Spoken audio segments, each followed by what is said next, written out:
So what you have a right to do, what you gotta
myself through different eyes. I thought that I would end up alone, but I carry you with me everywhere I go.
This stream contains fast-flashing images that may affect viewers who are susceptible to photosensitive epilepsy and other photosensitivities. Viewer discretion is advised.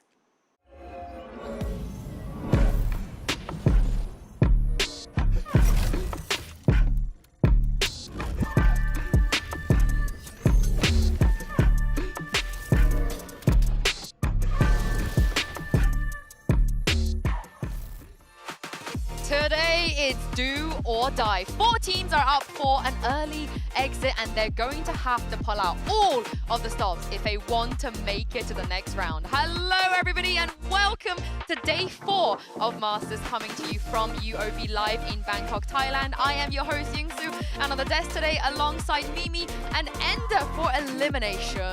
How are we guys doing? How are we feeling? Doing good. I mean, the games yesterday were ridiculous. We started with our first map 3, and then, I mean, EDG looking like they're back in champs form again with that last map.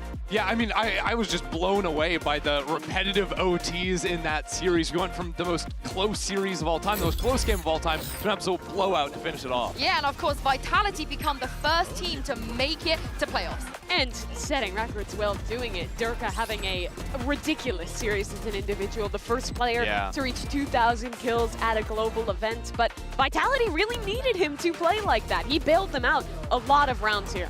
Yeah, he really did. And honestly, I think that whole series was just really top-notch form. Those teams fighting against each other. Then you have EDG coming into the second series, Chi-Chu playing absolutely out of his mind. And honestly, I was a little bit surprised by how much EDG were able to ramp up over the course of the series and end up dominating G2. I was not surprised. Sorry, I was an EDG believer. There you go. And I love that for you. But I thought they could win. But doing it like that on Pearl is truly impressive. They look peak. And it wasn't even like a complete Kung takeover. Like you're saying, Chi-Chu looks like the best player on the team right now, which is so weird. Yeah, and of course, even though DRX and G2, they did lose, they're not eliminated. They will be facing the winners of today's matches. And Ender, at this point, with elimination on the line, nobody wants to go out this early. This is almost too early. No, you've got to try and avoid it, obviously, right? But at the same time, I think this match, while it's important to win, it's also important to just get their groove back, right? With all of our #1 seeds winning in the first round,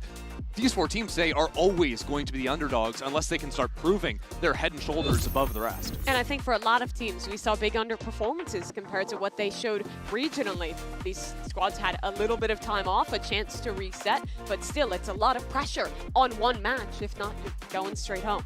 Yeah, and who will survive today? That will be the theme and subject of today's MasterCard fan poll. Scan the QR code and tell us who you think is going to stay alive in the lowest here. Would it be Sentinels, Liquid, T1, or Trace? We'll have the results later on. And make sure while you're at it to use the hashtags VALORANT Masters and VCT so we can feature you on the show. For me, my eyes go towards that second matchup. I really cannot predict at this point if Sentinels have a better chance or Liquid have a better chance. What do you guys think? It's hard. I think I'm kind of coping for Sentinels right now, but I thought they were going to be better coming into the tournament with a little more time to work on things. I was looking back to what they were able to accomplish last year, but but that first match sort of drained that hope out of me. Yeah, they got crushed by DRX, but Team Liquid, they had a much closer game, but I think they lost in more debilitating fashion. Like, it was back to some really big mistakes, but both those squads bounced back regionally, so you got to put some faith in them. Yeah, and we love a clout matchup as well. That's going to be a nice little clout game we have a little bit later, but I'm sure you guys have noticed we've been talking a lot about the dawn of the duelist here in Bangkok, and Kakuka sat down with two of the best for a quick chat.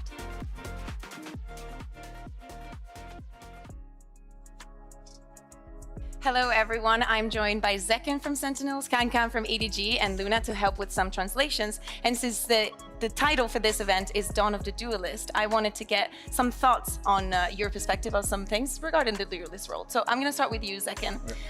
How do you think the meta is right now, and how do you think it impacts you as a duelist? Do you feel like you can have the same impact that you had in the past? I think the meta has slowed down a little bit because Vise is really popular and they nerfed Neon, but I still think I can have really good impact and be really aggressive. How important do you think is for other teams to understand these trends and to some extent follow them? I think it's pretty important. I think right now you can't go super fast, can't rush everything. So I think it's important to know that, but I think for the most part teams can play pretty similar. Pretty similar, okay. So kind of a similar questions I want to ask for Kankan, since they are still running the Neon and whatnot that we saw so much on the previous year. Do they think that maybe they have a disadvantage this event because they haven't implemented these new tendencies? 其实没有什么影响吧，而且我们也不只会用霓虹，对吧？所以说我觉得其实都还好，只是在一些特定地图去使用霓虹而已。 I think for our team, there are not too much impact about Neon. Seems like we are not the team that we can only use Neon this agent. We just use Neon on like particular maps when we need. Yeah, something like this. And what about, I wanted to ask you, what about the yoru? Do you think it's something that we will see in the future coming from you guys? 肯定会的。 Definitely. Okay, definitely. Okay, I also wanted to ask, since you know, looking back in the years, you've both been pretty successful as duelists. But if you could go back 2 or 3 years and give yourself some piece of advice that you think will help you even to this day, what do you think it will be? I'm going to start with you, Zekken. I mean, a few years ago I was playing Initiator, so I'd probably just tell myself to switch to Duelist, but... Yeah, but in the moment that you swapped to Duelist, in the moment that I swapped, what would you have loved to know? I'd tell myself to be really aggressive, don't be scared, and just fight as much as I can. Okay, same question. 不需要做任何东西，就做我自己就好了。 There is no need to say something, just be myself. Oh, okay. Yeah, that's pretty good. Okay, so EDG sent Sentinels to the lower bracket in Champs. I'm sure you both remember that event pretty well. What were your biggest takeaways on the opposing team, and especially on the duelist? Again, I'm going to start with you, Zekken. I mean, Kang is really cracked. I knew that before, but definitely knew it after as well. I think I just needed to play really confidently. Coming from that match, I knew I needed to play more confident in the future, but it was a really fun match. 我觉得说到最大的收获应该是不要畏惧对枪吧。其实，在图一的时候，我们其实挺害怕的，但是自信找到之后，就开始找回自己了。I think just not be afraid to pick with your opponent. Maybe at the map 1 we're a little bit scary, but after that we just find ourselves back. Yeah, okay, that's great. And lastly, again, since this is Dawn of the Duelist and we will have a new duelist when the event is over, what would you like this new agent to have so you can exploit it to the max? Do you want it to be insanely broken? Do you want it to be a little bit more tamed? What are your thoughts? I mean, I'd love for it to be insanely broken. I think if they have cool movement abilities, I'd be really happy. I think those are the two things I'd like. 我希望它有位移就行了。 I think it can just like have very flexible movement in the site. I wish it could be that. I love how we just kind of steered away from the neon and the movement, and everybody just wants the movement back. Yeah. Well, thank you very much, Luna, for the translation, and best of luck for you guys in the tournament. Thank you. Thank you. As you've just heard from Kakuka, we will have a new agent debuting on our stage before the grand finals. Following the reveal, you'll get to see them in action as well during a show match packed with some of your favorite content creators. You'll see tens here for Team International taking on Team Thailand, which is going to be led by Super Bus. I am very excited for that show match, of course, with the return of some of our beloved personalities, but there is another agent we need to talk about the one that every single team seems to have implemented in this tournament. Of course, I'm talking about yoru. Wait, is he coming for us? For us? Yo, get down, turn the flash. Wait, is this Martine? Hi, Martine. You made it. Hello. I'm a little scared. I see blue in my vision. Oh, God. I tried to turn the flash. I couldn't do it. Yeah, we didn't get shorty that time, which is nice. But we do have to talk about the yoru because, as you mentioned before, Mimi kind of overpowered. Yeah, this agent is just ridiculous right now. I think what makes him so cool is the variety of different roles he can fill in a comp. He's a dive agent with the teleports. He's a flash agent who can sub in to comps without other flashes. And on top of that, he has one of the most powerful ultimates in the game that is so strong right now when combined with other agents. Yeah, the way you can combine that, like you're saying, with a breach stun, with Sovol, you'll see players like body blocking, even in the dimensional drift form, and that can interrupt players so your Sova can get kills. It's kind of crazy, and honestly, I think yoru's been this powerful for a very long time. It's just taken pro teams a very long time to actually get to this point. And now that the meta is featuring a lot of agents that combo nicely with it, his power level is just going through the roof. Yeah, not only does he combo well with, say, the Teo, where you have global utility that you can set up with it. Breach is very common, who also combos well. But he's also a great counter to, say, Vice, where you see the clone is the perfect way to deal with the wall, to deal with her utility. So he's just in an incredible spot right now with great util, one of the best ults in the game, and fitting perfectly into the meta. And the fact that he has flashes as well means that you can start, you know, not playing as heavy flash initiators. You get to play more things like the Teo. You can run double controllers if you want. You can play a Yoru plus arrays and do some double duelist action as well. So he's just so incredibly flexible that it's pretty smart that basically every team right now is trying to play as much Yoru as possible. Yeah, I've loved Human's Yoru so far, but I cannot believe we haven't seen Durka's Yoru yet. It's crazy because he was Buzz. so good in EMEA for him too, but I expect as the tournament continues, even the teams who haven't thus far, we might get to see some more comps coming out with the Yoru because he's just so strong right now. They're saving the fake clone strat, you know, they're saving it for a little bit later, but maybe we see Buzz play it because T1 will be in action, but we have to inform you there has been a roster swap here for this match. Sylvan is back for Carpe, which means Carpe will not be playing today. And Ender, talk me through this because we have seen this before. Yeah, it's a bit odd because Sylvan was starting the kickoff tournament with T1, but then was brought out from the team, and then Carpe comes in. They end up going on to acquiring second place. But it seems to me like maybe T1 just want to get some like confidence back or something, because even once they brought Carpe in, they're only 1-3 as a team in series that they've played since that change happened during kickoff. But I can't help but worry that it's an overreaction. We've seen this in the past, even I think like DRX when they were doing their roster shuffle with Foxy9, where if you lose confidence in a player and you want to make a change in the middle of the tournament, it puts so much pressure on that player coming in. And the game is in a point right now where so much comes down to the synergy between the team, the micro of your utility integrating into a roster. And Sylvan, he's played with them before, but to me it just feels weird to react from one loss, make another change when your entire tournament life is on the line. Yeah, that's the thing, right? Is it is just one change, or one game that they've seen tape on Carpe to go for this swap. So yeah, it is a little bit odd, and honestly, I think for T1, it's probably more to do with the fact that they feel like they need to do something drastic to get themselves back in the tournament. Yeah, a lot of people might be asking, is he better than Carpe? You know, who is more suitable? It doesn't matter because he has to be better to justify this change. We actually spoke to Sylvan a little bit earlier to get his thoughts ahead of today's elimination match alongside Mika Fabs. Hey guys, Mika and Vera here, and we're with Kai from Trace Esports. Now Kai, the team talked a lot about disappointment, especially with the previous match. I'm wondering how you were able to regroup, especially going into a match right now with such veteran players like Stax, like Meteor, like Buzz. So how is that going to play out?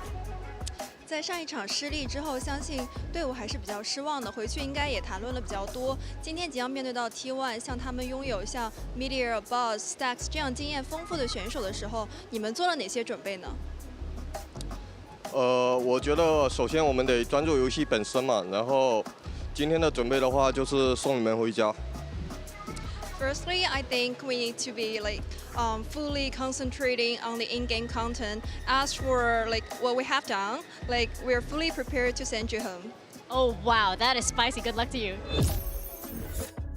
Of course, that was Kai on the side of Trace, who is under equal amount of pressure, you know, going to this elimination match. And clearly to him, the in-game content matters a lot. So it's all about buying as many skins as possible, kitting up that collection before going on the stage. I don't know if that's what he meant, dog. You don't think so? Okay. No, maybe not. Yeah, maybe more like the gameplay. I mean, some of those skins, they just shoot better. I don't know. Well, the good news is we do have Silvan, so let's hear from him. Hey guys, Mika and Jen here, and we have Sylvan from T1. Now, this is your first match in Masters Bangkok. This is also your time on the global stage, so I'm wondering what thoughts are going through your head, especially since this is a very important match for T1. 실반 선수, 오늘 실반 선수에게는 마스터즈 방콕 그리고 어떻게 보면 국제 무대 첫 경기잖아요. 좀 지금 감정이 어떤지 듣고 싶습니다.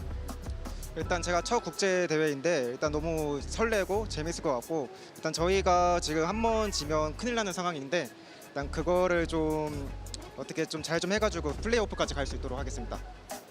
Well, yeah, it definitely is my first debut in the international stage and also Masters Bangkok. But we're in a dire situation here, lots at stake. So I'll make sure that I try my best to lead the team into playoffs. Good luck to you. Thank you so much. 감사합니다. It's definitely not an ideal situation to come in, but dire situation. What do you make of that? I mean, lose a game and you're done 0-2, so it seems pretty dire to me.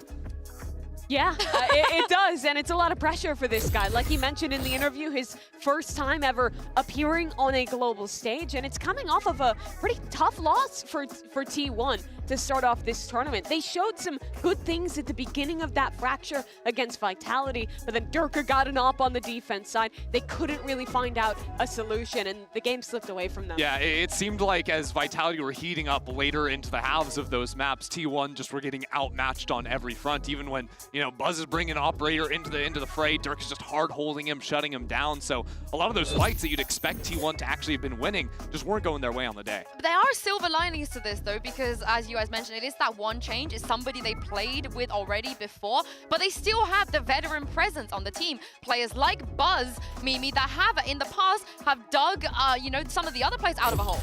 Yeah, Buzz, I mean, he's famous. His time with DRX never got grouped at a global event when playing with them. The last time was 2021 on Vision Strikers when that happened. Really got to roll back the clock for that. So this is one of those guys that steps up in big games like this, and even in their failure against Team Vitality, I think he still looked pretty solid. Was getting key entries for them on the race, still looked confident, was playing well with the team. If there was a silver lining from that match, I think it was Buzz. Yeah, and I think going into this matchup against Trace as well, right? Like, you're going to be going up against a little bit less of the structure that we saw from Vitality bringing it against them, so definitely more chances for your duelist player to sort of unlock himself in the server. And again, he doesn't have a choice. He has to step up here. We actually had a chat with Buzz as well after their debut here on stage. In this moment, in this Omen even, player moment. 안녕하세요. 현재 T1에서 활동 중인 버즈 유병철입니다. 일단은 지게 돼서 너무 아쉽고요. 저희가 이길 수 있는 기회도 많았고 저희 발에 넘어진 느낌이라 저희 스스로 그래서 더 아쉬운 것 같습니다. 더 좋은 성적, 더 좋은 결과 낼 수 있다고 생각하고 있습니다. 그냥 이런 팀에서 플레이하게 돼서 너무 기쁜 마음뿐이고 그냥 이 팀원들과 함께 우승까지 해보고 싶습니다. 꼭. 1v3. Pressured, 8 bullets left, 2 bullets left, 1 player remains, upgrade, obtained, flash over to Tom, and Stacks, you absolute beast! 방콕도 우리 홈그라운드 중 하나라 굉장히 자신 있다고 얘기했었는데 그래서 그런지 저희 함성 소리가 더 컸었던 것 같고 졌을 때는 뭐 사실 홈그라운드든 아니든 그거에 상관없이 그냥 모든 팬분들한테 굉장히 죄송하다는 생각이 드는 것 같고 그냥 뭐 그런 거 상관없이 그냥 이겼을 때의 기쁨이 더 큰 것 같아요. 홈그라운드에서 항상 응원해주셔서 감사하고 실망스러운 모습을 보여드렸지만 다시 돌아올 거라고 약속.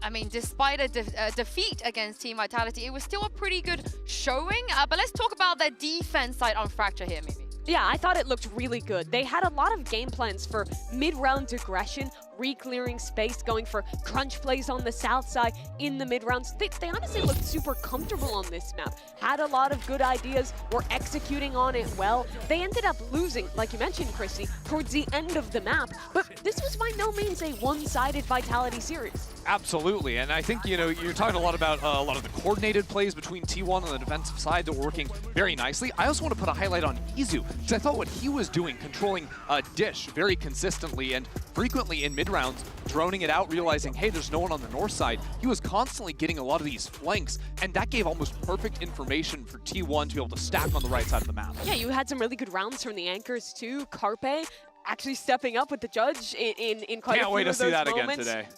Yeah. Oh no, Christy, no.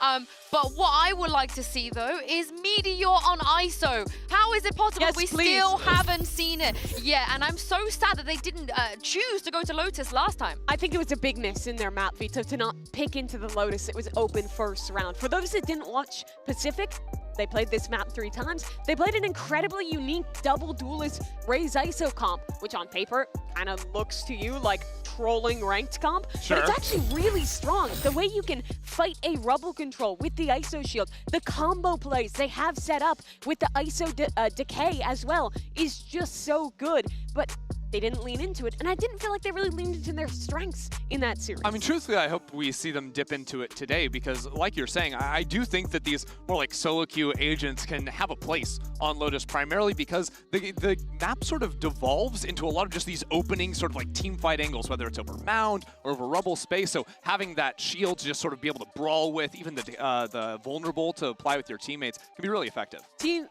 T1, they look their best when they can play these double duelist comps, when they lean into the team fighting, when they lean into some of that chaos, and I didn't feel like they did that enough in that last series. Yeah, and I'm going to be devastated if they somehow get eliminated without showing the Meteor ISO. We need to see it at least once. But on the other side of this matchup, of course, will be Trace. We saw a little bit of shakiness coming out of them. Their coach Destroyer even admitted that on map 1, they were indeed just very nervous.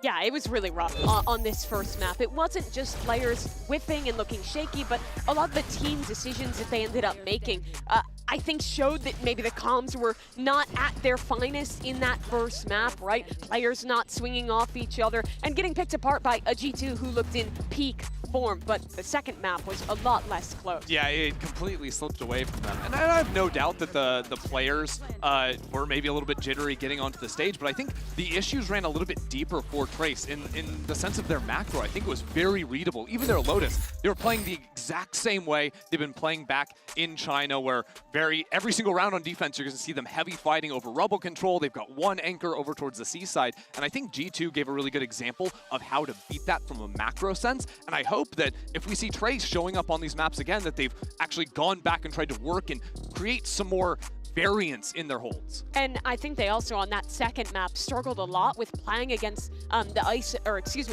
Yoru on Jojimo. G2 had a lot of set plays where they were either fast rotating or having combo plays with the ult off of that, and it felt like when they saw those weird plays, Trace was getting kind of stun locked by those setups in a lot of rounds. Yeah, and speaking of that, we do have the comps here as well. How do we feel about these changes? I mean, the truth is, where's the Yoru? Where's the Vise? You know, like, I mean, we've got the Vise on Lotus, but like on Abyss, they're going for the double smokes, which is better. I do think that the Abyss comp, I think, is an improvement on what they had been playing previously, but I really wish they would implement the Yoru. It's been so powerful. When I was thinking about this team ahead of the tournament, the biggest strength I thought they had was their prep ahead of time. They're a very nerdy team. They like coming up with gimmick comps, and they didn't really show us any of that in the G2 series. They had a month off after VCTCN finish, and obviously a big part of that was the Chinese New Year celebration, so they weren't scrimming the whole time. But I was hoping to see more changes out of this team because the interesting one-off comps is what kind of defined their run in China to me. I feel like that's what I think we can focus on, right, when it comes to the positives, because they can do things to catch people off guard. They have this identity, which Ender, maybe this is the time and place for them to really show it and come out and show us why they were one of the teams who were excited about coming to this tournament. Yeah, and I mean, if you want to talk about excitement, like this team was farming eco rounds versus G2, right? It seemed like they struggled a lot in their actual rifle rounds against G2, but when they were in these positions where they're allowed to take a little bit more risk, when they got to dip into some more creative strategies that they're either dipping way down deep into the Valo plant or coming up with on the day, that was when they were actually looking at their best in the series.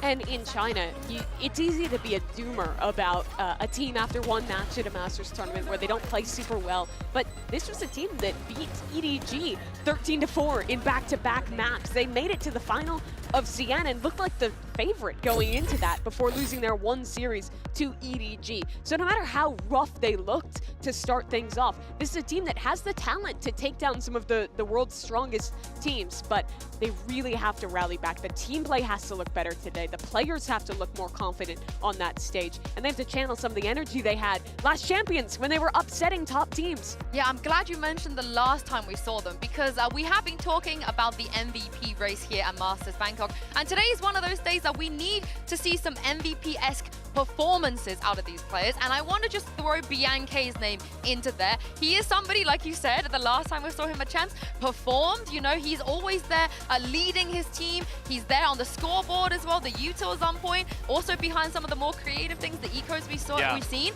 So if there's anybody that I feel like has the experience and who shouldn't be shaky anymore on this stage, and I feel like if he could somehow lead them to a win over T1, I mean, it might even be an MVP contender. Yeah, I mean, even in the series they lost, I thought he was one of the better performing players on the team. Like, it was very clear the guy can still shoot.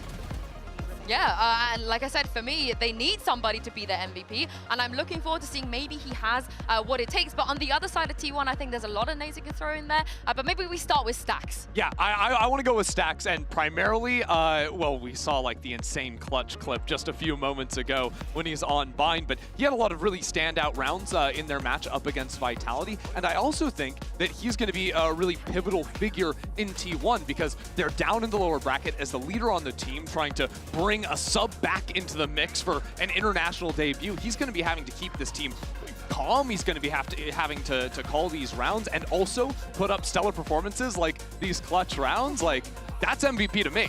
Absolutely. This clutch was incredible from Stacks yesterday. And I think what you're saying is even more true when they're subbing Sylvan back into the roster. Having a guy making his debut, a rookie player, under a lot of pressure, you need a veteran like Stacks to keep him in the game. But he's not the only veteran on the team. No, they've got a couple, and Meteor, I think, is the other Yeah, he's choice. the guy I want to big-time sell, because Meteor had kind of a rough start. I think people have critiqued the Vise for good reason. He is dying first in a lot of these rounds. He's making some mistakes. But on Gen G last year, Meteor was a monster. He's so good at finding the right risks to take, at fighting forward on defense and taking those opportunities, at giving you those big lurk rounds on the attacking side as well. And in a big game like this, when the pressure is on for his team, I think you need to see Meteor digging deep and finding his form from last year that impressed so many people when he was on Gen G. Him joining T1 is one of the biggest reasons why people were saying this is a super team.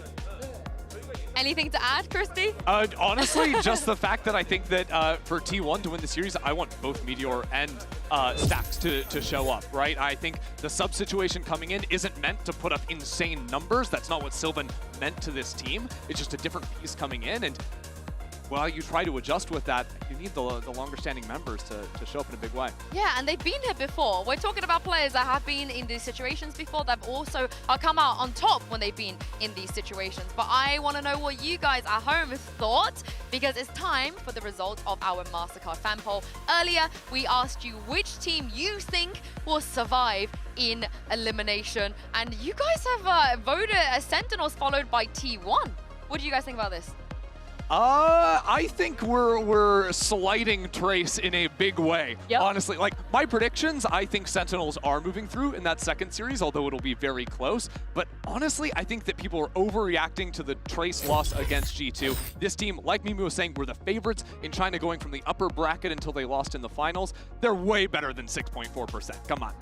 Yeah, I also feel the same way about the ratio on Team Liquid there. Like, they had some really bad rounds in their last game, but this is a team that's great in these lower bracket positions. Their rookies already looked amazing in their debut games, so it's definitely going to be a scary one for Sen later today. Yeah, but also it was against G2, right? Losing against G2, I feel like, is what normally happens the teams that play against G2. Yeah, so, no one's beaten G2 except for the former world champions, you know? That's what it takes. That's what slide. it takes to be able to beat G2. Liquid, I'm also a little bit surprised, or maybe people think Liquid could, because this is their comfort zone, you know? They have to look a little bit messy at first, and then they get the groove going, and then they're good. I feel like everyone's just like a major Liquid doubters, though, right? Because it started off a little bit slow in EMEA, and they started moving forward. But that's how they win, yeah. I mean, Mimi's the ultimate Liquid doubter, right? Yeah, but that's... Do you believe yet today? Nope. Well, yes, there you go. Well, I credit Sentinels. Okay, well, let's take a look at the predictions since we are talking about this, and it looks like there's a couple of us out there that are Liquid and Trace believers. I'm surprised. Wait. Sideshow going for Liquid. I'm very, very, very surprised. I think it's crazy that me and Yuyinsu, we're tied 4-2, but we have opposite predictions today in both series. Yeah, this is gonna separate the winner, right? We'll see what happens. Wait, today. did I say T1? I think I Did you do predicted that before Trace. you knew Carpe was out? No, I predicted Trace.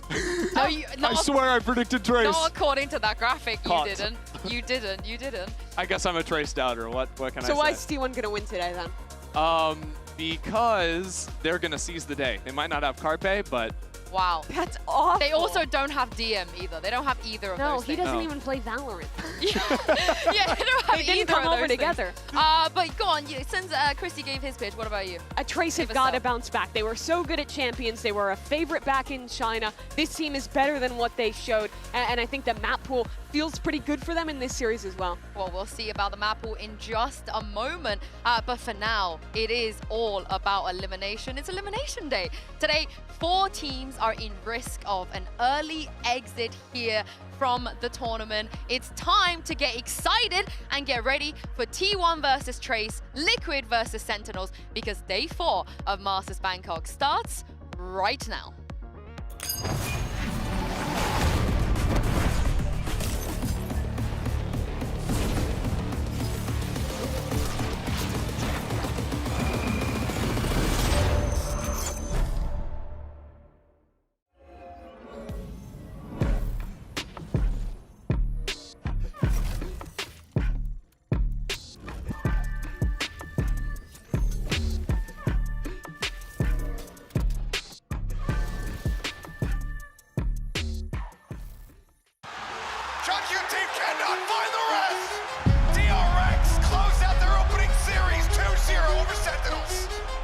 We're not out yet.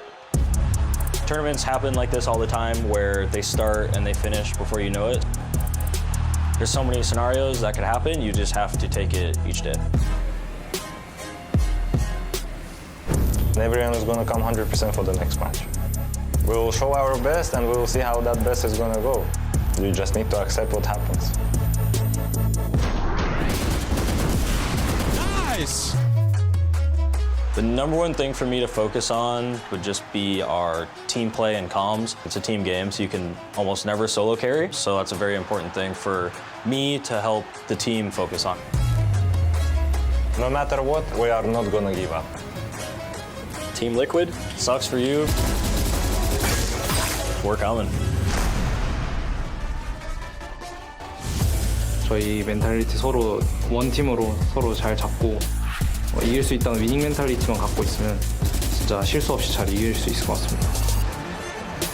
我想的就是上次8强，这次就是再进一步，因为最后一次机会的话，我们会好好珍惜，然后回去。 우리가 첫 경기에서 약한 모습을 보여줬지만 그게 진짜 저희의 모습이 아니라는 점을 다음 경기에서 저희가 똑똑히 보여드리겠습니다.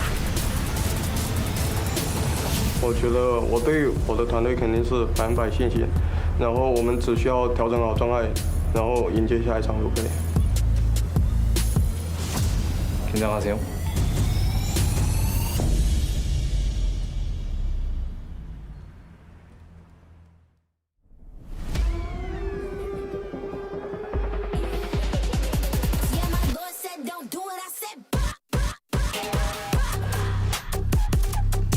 Esports.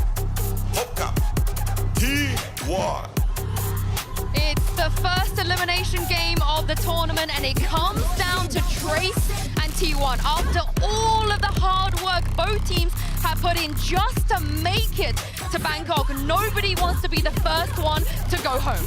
T1 was heralded as a super team from Korea when their roster was picked up in this offseason. Now they have to prove how deep that talent goes when the pressure's on the line. And look, this place, the bass is absolutely thumping right now. It's loud, you can feel it, and these teams, these players, right, they've got to be able to calm down quickly. Trace, they talked about being nervous in their opening series, and Sylvan here in his debut has to be good from the first round. And I wonder what maps we're going to get, because as you said, Mimi, there were some maybe mistakes both of these teams made in their previous game when it came to the veto. Yeah, T1 elected not to pick into their Lotus, which has looked very strong. But that's a shared map that both these teams really love playing. So I expect to see it, but I'm really wondering who picks into it. And Here if we Trace go. There you still go. feels confident after that loss, and they do, they'll select that map. And I almost feel like this skews things a bit heavily towards T1, seeing them get Lotus and Haven to start the series. Yeah, that's definitely a great spot to be in. I really think that for Trace eyeing into this series, you've got to know that Lotus is going to be on the cards. They just suffered a defeat on that on the other day. Surely they come in with some new ideas here to try and disrupt the mold. But also, surely you know exactly what T1 like to do on both of these maps. Sure, they've played it a ton back in Pacific. Haven will be interesting. It's an ISO Yoru from T1 against a Neon composition for Trace, which is something that really only the Chinese teams have been playing in 2025, so very excited for that one. But we're starting off on Lotus, and honestly, the ISO Raze is such a cool, unique comp. I was waiting for T1 to play this. But the thing is, there's no guarantees that they're locking it in. They're doing it, they're doing it. You think so? I've been praying in my hotel room for Meteor ISO, and we're gonna get it twice today. So when you look at them playing this comp on defense, watch for the way they're fighting for A lobby control. The ISO shield paired with a Raze nade is surprisingly strong to take that space. Absolutely, right? It's all about these early opening brawl fights. You can use the Sova too to re-clear if you want to slow down the round in between that as well. Whereas Trace on the other side, they're sticking to their tried and true. Every round, I'm telling you, on defense, they're putting 3 players into those Rebel fights. I really think that second half is going to come all down to that control. But on attack, they're playing double smokes with a Sentinel. They have a very slow, controlled comp. They're going to have to look to slow this Raze and ISO down, feel that aggression, and find the gaps off of it. Yeah, and Sylvan playing on that Omen. This is something that he has done before. Nothing super new. He's just going to slot right back into this roster. Yeah, at least when you're subbing him back and forth with Carpe, they both play the same roles. So much pressure on him, though. It is lose and you're gone. It is indeed. We're all set for map 1, so let's throw this over to your casters. And back by popular demand, me, it's Achilles and Paperthin. If we have one fan, Yinzu is one of them, I guess. Anyway, thank you very much for that. But hello, Achilles and Paperthin back again to take us through the series. T1 versus Trace, elimination on the line here, Paperthin. Yeah, absolutely. I mean, both of these teams definitely going to be coming into this with something to prove. Their outings weren't stellar in their openers. No other way to say it. And here today, they've got to turn things around. We know that both of these teams are capable of doing some serious damage. Just going to come down to some of the execution. Of course, this A Rebel fight is going to be really challenging for Trace Esports. Like the desk was talking about, you have to find your timings to contest it, because if you get hit by any of that ISO util combo, you're dead. Seems like Trace may be doing their research here. Expecting there's going to be a heavy stack over towards this A side of the map. Instead, they go ahead and push forward in towards B. Contact coming through. Hey, able to find the first kill. Cannot get the second. Still some damage dealt. Zizu falls down to 52. Tap of the plant. Looking like they want to flood back. Wrap around, get through this connector over towards Stax, who's very quickly, quietly backpedaling a little bit deeper into the site. Still going to be out of the open, but nails the first shot. Spike down, C. A leg hit there on the Feng Feng. It goes down to 79, but a 3v3 now. Oh, they're watching for this push. Spike planted. Feng Feng trying to bait them forward here, try to sell. Nakai is not waiting around the corner, but it's going to be Meteor wrapping in from Water, who now goes ahead and spoils the plan. Kai's still going to be able to find one. Last pack tossed, Izu now pinching. As Feng Feng knows that he is isolated and alone, is able to find one. Meteor pushes forward and gets shut down. Red Bull Clutch gets Trace the pistol. Well, and this is something Trace is going to need big time today. Feng Feng was really struggling in their last outing. He just wasn't that player that I'm used to seeing when I watch their VODs in China. He is absolutely electric at times. He's really aggressive.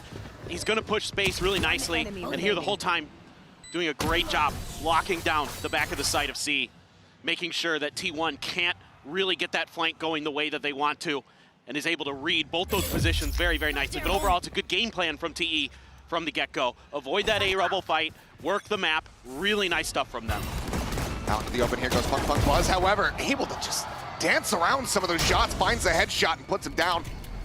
But not going to be recoverable here for the moment, but oh, the TP for it from Looking. Very ill-advised. Immediately, gun scooped up. 2-player advantage here for the side of T1. As they look to win out this eco, something that they were damn good at doing over in kickoff in Pacific. Meteor still thinks he's playing Sentinel. Hiding behind the box over here. He's tucked in, waiting for any kind of noise. There's a push for the right click. Finds it! And he gets the transfer onto Kai! Oh, this round! It's all T1 as we go from Red Bull clutching the MasterCard Thrifty and tie things up 1-1. I mean, Trace just feeling like they can take that fight at long range, and you should be able to, but Fung sung his praises from the previous round. This round with a Bulldog gets one shot to land, and that's it. And then they're going to try to contest this gun. They're going to try to protect it to keep it away from T1's hands. Buzz is standing up. He's fired up. He is jazzed off the rip. We often talk about Angry Buzz. It seems like he's starting things off like that. He's been talking a lot, saying that his team is better than what they showed in their opener. He's going forward. Okay, able to get in behind. Gets a couple taps there, but cannot take down Meteor. That shield doing wonders for him. As Buzz mows down 2 more. The pitch, red, Stacks able to go ahead and get the ping out. Goes for the push, gets the headshot. As T1 look for a flawless, and they will find it. Well, this is just an attempt here by TE to see if they can find ways around this smothering A-Rebel control that you're able to generate with the ISO in particular because of the walls and the vulnerables that you're able to send flying through. A lot of times it's hard to deal with that, so they try to TP past it to see if they can maybe confuse them enough, but with the double tap available for Meteor, excuse me, it was just a little difficult. Of course, the weaker weaponry not helping anything there. Now you've got mostly even guns, a couple Bulldogs for a few players of T1. TE now make an aggressive push towards C. Pressure going to be put down onto Izu. Dancing around the cage, but Boombot not scouting, and now he's striking. Kai does get taken down, but Fung quick to reply. Brings it back to parity, but now Bianc pulled into the netherworld as Meteor looks to maintain dominance here, but it's going to be Bianc snappy to get the double headshot across. Takes him down in the meantime. Fung does get lost. 3v3, the Guardian shots not quite connecting. Bianc able to safely get the spike planted. It's T1 for now. Slowing up the action, creeping their way forward. Shock Dart, minor little connection going to be found there. Taunt gets a double reveal, and Bianc plays off it beautifully. Shot the Sylvan. Buzz trying to push forward, low on HP, has to tuck back. Not much more on Stacks' shoulders. Trying to swing this round, but he's going to be the first one that falls. And it looks like the call is going to be with Phantom in hand to potentially drift out of here. Buzz likely feeling like he's going to be committed, wants to try to make this as costly as possible. If he can keep them in the sight, that could be value. It's all 3 players damn nearby, but Bianc will be able to find a 4-piece to tie things up at 2-2. Yeah, this is just a nice timing hit from Trace Esports. They just say, let's push the tempo a little bit. Let's test Izu. Let's see what he's made of. Not too often we see Meteor losing in those kill contracts. At least over in Pacific, he was really damn good. He was like 17-6 or something like that throughout the entirety of the kickoff stage, and winning that is a huge boon. They're able to keep Bianc alive, and he was their top fragger on this map the last time they played it. So now he's got a Nightfall to boot. T1 still has enough to buy guns. They're going to maintain this split, but they're going to shift over really quickly. They're reacting. Trace was thinking about trying to take this site. Two going to be noted, goes in for the cam, but the dart not connecting. Oh, no, does get a slight little reveal. There's looking up over the top, trying to just dance around and find him, but as he plants his feet, will be able to finally take down Izu. Bit of a back and forth here. 2 for 2 overall. As the Thorns go out, Shock Dart into the corner. Bouncing down even lower. It seemed Bianc gets away with that one unscathed. Yeah, it was an attempt by T1 to delay this, but the trades were good for both sides. It's an even fight. Spike down A little bit of util left. Still have the paranoia from Sylvan. Here it goes. I don't think it catches anybody. I don't believe it does, but was able to catch a headshot. Sylvan similarly finding Hebei. The 1v2, Kai trying to find it. But he cannot divide and conquer. Defuse will come in, T1 reestablishing a slight lead. This is just a tempo call here from T1. They're sensing that it worked in the previous round for Trace, so they might just try the same kind of thing again. A pacey hit towards the C site. Let's rotate a few players over a little bit faster. You get Stacks and Meteor over there. You're able to get those trades. You're able to set yourself up for this retake. Cover these angles nicely. Yeah, it was good. Agree. Agree, Stacks. They needed that one. The Nightfall was invested for Trace in that round. You've got a bunch of ults for T1. Got the Showstopper. Got the Hunter's Fury. 5 downs here on the side of Trace. 3 rivals coming through. And okay, Buzz gunned down by the classic of all things. Loping able to find that kill. Stacks, however, Hunter's Fury opened up. Hebei Fun on the floor. 2 quick kills to suddenly just give T1 the advantage. And now that is capitalized upon as Sylvan finds Low King. Beyond cannot steady the spray. Spike down A. Meteor cuts him down to size, and now Kai just tucked here, waiting, ready. Just find one. But Widely needs to try to just hold on to this weapon. Still, though, is drifting ever closer towards the spike, towards the 2-player stack. Everybody's a little weak. It's an opportunity here for Kai. That tight angle, so difficult. Anticipates it, finds the first one. Meteor taken even lower, suddenly in with a shout. The wall comes up. Izu out on the flank, however. Needed the headshot there, cannot find it. Izu keeps his teammate alive. Keeps T1 in the lead. I mean, this is just fast and furious for Trace Esports. There's no pulling off of the gas pedal for them. And he gets the reveal there at the door of A. Catches 2 players with it. Huge. Monstrous. Huge from Stacks. There's that wall. Makes it difficult to figure out exactly what's going on. Well timed between Meteor and Izu to make sure that they could clean up that kill without any further damage. Timeout for Trace. Gotta rethink this. This is tough. I mean, what I'd like to see Trace do is, frankly, slow the pace down. I mean, that's something that can give T1 problems. They're happy to scrap with you. That's APAC, baby. And I know that, you know, in China it's quite similar, honestly, but that's something that T1 can thrive in, especially on this map. They're so good with the reaction, particularly Meteor, throwing out the vulnerables. You'll see some combos with Stacks with the shock darts even that are just off the cuff, and they're just nailing them. And it's really impressive the way that T1 can function on this map with this comp. It's a very scary thing to try to get breakthrough. Yeah, 2025 Stacks on Sova, very different from the previous iterations. Oh, poor Stacks.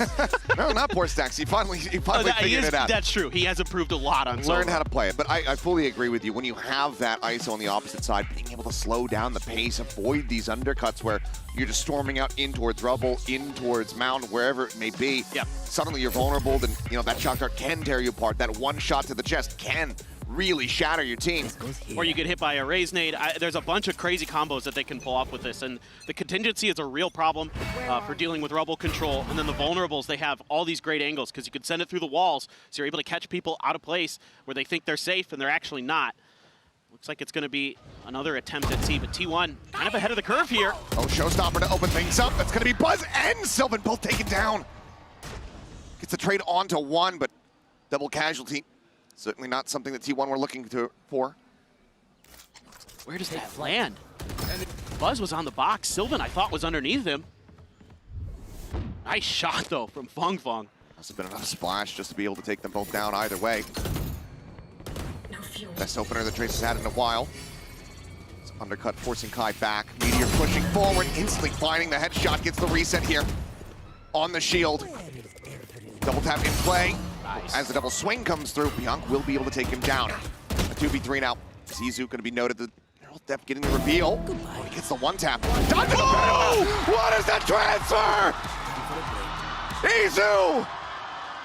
That should be outlawed! That should be illegal! What is this? I mean, this is such a good round, I thought, from Trace. I love the way they played this. Oh, the showstopper like hits right next to the box. What a shot.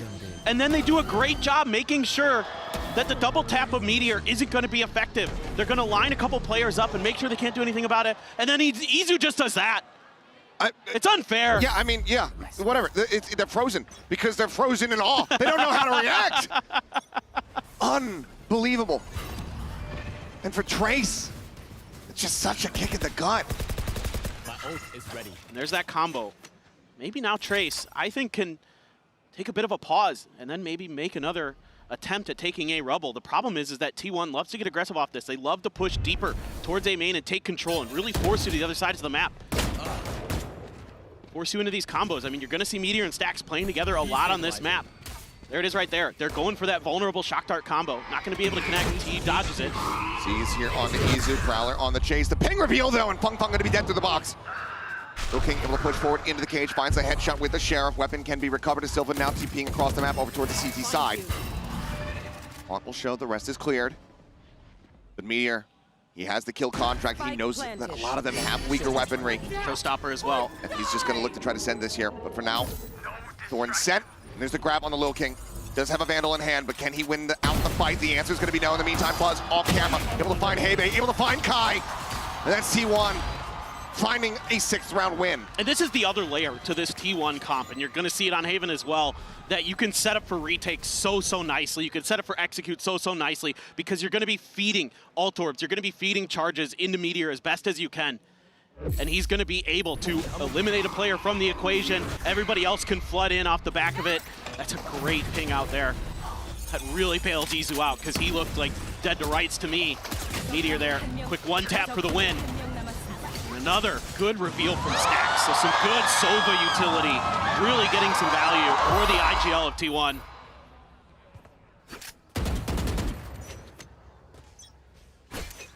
For Trace, having already committed a timeout, pulling the trigger on that second one in the same half. Continues to be one of the most difficult things for coach to be able to do, but if T1 continues to snowball after this purchase here from Trace, their economy down to the dumps once again, might just have to be the last-ditch effort. Entry coming across here towards Rebel. Sylvan just going to be dropping down. Kai able to find one as Meteor hits the floor. Sylvan swinging out to the corner, still going to be good for one, but then gets traded back by Hebe. Once again, player advantage here for the side of Trace. As rotations have since begun. Buzz for now tucked in behind the box, spots out a leg, swings out, finds one, but Hebe able to collect Izu from behind. Ooh. Stax now last one standing, but it's an immense amount of damage there. They should know exactly where he's coming from. Planted. Let the dart, and they're gonna even use the Nightfall here just to guarantee it. I mean, you can see how desperately they want to win this. He's looking for the timing, almost does get it. But Kai will be able to plant feet and find the kill. Trace break the round win streak here from T1 and get their 3rd on the board. Yeah, this is an interesting round because T1 actually saves their util off the rip. They don't go for that aggressive contingency into paranoia, into paint shells combo that we see a lot. They held on to a lot of that util, and Sylvan was able to hit a paranoia, but was in a bad spot off the back of it. Meteor just losing a lurk duel out on B. Good recognition by Trace Esports. That's something Meteor has been trying to push for his team. They're able to shut it down that time. Now we're going back to the typical Rebel control. Hebe does get vulnerable. The paint shells are in his face, but able to back off just fine. Now you can see Stax, Meteor, and Buzz all lining up to try to make an aggressive move. Require not spotted by the Prowler there. It tucks in underneath. Now is still going to be standing as they're trying to pressure out Kai. Breaks the shield, but Buzz there with that covering fire. They're locked in from the sheer wall, but nobody else really wants to try to challenge, as you would suspect. But okay, it looks like Bianca is going to be up to task. Swoops in, finds one, but now Sylvan taking space outside of A lobby. Just continues to cycle this spike down to the floor. Fung Fung, does he read this lurk forward? He does not. T1 will ensure that Trace cannot get any consecutive round wins. I mean, T1 is just so aggressive on this map because of that A-Rebel control that they can take. And this time they say, all right, let's throw the util at A, and then we're going to immediately shift over to B. 3-man push it, use that shield, to gain a little bit of an advantage. They got the spot onto Kai with the drone. He had no backup. Stax knew it. They were able to punish that and really just break TE apart piece by piece. Now coming into this round, you got that usual combo. Try to take a rubble control. Buzz playing pretty far back though. Nade splashes a little bit of damage into Fung Fung. Going for the spray to try to see if they could find a little bit more, but it's a weaker buy. It's a half buy for Trace Esports into this round. But I like the passive passivity here from T1. Is that a word? I don't know. Either way. It is. Okay, there you go. Nailed it. Inadvertently, which is also a word. But I like the passivity here, just pulling back, anticipating there's going to be a bit more aggression given the economy here from the side of Trace. Under a little bit of space control. Yeah, and this is one of the things you have to do against this T1 comp, is you have to make T1 guess when they can dump that util. And make it difficult for them to connect, because if they connect on it, it's basically round over GG. But T1 here has completely abandoned the C site. Hebei and Kai are going on a bit of an exploration, looking to see if they can find that open space. Tripwire right at the door, camera above. Hebei, here's the camera, trying to find the angle to clear it. Does. He's back in position. Yeah. Meteor also rotating off of this, though. Well, that opens up this A site a little bit more. Still 3 players here. Zach's tucked in behind the connector door. They're going to break, they're going to prowl. As it immediately gets a catch. Strafes across, Paranoia just going to be holding it down, but he's close enough to spot out the outline. Turns back! Gets the 180 onto Looking. And now the spike is stranded. No hope in hell as Stax looks for an ace. Kai's so very low, but he just can't quite give it to him. Sylvan will be the finisher in the round as T1 stretch it now by 5, 8-3. Last round of the half coming up. And this is a huge play by Stax. He does such a great job in the heat of the moment here. Works that Paranoia, so the nearsightedness gives him a clear view of who's going to be coming through that wall. He's able to reposition off the back of the Prowler so nicely. Find a huge 4K. Saw a glimpse of the beast on Bind. Are we going to see more from the IGL of T1? That classic clutch king that he used to be. Hebei here. Just going to be keeping eyes on the util, but it's pretty typical for T1. Throw the vulnerable. Send Meteor back over to B. Stax leaning heavily towards C, really thinking that this is going to be where they're going to go. It helps when you have full A rubble control, and you know that they're not putting any pressure in that direction. Cameron's going to be out at Mound this time, so they're going to maybe get a bit of an earlier read on it as well. Gets cleared. We're going to be, yep. But Hunter's Fury just off the orb contact, and Isu just swings out, finds BK. The Hunter's Fury confirms that no one else is pushed forward in towards that smoke at the entryway. See, Hebei? Sylvan, well, he's certainly been spotted, but he just challenges for the fight and wins it. Huge. Stax will get dropped here at B. That being the call to pivot, but looks like it's going to be Kai wrapping back around to try to join in with the rest of the team. They still have this showstopper in play. Last round of the half, no point in not using it, but Hebei dying means that they don't have that pit. They never get to invest that ultimate to try to secure a post plant. Izu hasn't played this position before. It is a bit of a change-up. Double blast back still available. Showstopper out and over. Can't see a damn thing. And Izu now ready to strike. Transfers once again onto 3. The 4K will give T1 a 9-3 half. This is clinical from T1. Playing the map the way they want to. Then they had their way in this first half.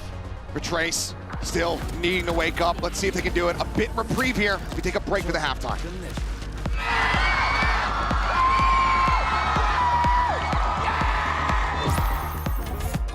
Had it with your old phone?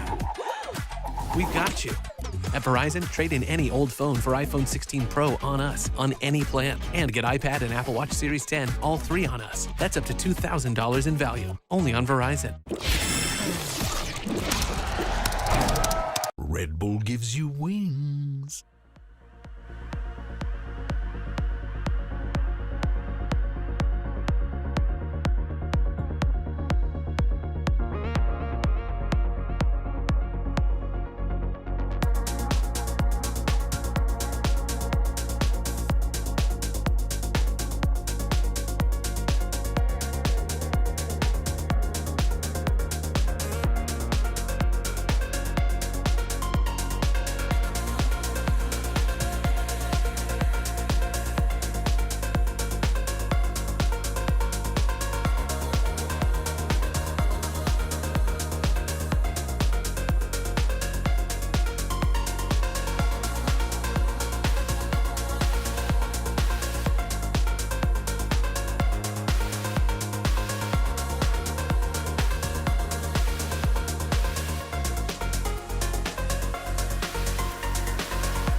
Alrighty, we are back and about to go into the second half here on Lotus.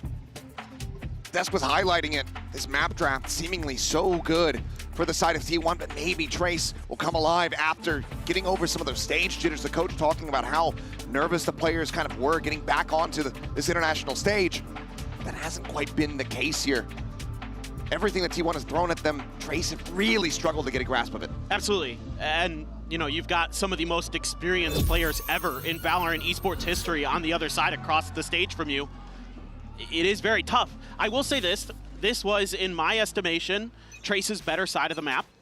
On their defender side, they like to play a lot of flood retake. They do a really good job of intentionally giving up space and setting up to counterpunch you. And I think trying to take a lot of space early, that almost got Fung Fung. Tucks back, still making plenty of noise as he tucks through those cyber cages. But Izu is going to start the wrap around with the rest of the squad here. Kai, Hebe, the ones asked to try to hold the line here as Thorns open up in front of this C entrance, and T1 collectively will drift away. Yep.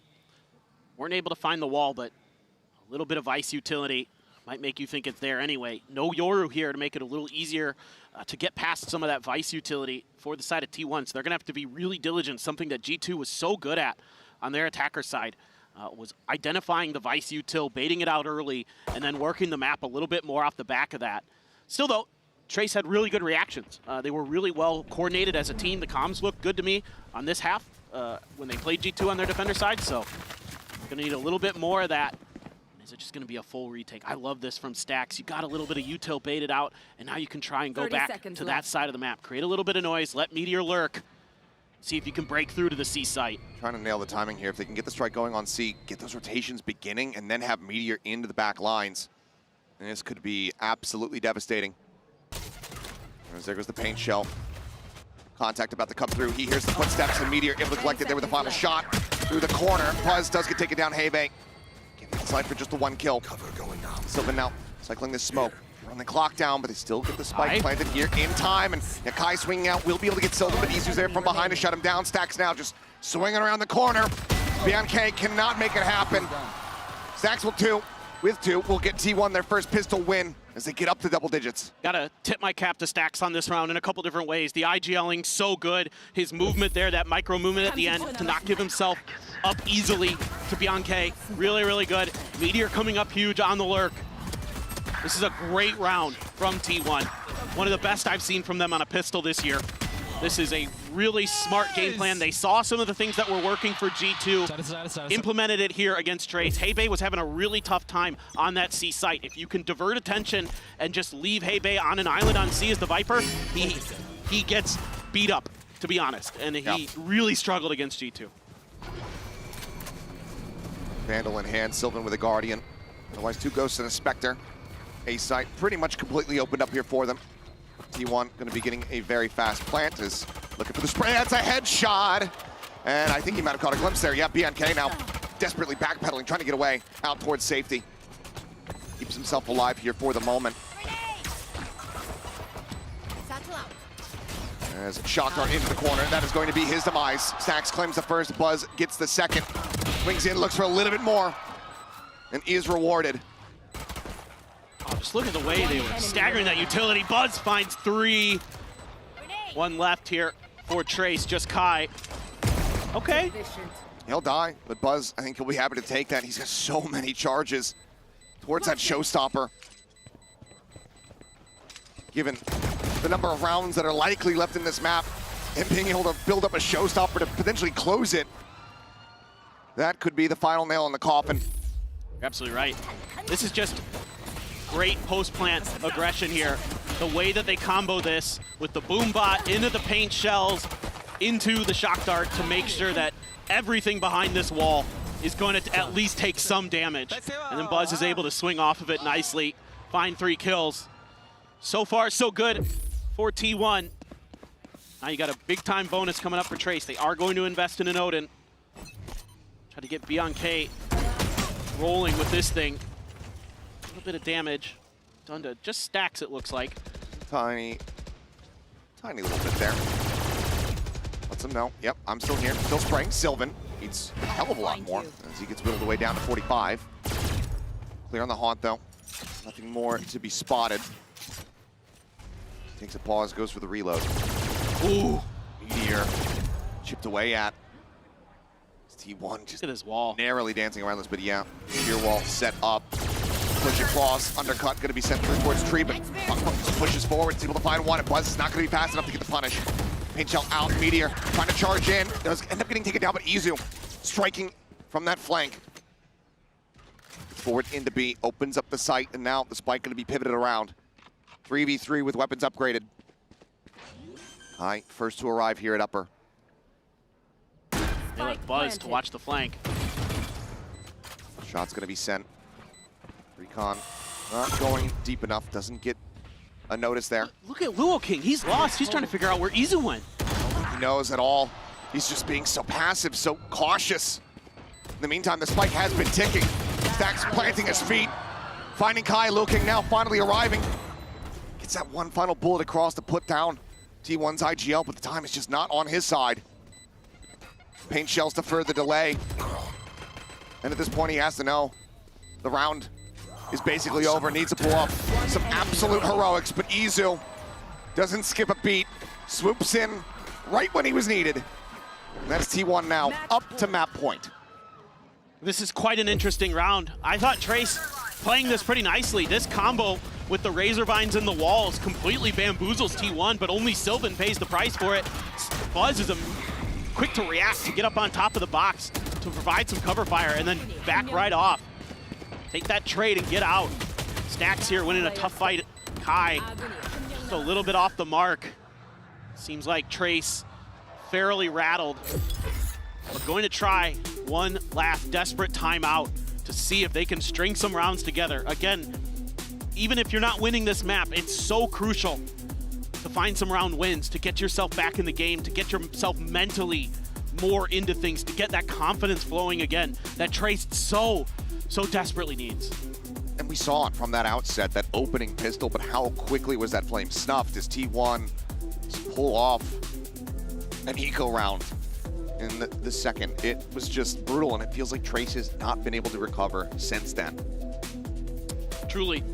And to be fair, some of the moments have just been straight up hero plays from T1, but you're gonna have that. And you're not having your heroes step up for Trace Esports. Kai's having an okay map, but Feng has been widely shut down. He's had a few impressive moments, a cool showstopper. Bianche, who was your top fragger against G2, has been widely kept in check. Heibei struggling, Luo King in particular, having a real hard time on that Omen. Not something you see very often. Usually Luo King is very consistent. Yeah. Chekhov's showstopper, previously mentioned 2 rounds ago, is now online and ready to go. Buzz is going to send it off the rip. Chasing forward in towards that connector. He can hear the footsteps. He knows that they are just sprinting in fear. Where does he send it?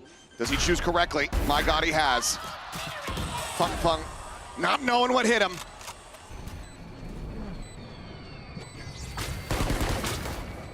Is this the beginning of the end here on Lotus? 4v5, Spike already planted some players nearby. Bianche able to note one. There's that close right, but now there's a shorty waiting for him, but he won't even get the meat at Sylvan. Takes his head clean off, and there you have it. In the blink of an eye, it all comes tumbling down. 13-3, T1. That is off this series in such a huge way. That is a statement game from T1. Definitely not going out quietly. They have punched back in a big way. That they do. Trace now needing to recover once again with Haven. T1's map pick on the horizon. We'll see you guys after the break.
trouble. Good grief, I'm afraid to fall. Tell me what you want if I'm wrong. Hate to see you leave like that. Gotta take a chance and come right back. I've never been in love before, but you're knocking down all my walls. Hate to see you leave like that. Gotta take a chance and come right back.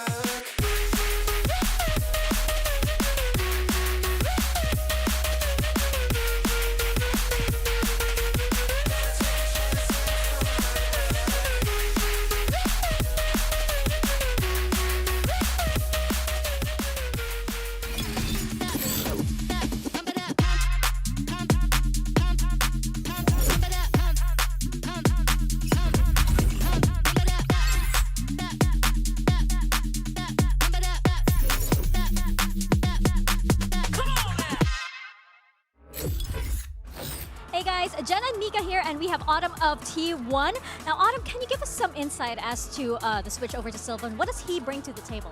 감독님, 오늘 실반 선수가 선발로 뛰게 됐는데요. 특별한 이유가 어떤 걸까요?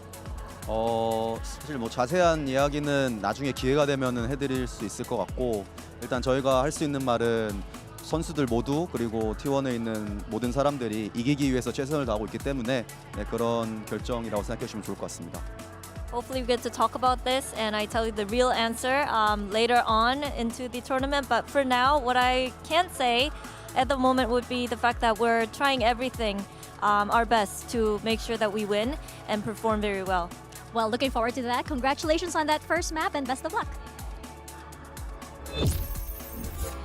It's a great start for T1 in this elimination match. They lead dominantly 1-0. I'm your host, Yingsun. I'm back here once again with Mimi and Ender. It's crazy how dominant that was because I don't even feel like we got to see, we even got into the map properly, and T1 all of a sudden won.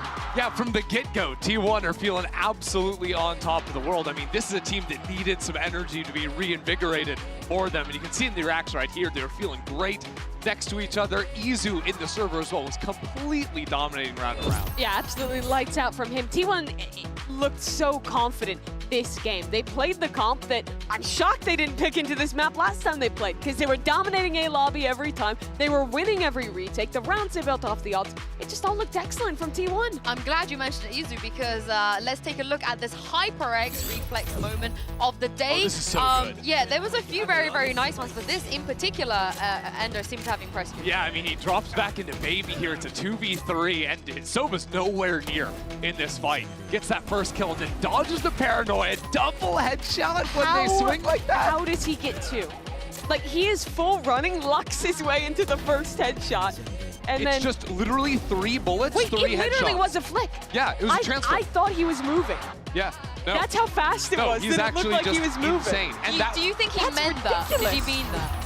Was it an accident? No, that was real. No, when I watched this, I thought it was an accident. I watched it slow down. I think that was legit. I mean, look at this guy. 300 ACS on the Cypher. By the way, that wasn't his only multi-frag. He had a 4K over towards the C site on defense too. Like, it's crazy. This to me is like T1 finally living up to the Korean super team conceit, showing us rounds like that. Yeah, and also not just the individuals, but Mimi, the team play, the ultimate usage are all great. Yeah, they have this really interesting comp. We talked about how it helps them fight for a lobby control, but what they also have is a lot of these ultimates that do such a good job of supporting the team from across the map. In this round, the Rebel fight goes wrong. They lose the opening fight, but then Stax is popping his ult, combined with the decay coming in from that Yoru, and there was another cool one here. The Vuln from the ISO. But The same Yoru, thing. Blue Agents, the decay, thank you. It's all good, it's all good. But honestly, yeah, and then you have like Meteor pulling players off the site when it comes to retakes. All of those combos just coming into really excellent effect for sure.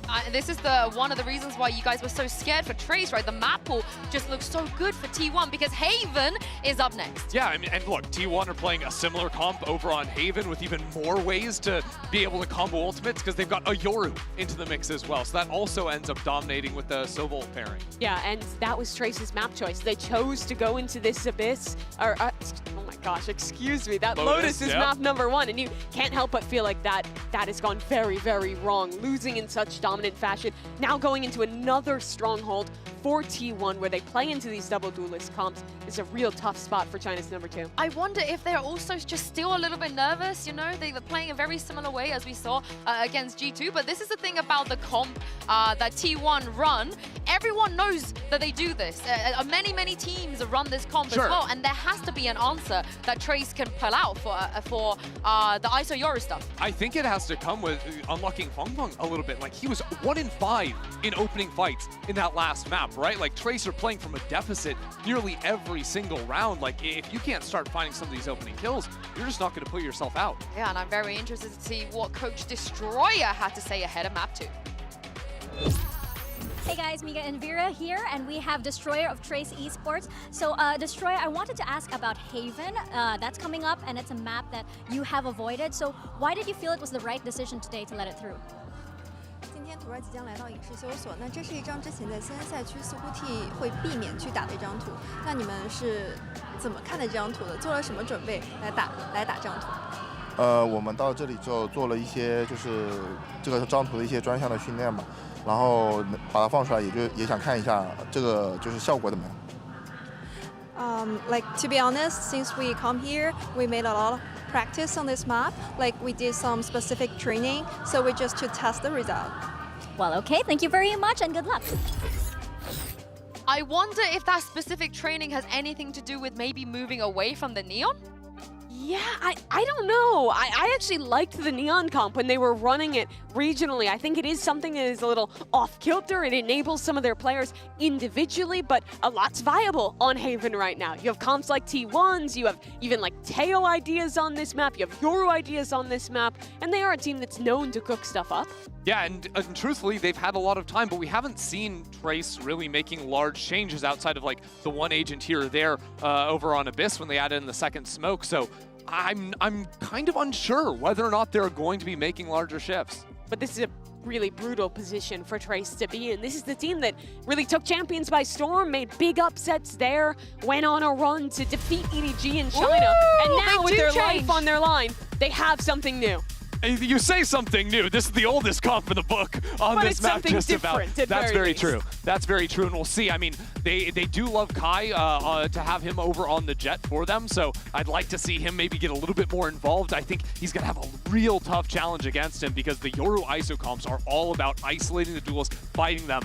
Especially once we move over to Trace on the defending side. And we finally get to see Buzz on that Yoru. He hasn't really had an opportunity to play it yet, and for people that haven't seen him play on this map before, it is fantastic. Yeah, he's incredible. His coordination with Meteor is on point, but this all comes down to Trace. They've only won 14 rounds this tournament. They gotta show us who they are. They do, and if they want to avoid elimination, Achilles and Paper Thin, they have to win out this map right here, right now. Have to win out this one, have to take this to 30 and then win from there. The odds stacked against them. We'll see though if that training that Trace's coach was talking about can be brought to light, if that can be brought to the surface. Or T1 are just gonna storm their way through a very breezy 2-0. Yeah, this has been a tough map for Trace Esports and somewhat tough for T1. They lost to Gen G pretty handily in the lower finals on this map. Should have beaten DRX in the upper finals on it, but were it not for some heroics from Flashback, they would have secured it. But Trace widely been avoiding this map. They played Billy, lost to them. And of course, you never want to play this map against EDG. Oh, the spot out. Meteor puts up the shield, tucks back, stun does come across with the smoke there to obfuscate. Oh, King, however, able to find two, but now Buzz pinching in from long, finds one. Spike just going to be swarming its way down through sewer, but Low King's cut off from the rest of his team. Beyond K. Stuck here, Low King trying to come back to the rescue. 3K here for Buzz, and that's going to be a 4-piece. Dimensional drift not far off as T1 collect another pistol. And you're going to see some similar ideas on this map to what T1 was doing on Lotus, where you can use the ISO to really bully space. You can get that shield up quickly and then make it a lot more difficult for your opponents because they have to double stack often to try to take you down or swing an angle that's going to be dangerous to catch Meteor off guard. And in this case, Buzz is in prime position to capitalize off of Trace having to try to deal with those players. Good work there by T1 as well to keep themselves hidden from that crossfire angle. That's a tricky one. They made it look pretty easy. Now we go over to Sylvan. Be locking down Garage. Trace Esports, I guess thinking about B, actually. Just trying to get a little bit of info. Can they do what T1 just did to them in the previous map? Convert this eco. Entry from Kai, gets himself forward past B, but it's just going to be the approach seemingly through Garage. Paranoia at the ready, going to be sent through. Izu at the same time, able to find Fung Fung. Gets that kill over at long. Sylvan cuts down Kai. Everybody else widely just corralled here into the Garage. Not many places left to go because right at the moment, Buzz drifting in from behind. Gets himself over towards A lobby. Swung the corner now, out of window. Might just be able to gun them all down. Up. Marshall shots now, starting to ring through, just fishing here with a hip fire. Easy's gonna be able to find a third. Missile King taken down. Back-to-back 4 case. 1 for Buzz, 1 for Izu, 2 rounds for T1. Yeah, I love this bend but don't break style from T1. They give up some space intentionally, and they make sure that they're not giving those classics the right ranges to really do some right-click damage. Instead, finding those moments to step in with those Bulldogs.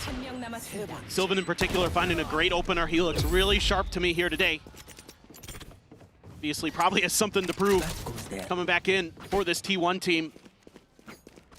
You know, you and I know what Sylvan can be like at his best. He is a very, very good player. Back on those WGS teams where he was a clutch machine. Haven't really seen it at the Tier 1 level yet. Yeah, I'm talking, you know, 3-4 years ago, that era. Sylvan was looking like the 3rd best controller player in Korea. It was Mako, Zumba, him. Yep. This year, he's had his moments, but that consistency, that comfort hasn't come through. But it seems like he has been chomping at the bit here to get back on stage, because so far, rock steady performance in that first map, as well as what little we have seen of Haven so far. Sylvan tucked around the corner in Garage here, setting up for the Paranoia. He's got some help from Izu. This is dangerous for the...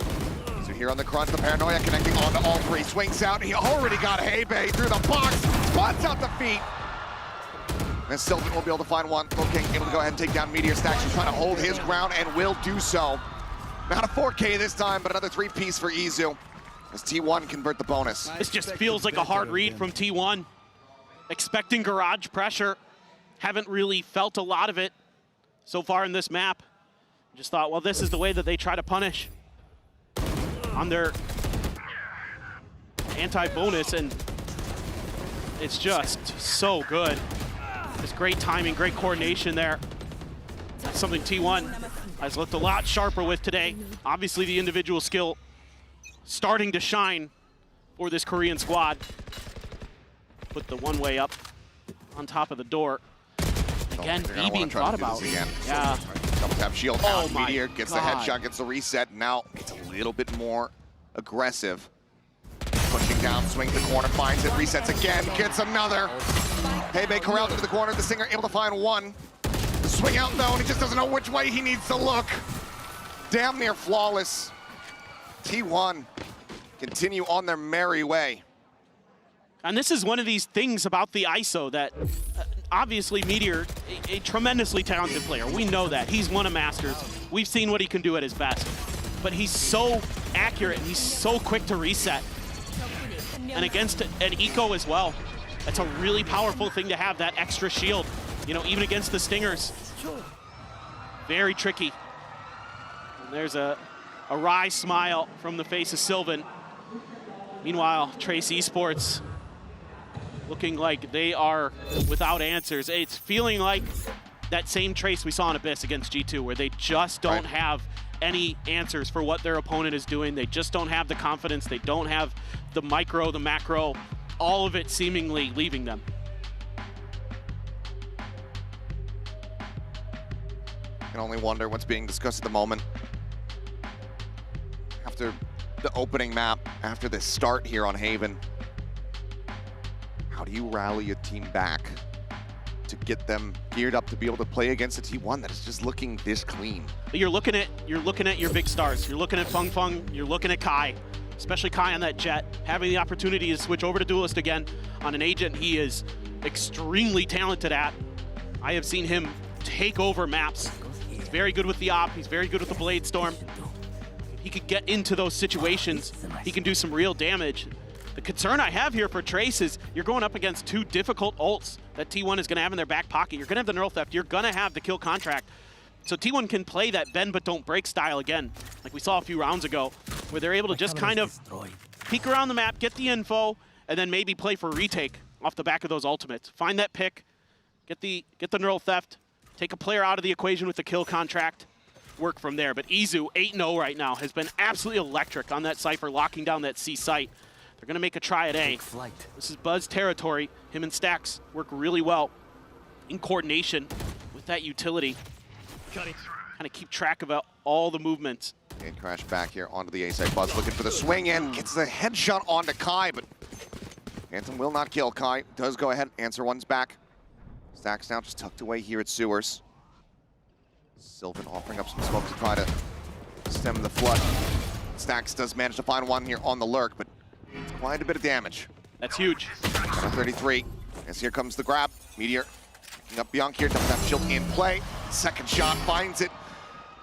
Repops the double tap, spike now planted. The push down Stax, unaware of this coming his way. Ends up falling, Hebe able to find one. Now it all comes down to Meteor. Coming over into the corner, the shield still at the ready. Forced away by the aftershock. The double tap about to expire. Great smoke. Just for the drop down and just can't quite line it up. Lil King will find it. Trace get themselves online here in round number 5. That just feels like kind of a call to just go A. Try to see if you can exploit a Buzz and Stax over there a little bit, overwhelm them, and it just barely works. And it's a good re-clear of space by Lil King to come around this backside and catch Stax off guard. That really breaks things open. That reduces the angles that those players on site have to worry about. They know where the last couple are, especially Meteor, since he had used that kill contract. Makes it way easier than the aftershock into that smoke to make sure that the double tap timing runs out. Really nice stuff from Trace Esports in that round. Buzz has an op though. So does Kai. And Buzz has been noted. They're gonna hold that angle. He's got a TP crash, available. Go back though. over. Yep. Now it's just inching, trying to see if he can spot anything, and as he swings out, they can confirm the operator and confirm that Buzz is dead.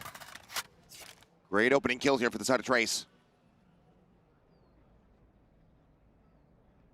See if Meteor can find a timing. Get that shield up and see if he can absorb one of those shots. Swing into it. Kai puts him down. Operator getting an immense amount of value thus far. 2-player advantage now. Now a third is Stax just trying to go for the wide swing out, and Kai just a little bit faster than he had anticipated. Fantastic shots coming out here from the Jet. Trace very well poised to give themselves a second round win. Yeah, this is just exactly what you needed from Kai. Exactly what the doctor ordered for Trace Esports. Needed that hero to step up. And he has answered the call in spades. 30 seconds left. Gonna get a little info from the cam. Here. But looks like it. Just confirming we don't want to go over there. Yeah, well, they've already grabbed the op, so at this point it should just be a save for the last two members of T1. And I think for T1, see what Stax and company have in order for this next coming round. They've got some time to talk about it, of course, so yeah, take a little bit of a timeout. Got to figure out how to deal with that op. Maybe go back to something we saw like early in the pistol round where you're throwing some of that util up into A lobby to try to contest that position. You know, if he wants to come long, C, that's fine. You know, Izu can use his util to kind of get a better read on the positions as they make their way through. But really, that op battle comes down to that long A fight, being able to control that territory. Just a really nice read from Trace Esports. Get the spot on the Buzz and just lock him out. Buzz never really got the feel that there would be a counter op on the other side of him. So, not bad at all. Not bad at all. Yeah, surprise play working a treat. Trace getting their first back-to-back round victories so far of the series. How many more do they have? That's going to be the question. For now, economy still going to be quite strong, as this shot is just disgusting. Filthy. Right through the corner. Looks like they will be able to force up another operator here. A bit more in reserve. Still, these ultimates available to them. They're just going to kind of leave this area open. Did send a vulnerable to try to just put some pressure.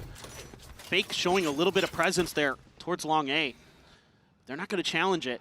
Kai, so aggressive. This is China Valorant in a nutshell. Storming forward, we'll just go ahead. Clears out that trip. Fake teleport. Time to jump. Buzz setting up this gate crash. Everybody here from Trace getting set up to attack this A site where, for the moment, it's only Stacks on its lonesome. Reinforcement's going to be a world away, but they're about to get a hell of a lot of information as Buzz puts the mask on. Dimensional Drift now in play.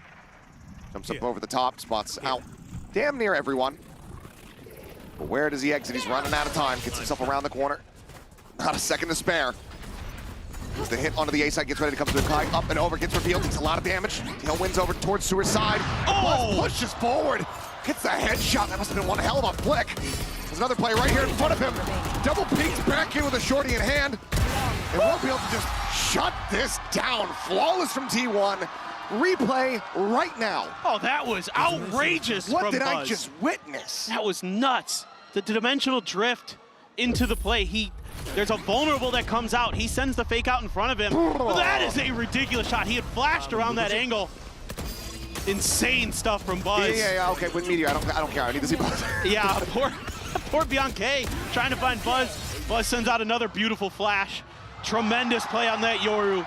On his feet once again. Started off the series that way. It seems like he wants to end it that way as well. What a round from Buzz. That's a heartbreaker. It takes the op away from Trace. Up and over they come. It's Kai to be hunting a target. Sylvan blinded up. TP's in the corner. Ends up getting shut down. Izu trying to find his way out of the corner, and Platt cannot do so. Ends up falling to the aftershock, and suddenly we're into a 2v3. Time to jump. Stacks and Buzz. Eternal duo. And they pull it off. Crashes right there in front of Platt. Now going to be cleared out. Same with the recon. Nothing spotted. Out into the open. Stacks. One enemy Able to find Hebe. Sova showdown. Just drones available on either side. Hunter's Fury as well, which gives Bianca a massive advantage. Stacks has to push. Gonna have to tap this and try to at least bait some of the util out as he sees the drone. I'll give him all the info that he needs, and I think Stacks is now assessing whether or not it's worth trying to play this one out. Could just double back, go for the operator, but will at least get a consolation prize as the Hunter's Fury comes through. He wants the kill, he wants to try to take everything from them. He will be able to do so. Gets the elimination, gets rid of the ultimate, but cannot get the win. Trace, they hold on. Yeah, just not much that Stacks can do in that situation. No opportunity to really push that space. Great diligence by Bianca. Using that drone first to get the spot, to get the info. Buzz had a nice shot, but had to gate crash out. Things were falling apart really quickly. Good aftershock again. Very impressed with Hebe on this breach. He's had a couple really nice moments, especially with those aftershocks. Do some damage in these rounds. Sylvan, though, gets left on a bit of an island. Tries to tuck into the corner. Gets dealt with quickly by Kai. Back into the op for Kai. Smoke's gonna bloom in his face, though. Buzz as well, challenging this angle. It's gonna be advantage for T1 on that long A fight. So now they should be able to lean a little bit heavier over towards the other side of the map. And already Meteor out of his normal position over in the garage. So changing things up just a bit. Oh! Just a hair off, maybe a minor amount of movement there, but what a fantastic shot from Punk Punk. That is phenomenal from him. Def now getting the ping out. Identifying that Stacks widely alone. As Meteor sets up the shield. Drone comes out. Still getting pinged. No distraction. Meteor gonna just try to fight his way out of this position here. It's the grab, wall falls, gets the headshot, looking gonna be taken down, double tap, refreshed. Everybody else disconnected now, away from this B site. The defuse getting started, the ping revealing. I'm not sure if they've noticed this, but Kai's still able to find one. Bianca finding another. The defuse, however, is just being held. It gets away from them, Trace. Start running it back. But Izu just sticks to it and gets T1 a 6th round win. That is such a gut punch for Trace. They play this round really, really nicely. They create a ton of space. They win a huge opening battle against the operator. Feng then starts lurking all over the map. It looks like they have a great opportunity, but in the midst of the kill contract, chaos ensues. And somehow, some way, T1's able to just get onto the spike and stick it. The Hunter Fury probably creating some space there, sure. Not exactly. He got it to half, got off, and then got back on it. Not That sure what retap, happened. Yeah. Getting lost in all of the confusion and all of the chaos. Really feels like Trace should have been just one round away. That corner he's in. That is such an annoying position. He's tucked in with a Vandal drone. However, will identify Rolling Thunder now going to be crashing through. Actually, I believe you have TPs into it, and Kai just massacres the rest. What? Dax and Meteor could not get out. Kai just tears them apart. Buzz at the ready, sending the flash, dropping down, catches them on a timing, but not much more to be done here, it would seem, as Izu now in a 1v4. Kai ready to greet just around the corner. Spots the first, finds it, Izu. 3 swings in, and this time will not be allowed to perform miracles. Trace continue to rally back, keep it contentious, 2 rounds separating now, with 2 more to be played. That really looked like to me that T1 had a read on the Rolling Thunder. Just a spacing mishap. Oh, the catch and the updraft onto the box. Bianche's util caught him as they were trying to escape. Insane coordination there from Trace Esports. And that's basically round over. It's going to be a timeout from T1 now. Try to stabilize. They've already got 6 on this defender side. Would love to eke out a few more. Some ults to talk about, another dimensional drift from Buzz, but I mean, this is just coming down to who can catch who off guard, who's got that better read on that round with a couple combos of the util, knock a few players out, and it seems like that's the round over for one side or the other. It's the first timeout call of the series so far here from T1. Haven't had much need or want to have to intervene, but clearly Autumn not enjoying how some of these rounds have both gotten away from them and how they've gotten some of those rounds, because a hero stick, not necessarily something you want to be relying on.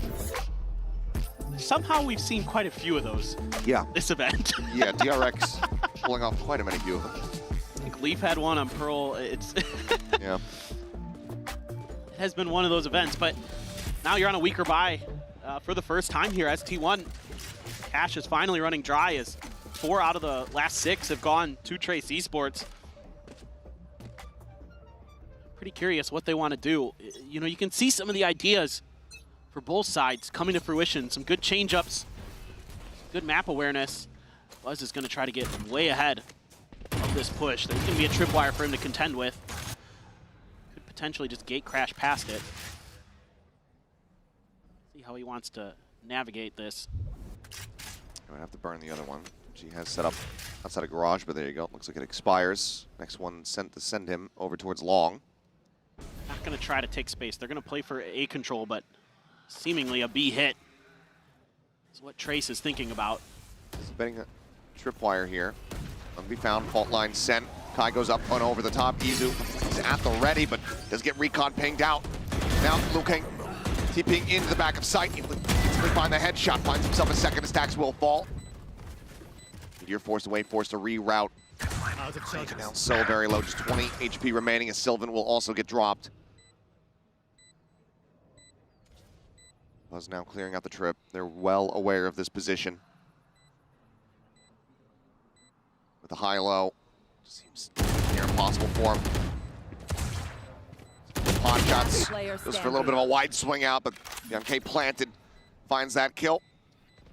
Meteor now, last one to fall. Timeout call here from T1. Not going to be delivering an eco win. Trace will get 1 round away from tying things up as they look for a 6-6 half. Yeah, these slightly delayed util dumps from the Sova on Trace Esports has caught T1 off guard a couple rounds now. It's a little bit late with the drone. They're going to drive up behind it.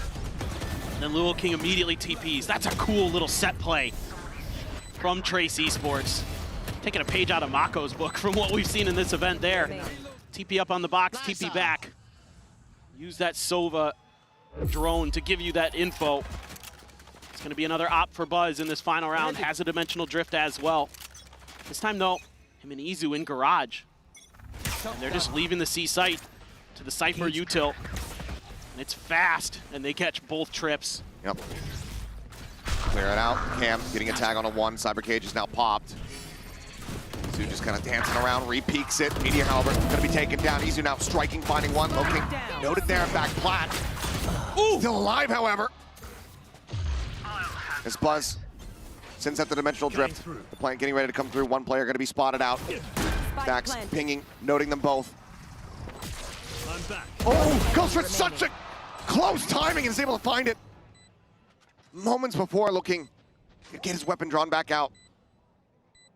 Buzz now holding the corner of Kai, able to find that headshot. The knife is absolutely instant. Woo. Red Bull clutch from Kai gets us tied up 6-6 and a half. Absolute madness from Kai. 13-8 now. He has been a huge impact in these last couple rounds. Absolutely has. Was present there on Lotus where the rest of the team is not. And my God, Kai on a heater once again. We'll see you guys on the other side of this halftime break.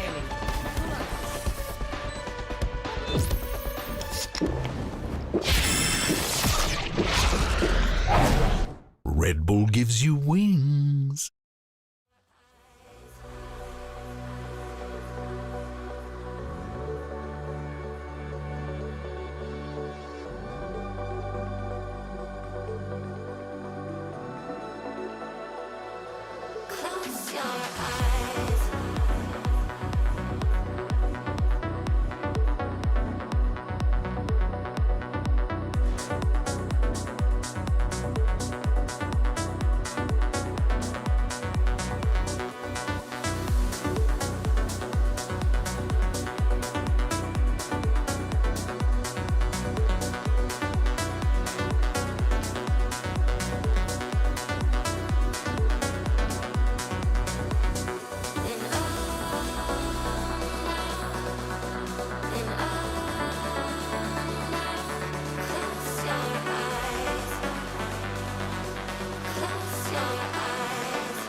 Far cry from what we were witnessing on that first map. We are now tied up 6-6 at the half. Trace rallying back, coming alive.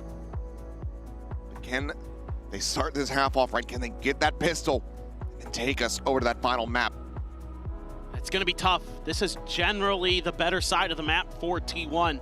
With this comp, they went 8-4 against Talon, 7-5 against DRX. 5-7 against Gen G, but then they went 0-6 on their defender side, so it didn't go so good there, but this is generally where they're going to be doing their damage, where they're going to be finding those combos, where they're going to be able to TP into sight, hit you with a bunch of util, hit you with some timings that make things really, really challenging.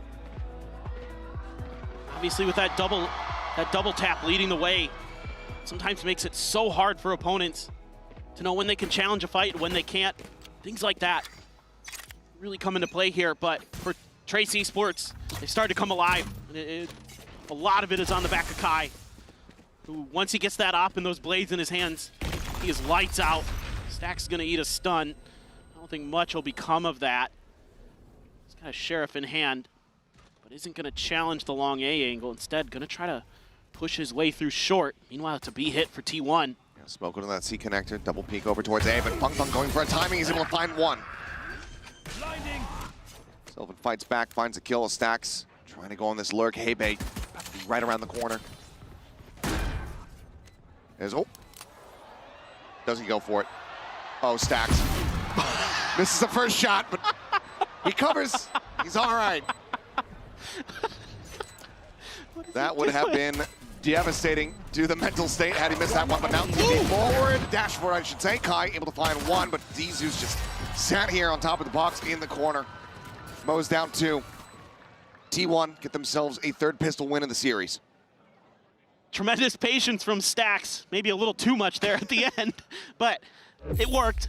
It's fine. It's still a great idea. The way he plays that off the rip, eats the stun, sticks in the smoke, 3 pushes down. It wasn't an Ascent A lobby moment. No. You know. Don't gonna call anybody out. Didn't quite get that bad. But for a second, site, there was some scares. And Sylvan played that really nicely there, trading immediately off the first kill, and then being a bit of a bait for Izu and Meteor, who are on the other side of the site. I'm just gonna make a quick push in towards C. B though has a camera to check for this push out in towards the ramp, but it's going to be a fallback here for Trace Esports. See if they try to push the tempo a bit. The issue is one player that has a weapon that can get a little bit of damage to that Marshall. And this guy's still going to be working his way across the map. Buzz does get taken down. Maybe just scraping forward into the smoke. Gets himself a third as Sylvan runs out of bullets. Recovered Vandal. As now Stax is dead. Hey, Bay. Spike down. Coming up with 3, and Kai still hasn't even arrived. The spike is dropped. Izu swooping around will know, should know, that this just leaves the garage. 45 seconds, some time to play with. He could reroute. Just the Sheriff in hand. Odds certainly stacked against him as tries to jump up into the window, but it's going to be Hey-Bay getting himself a 4-piece as Trace do to T1 what T1 did to them at the start of Lotus. Absolutely, this is kind of Trace Esports calling card. They're really good in ecos. They have been for a long time. And not just against EDG, who is notorious for throwing against ecos, but they're very, very good in these scenarios. And it's the timing that they use here to push through to the site, and they catch T1 a bit off guard. T1's pushing into smokes when they really shouldn't be. You know that they're gonna have close range utility there, or at the, they're right-clicking with classics. They just kind of walk into those smokes and pay the price. Great stuff by TE, though, to get ahead of that plant, to never even let it come through. It's a couple Sheriffs and a Guardian. The only buy-ups for T1 on this round. Meanwhile, even Outlaw for Kai. Right here. Assault rifles the rest of the way through. A bit of a, I was going to say, Stax is in trouble. Meteor. Flushed out Meteor, able to find 1. Double tap. Available, forced away there by the fault line. Buzz making some noise. Paranoia going to be sent his way. Jumps across the opposite side. Looking, spawning up with these players. Dodges the Paranoia, steadies the aim. He'll find 1, but Buzz with that Sheriff. Puts him down, picks up the gun. Surely T1 can't just do it again. Right back to him. Ooh, fantastic coordination, though. Again, Sylvan leading the charge. Buzz able to tuck into the other side. 2 players with just basically no HP here. Stiff breeze would knock Buzz and Meteor down to the floor. Got those upgrades. Pressure here on this flank as there's a swoop in. The headshot going to be found. Meteor tucks back around the corner, sends out the wall, rushes, sees one on the right. Swoop in, Kai, that second shot able to connect.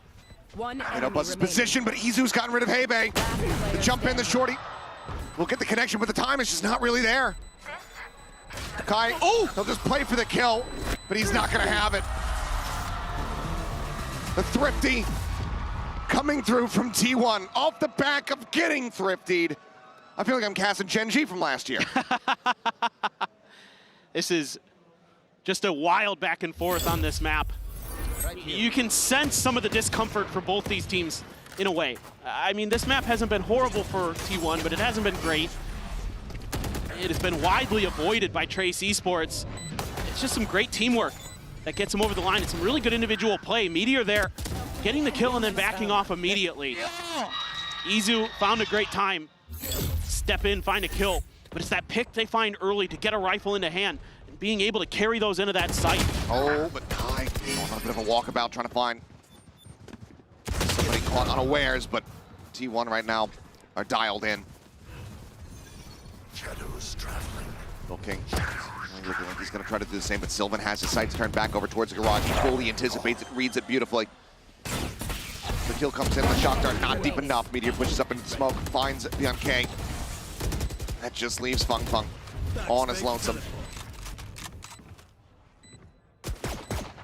Now position is confirmed. Swing out, and that's going to be a flawless here for T1. Once again, separating themselves away from Trace. Up by 2 rounds, looking to hit double digits. Great anticipation here. Expecting Kai to get aggressive. Meteor's right there, ready and waiting. Double tap available. They're just doing a great job pushing and pulling together here. Sylvan watching the flanks. Just good comms, good coordination. For T1, sometimes it's just the fundamental things that they really need to do well to kind of beat their opponents. There's so much talent, there's so much firepower on this squad. If they're just kind of in sync, generally it's going well.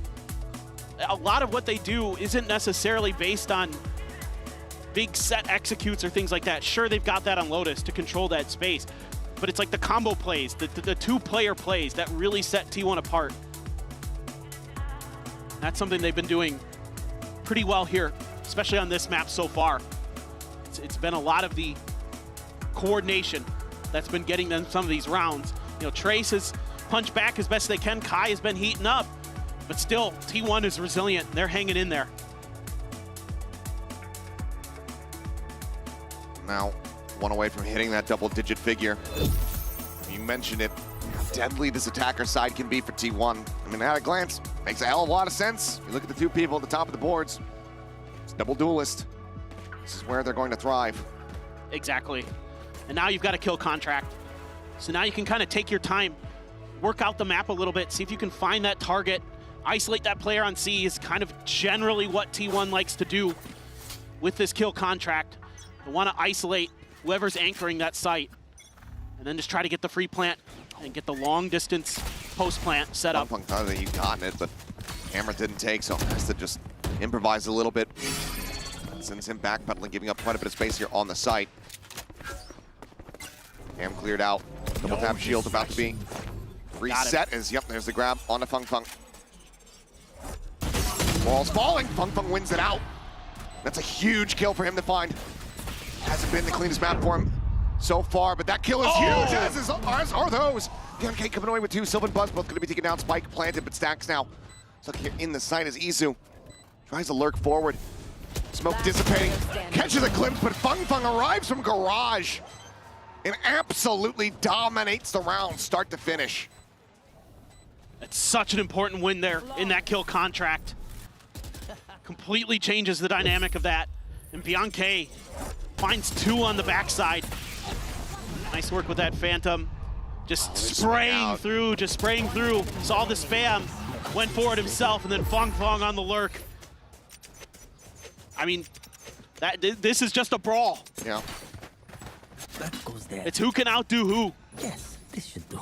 You know, Trace Esports has kind of just said, let's just go at him. Let's just throw him everything we've got. Our tournament life is on the line. Let's go out with a bang if we're going to go out. Cleared on both sides. Dimensional drift now coming through. Buzz just chasing forward. Just a glimpse of one. Wants to make sure that that sewer is going to be cleared here. Drone now coming out. Oh, he's just going to jump out right in front of him with a shorty in hand. And Bianca cannot react fast enough. By now arriving. Updrafts over top of the trip. Camera here in sewer. Should be able to catch a glimpse, provided that Izu's actually toggling it, but now Buzz is finding another one. I'm going to be taken down. Side to side here with the camera. There's the ping reveal. Stacks. Not a lot of time to try to react to it. Kai comes away with that elimination. Meteor going to be taken down off screen as well as Lil King able to find one. Paranoia going to be sent through. Sylvan at hell tucks back, but Buzz is taking over. Not going to be rewarded with an ace. Hey, tries to bail it out, but he doesn't know Izu's position. No one had caught a glimpse. And he is there to save T1 in this round. Once again, up by 2. It's just the little things there for Trace Esports. That early pick on the Bianca, thought he was safe, thought he was far enough back that he could drone. The whole time they're playing to give up sight and play for retake. And you can see their retake is good, the timing, the coordination there. Kai is just a step ahead of where T1 expects him to be when they check that cam. And Stacks is already too far down the ramp where he's in a bad spot. He gets caught out. Back over to Kai, who's got knocked out. They're going to be able to check it with the drone. Good piece of work there. Buzz has to TP out. He's just going to help Meteor refill that space. The aggression is catching them off guard. Skate Crash now coming through into the back. The Paranoia there. Buzz takes the TP forward. Hunter's Fury gets the ping reveal. Opened up, dueling Hunter's Furies. BMK is going to be able to find one, but Stacks will equalize as he finds Bunk at the same time, and now Buzz planted here at back plat. Gets rid of Hebe. Izu holds down Garage. And it is all on Bianca. Oh. Snappy headshot to get himself a third, but it'd have to be an ace clutch to get them this round win. Both players full HP, full shields. He's down to 46. Gonna have to effectively just be headshots the whole way through. Has some isolated fights if he can swing this corner, win the first one here. But Izu has just been on the money here today. That one, I really thought Bianca was gonna have a shot with T1 giving him the isolated fights like you mentioned. Literally what I was just thinking, what a creative play there to use the TP to bait for Meteor. We can just walk in, the double tap activated. And Buzz holding the back line there, even though he goes down to Bianca. This one right here, ooh, that's good. Ooh, that's good. But set up positions, yeah, a sigh. You could feel the pressure mounting for Trace. That's kind of the problem, is that this map here, so many of these rounds, including the previous two, close but no cigar, just can't quite get through that last player or two. Dimensional Drift already online here for Buzz. Spotting out a hell of a lot here now, just TPing in behind over at Hell. Kai up over the top, however, with the knives, is able to go ahead and shut him down, stems the bleeding. Keeps him in with a shout. The jump peek. Oh. Paranoid out. Micro movement here, so good from Kai. Okay, able to find that one. Needs to flick here on a Meteor. Meteor able to find two.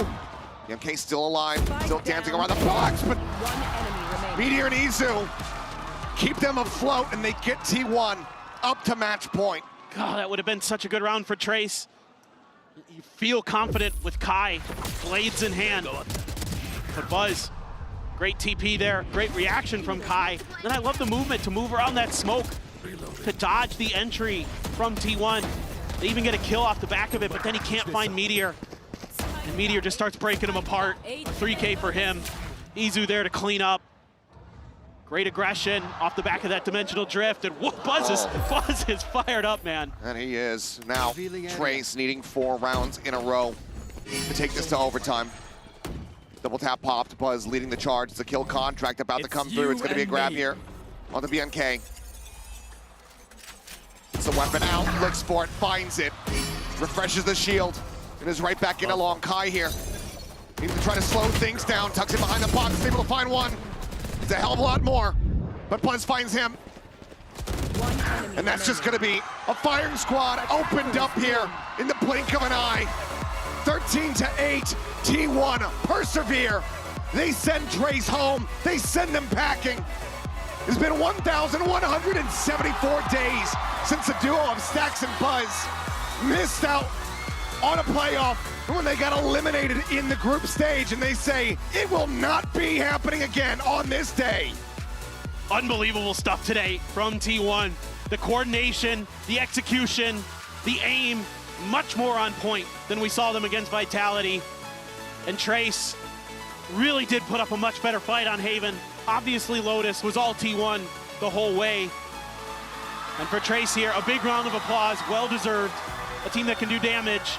T1 though, this team that was put together to win championships, to win trophies, trying to find their form, trying to find their footing, and this could be the first step towards something even greater. Oh, I wonder what the sign says. I don't know.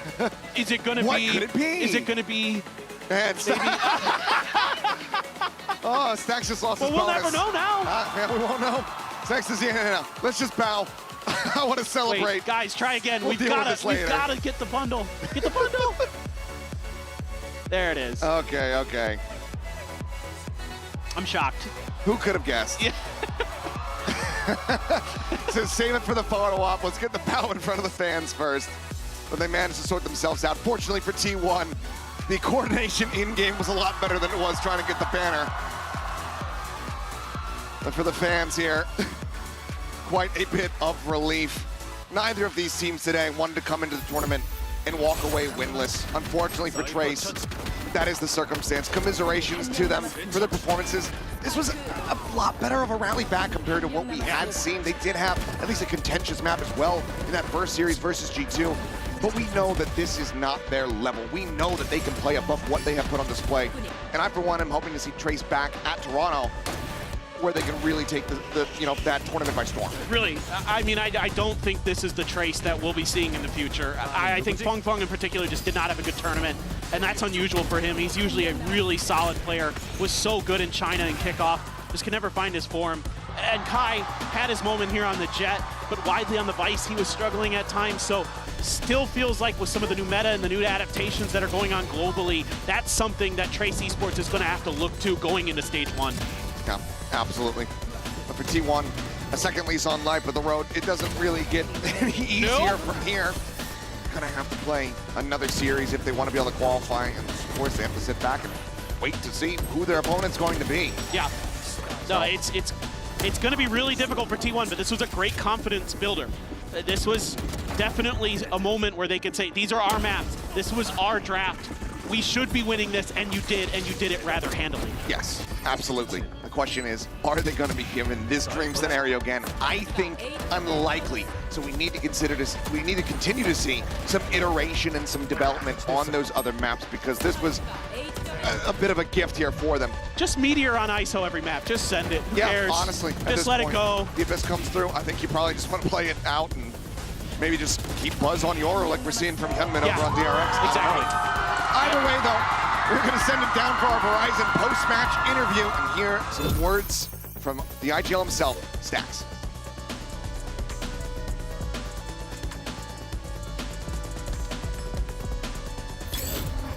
Oh.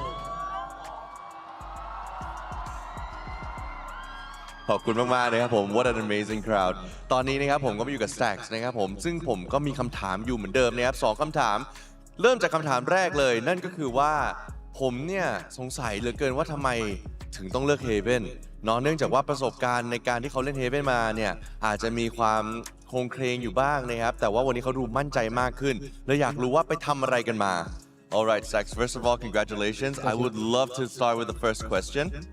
And yeah, the first question is pretty much about the second map. I really want to know, and I think a lot of the players did not expect you guys to, pick Haven as well, given the recent performances. Yeah, could you run me through what was going on through the decision making for picking Haven? 승리 축하드리고요. 사실 많은 사람들 그리고 상대 선수들이 T1이 헤이븐을 픽할 거라고 예상하지 못했던 것 같아요. 최근에 약간 흔들리는 모습을 헤이븐에서 보여주기도 했었잖아요. 그래서 헤이븐 픽의 이유가 궁금합니다. 저희의 이제 퍼스트 맵은 이제 항상 헤이븐이라고 생각을 했어서 상대방이 이제 열어준 거에 너무 감사하게 저희가 픽을 당연히 했고요. 저희는 이미 준비가 돼 있었고 그리고 저희는 왜 그렇게 대중들이 생각할지 모르겠지만 저희의 첫 번째 맵은 헤이븐이라고 생각합니다. 제일 강한 게 헤이븐? 네. We actually think the Haven is our strongest map. I don't know why people would take that as a surprise. I mean, I do really think and believe in our Haven. And yeah, and also for the first map, we thank Trace for picking it too, because it's one of our strongest maps too. Oh, alright.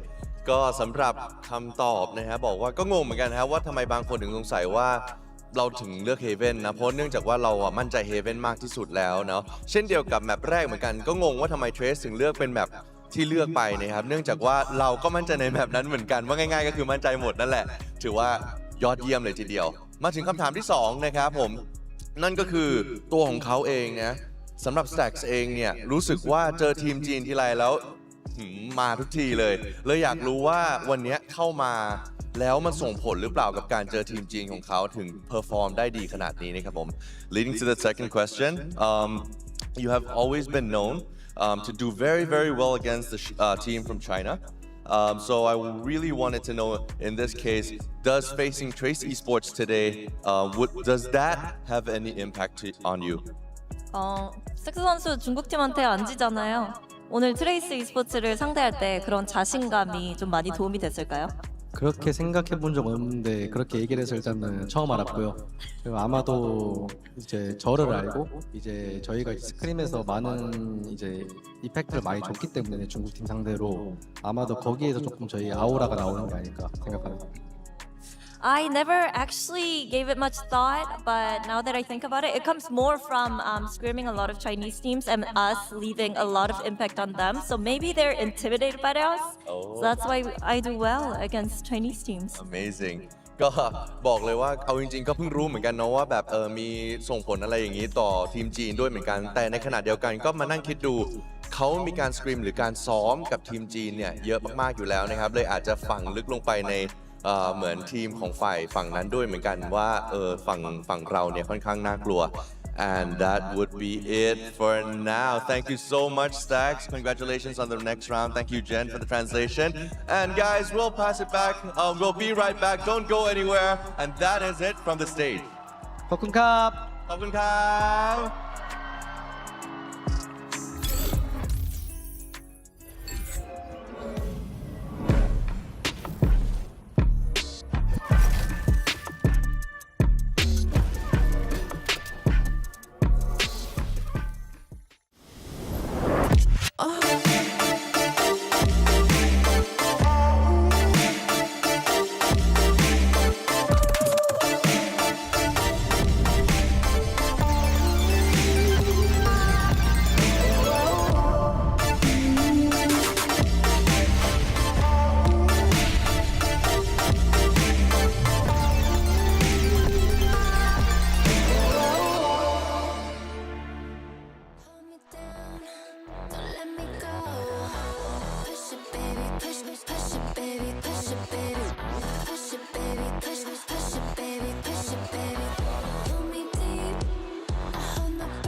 Welcome back, everybody, to day 4 of Masters Bangkok and our second elimination match. It's Team Liquid taking on Sentinels.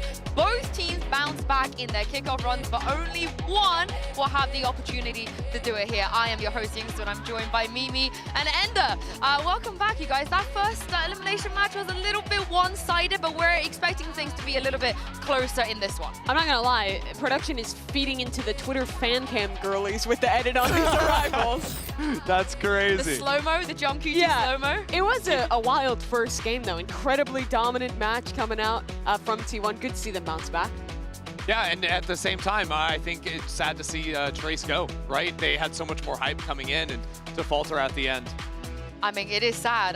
We're going to have to send one more team home now. It is going to be even more sad, I feel like. It could be Team Liquid after the way we saw them play against EDG. So talk me through some of the things that you guys saw that you don't want to see again today. Oh, there was some vintage Liquid rounds in this game. There was also a lot of rounds with potential, but I think we got to talk about the stuff that was rough, that ended up losing them this game. start off on this round, which starts really good idea. They're fighting really heavy towards heaven and then going back into the retake, and then they just miss the suck onto Chichu. Camo's TPing away. He can't run back. I'm thinking of a different round. This is the one where he TPs away and can't fight back in. And then this, I think, is that other one as well. Yeah, there were so many of these like just crazy rounds. I mean, Chichu putting up a fest on him there. But yeah, that's the pull just right on top of the start. It's unfortunate too, because I thought TL ran a super cool round in that one where they just sent the Yoru in to plant the spike. They're fighting through their Astral up in heaven with a super late flank, and it's just a misplaced star that tosses the round. So it's not like it was just a mess. There was a lot of cool ideas, and sometimes the execution made it slip away. Yeah, it was the same with Pearl though, right? Like they had so many good moments that match, and then they get in the second half, they make a questionable decision to force buy with 3 pistols, and then they lose the chance to close it out. Well, let's hear what Nats had to say to Mika Fabs ahead of this match. Hey guys, I'm here right now with Nats, the IGL of Team Liquid. Now, Nats, Team Liquid has defied expectations before, like you guys did it at the EMEA kickoff. I'm wondering, where does this resiliency come from within the team, and what enables you guys to just pull through such, unexpected matches and like defy all expectations? I think we were just making a good decision after the losses, but overall the rest of the boys like when with people is not expecting us to win, but I think they just enjoy around that, but we're just trying our best. Underdogs can be an advantage, right? Sometimes. Good luck. Thank you. I mean, you heard it from Natsa. That's the mentality they had back at kickoff in EMEA as well. And they ended up making a final. The good news is the rookies, Kiko and Camo, had a great debut on this stage against EDG. Absolutely fantastic, and especially in that first map where they're pushing EDG into multiple overtimes, right? We've seen how good EDG are, so to have these guys come out on the stage, play up against some of Valorant's finest, and absolutely pop off is a great sign for this team. For Kiko especially, it's great to see him thrive on this stage. Won Ascension 2 years ago, played a whole season with Liquid in 24 that didn't go their way, but I feel like he's really found his own on this roster in 2025, and with Camo also stepping up big time, it made you think that they could have won this game, and they very much could have. It was a close OT. It was a split that was only a few rounds away. If they hadn't lost those key rounds we showed earlier, this could have been a scenario where Team Liquid was off in the 1-0 games, going la-di-da towards the playoffs, but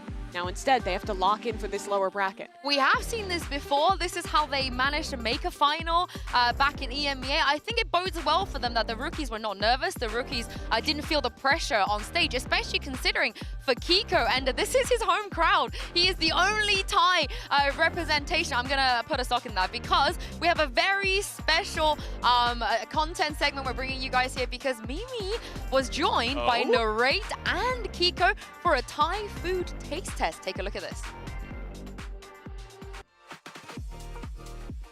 Hey there, welcome. I'm Mimi, and I'm here with Sen's Narrate and Team Liquid's Kiko, and we're going to be trying out some Thai food today. Got a couple dishes queued up, and pretty excited for this one. I know you were talking about being super excited for your first global event, getting to come to Thailand. Yeah, I mean, it's nice to be here. I think that, I really like the weather, because in Germany right now, it's snowing. Here's really warm.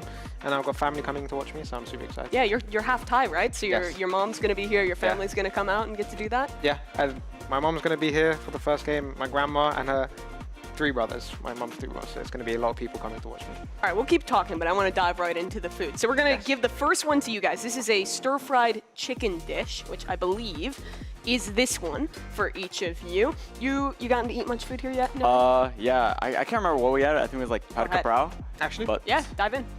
We've eaten like a little bit of Thai food, but we have a habit of just going to get like Japanese food or something, always for no reason. To be honest, the Japanese food here is really good too. But that one should be a little spicy, good, kind of basic stir fry. Yeah, I mean, it's good. I think that when we first landed here, I was like telling my family, like, the first thing we can eat, I know we're gonna eat like some fried chicken that's not Thai at all. And that's the first thing we did. We went to this Korean place called Bonchon, and we ate like just fried chicken. Everyone wants to eat fried chicken for some reason. No one wants to eat Thai food. I was like, right, whatever. Narrate, for you, this is your kind of second year coming to global events in Valorant. Last year you were playing against this guy in EMEA. Yeah. Now you're in NA with Sentinels. You guys get second place first ever event. How's it been? What's different playing in NA, playing with Sen versus your year last year with KC? Well, I mean, obviously the biggest difference is like, location. Berlin is a very cold like city, especially like in the winter. It's very just Dark. Desolate. Sunsets It at feels 4 p.m. Yeah, it's very dark always. NA and LA is just 70 degrees, all year round. It's just perfect weather for no reason. Like it's actually annoying like how perfect the weather is there. But like in terms of like teams and stuff, when I went to EMEA, I didn't know a lot of the players. I just kind of was playing. Whereas in NA, I know all the players. I know how they play. I know their tendencies, and even just like I'm fans of them too. Sure. So that's the biggest difference is I'm just playing people I know versus people I didn't. I want to grab the next dish here. We have a spicier one. This one is a yellow curry dish. If you want to just grab it, you can go ahead and dig it. I'll let you guys finish the other dish after. Let's take a peek at that one. Looks pretty good. Actually, looks good, no? Do you eat a lot of Thai food at home? Yeah, my mom's a chef. Your mom's Thai. Does she cook a lot? Yeah, for she's ya? a chef, so she makes a lot of Thai food, a lot of like Asian sort of cuisines. So yeah, I'm pretty used to all the flavors. Like this one, it's like medium spicy, and I don't feel like it's spicy at all. So I hope this one's a bit spicy. No. No? Okay. Maybe it'll be a little harder this one. I don't even know how to eat this. Like I've never eaten something like this, so. No? Oh, it's like shrimp. Okay. Yeah, I think there's like prawns in the curry. Okay. Oh no. I don't even know how I buy this. I got stuff in my mouth. A bit of a struggle to get through. No, yeah, I mean. All right, we got a spicy I need to dish. sit closer.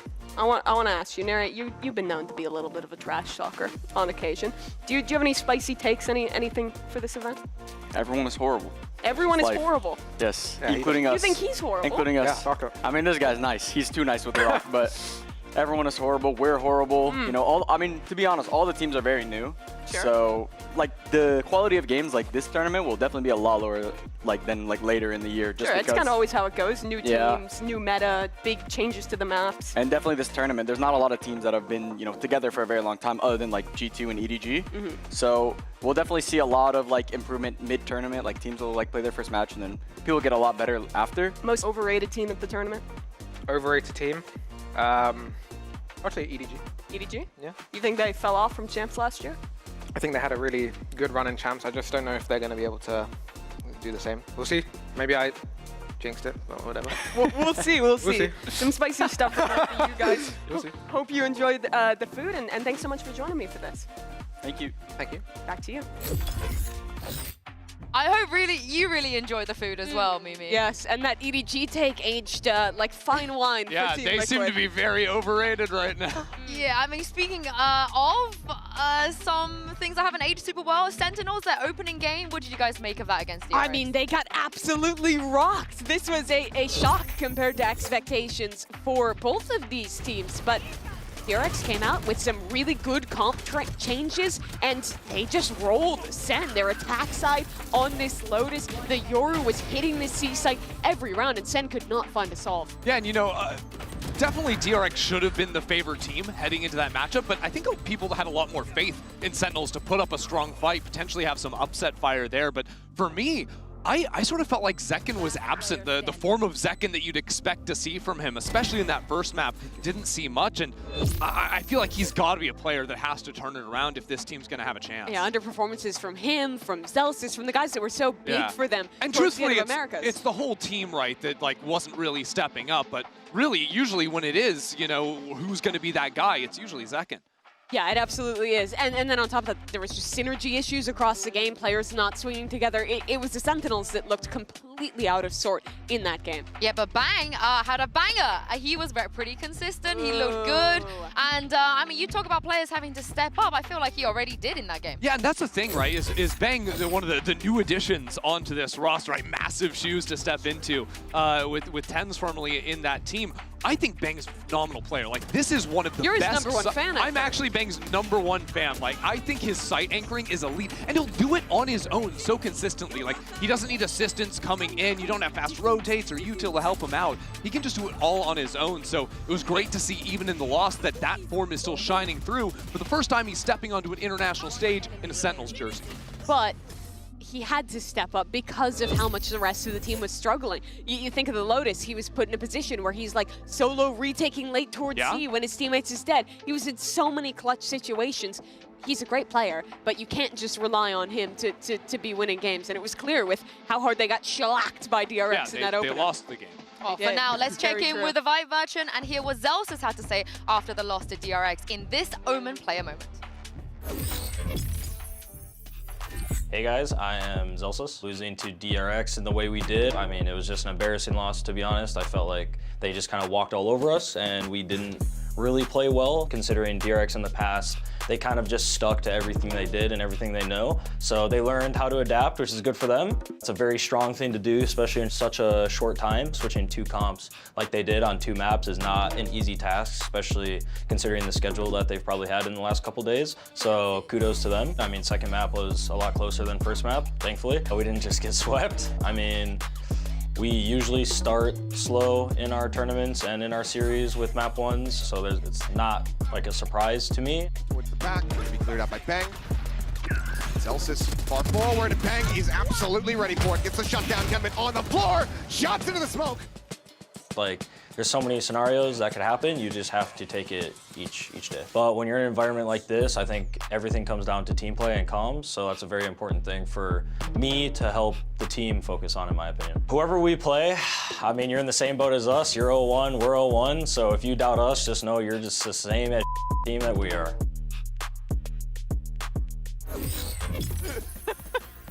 Tell us how you really feel, Zelsus. Tell us how you really feel. But they will be going up against Team Liquid in this scenario, of course, in the elimination. But let's take a look at this comp that Liquid were playing back in EMEA. This was their permaban until it got to the best of 5s, where they kind of had to show us. Do you Do you guys think that this is something they could bring out again today?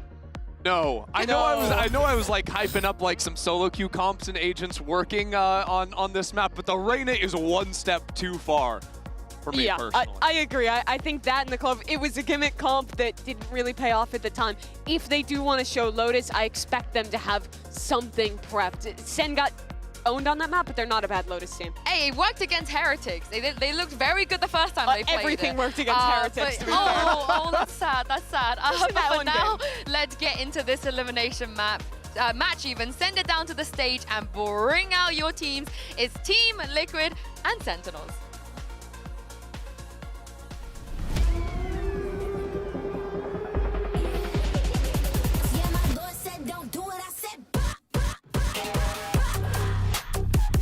Sentinels พบกับ Team Liquid. Team Liquid and Sentinels, they are no strangers to the pressure of elimination, but only one of them can survive today. It comes down to the teams, one of them that won the first global tournament of the year back in 2024 in Madrid, and the other one that had to answer to every single person doubting them in this community. It is the ultimate do or die. Both these teams had very mirrored paths in their respective kickoffs.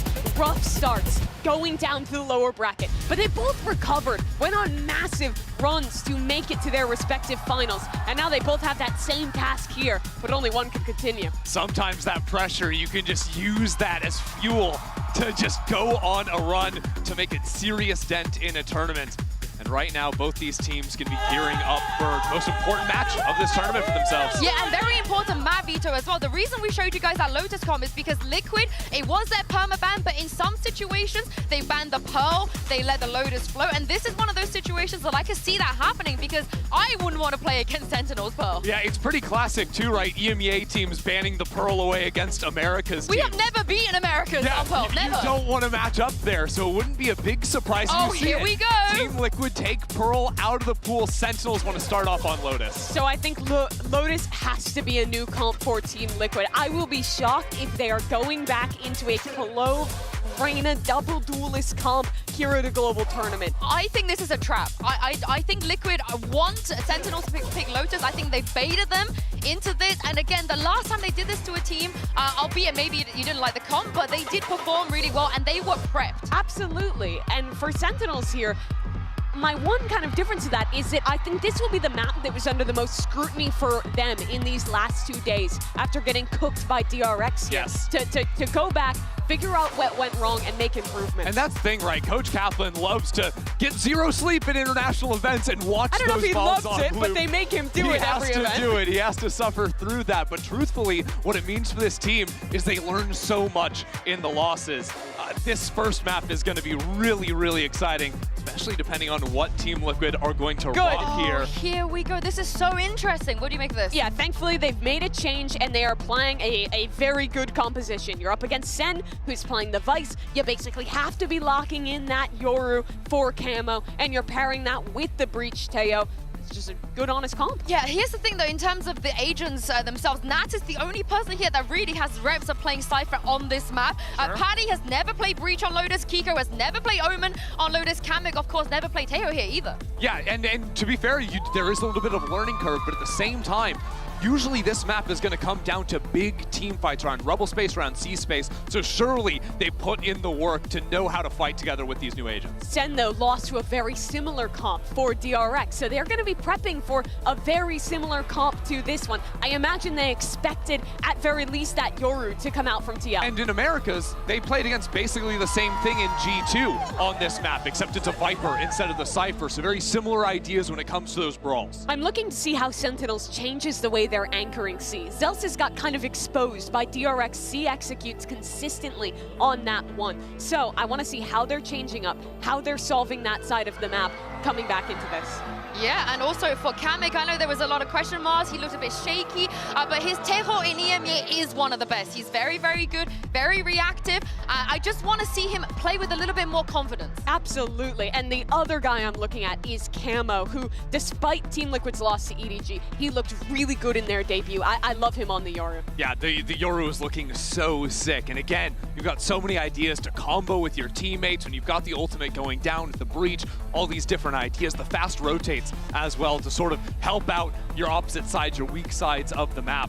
This is going to be a very new look for Team Liquid coming into the match today, but I think they've got some serious chances even on this opener. Yeah, this is what I talk about when I said preparation, because even though they were perma-banning this map, they were all telling us, talking about how they actually had something cooked. They knew what they were doing. They just didn't want to play it. But for Sentinels, how do you react to this? How do you react to some of the changes that we just seen? I think this is likely what they expected, or at very least a comp they're familiar playing against. So I almost turn more towards like individual player confidence. I'm looking at Zekin. He is a big game player for this team. He was one of the biggest reasons they won in Madrid. They went on their run in America's kickoff this year. He's got to be better than their first game. Yeah, he's got to be an elite duelist for this team to make a dent here in this tournament, go for a deep run. It's also interesting that we just haven't seen him take the Yoru yet at this event, right? He's played the Jet. This is going to be his second game on the Rays too. It's a map where it makes sense for the agent, but I've got to see more from this guy. And I also want to see the vibes, a little bit better, because against DRX,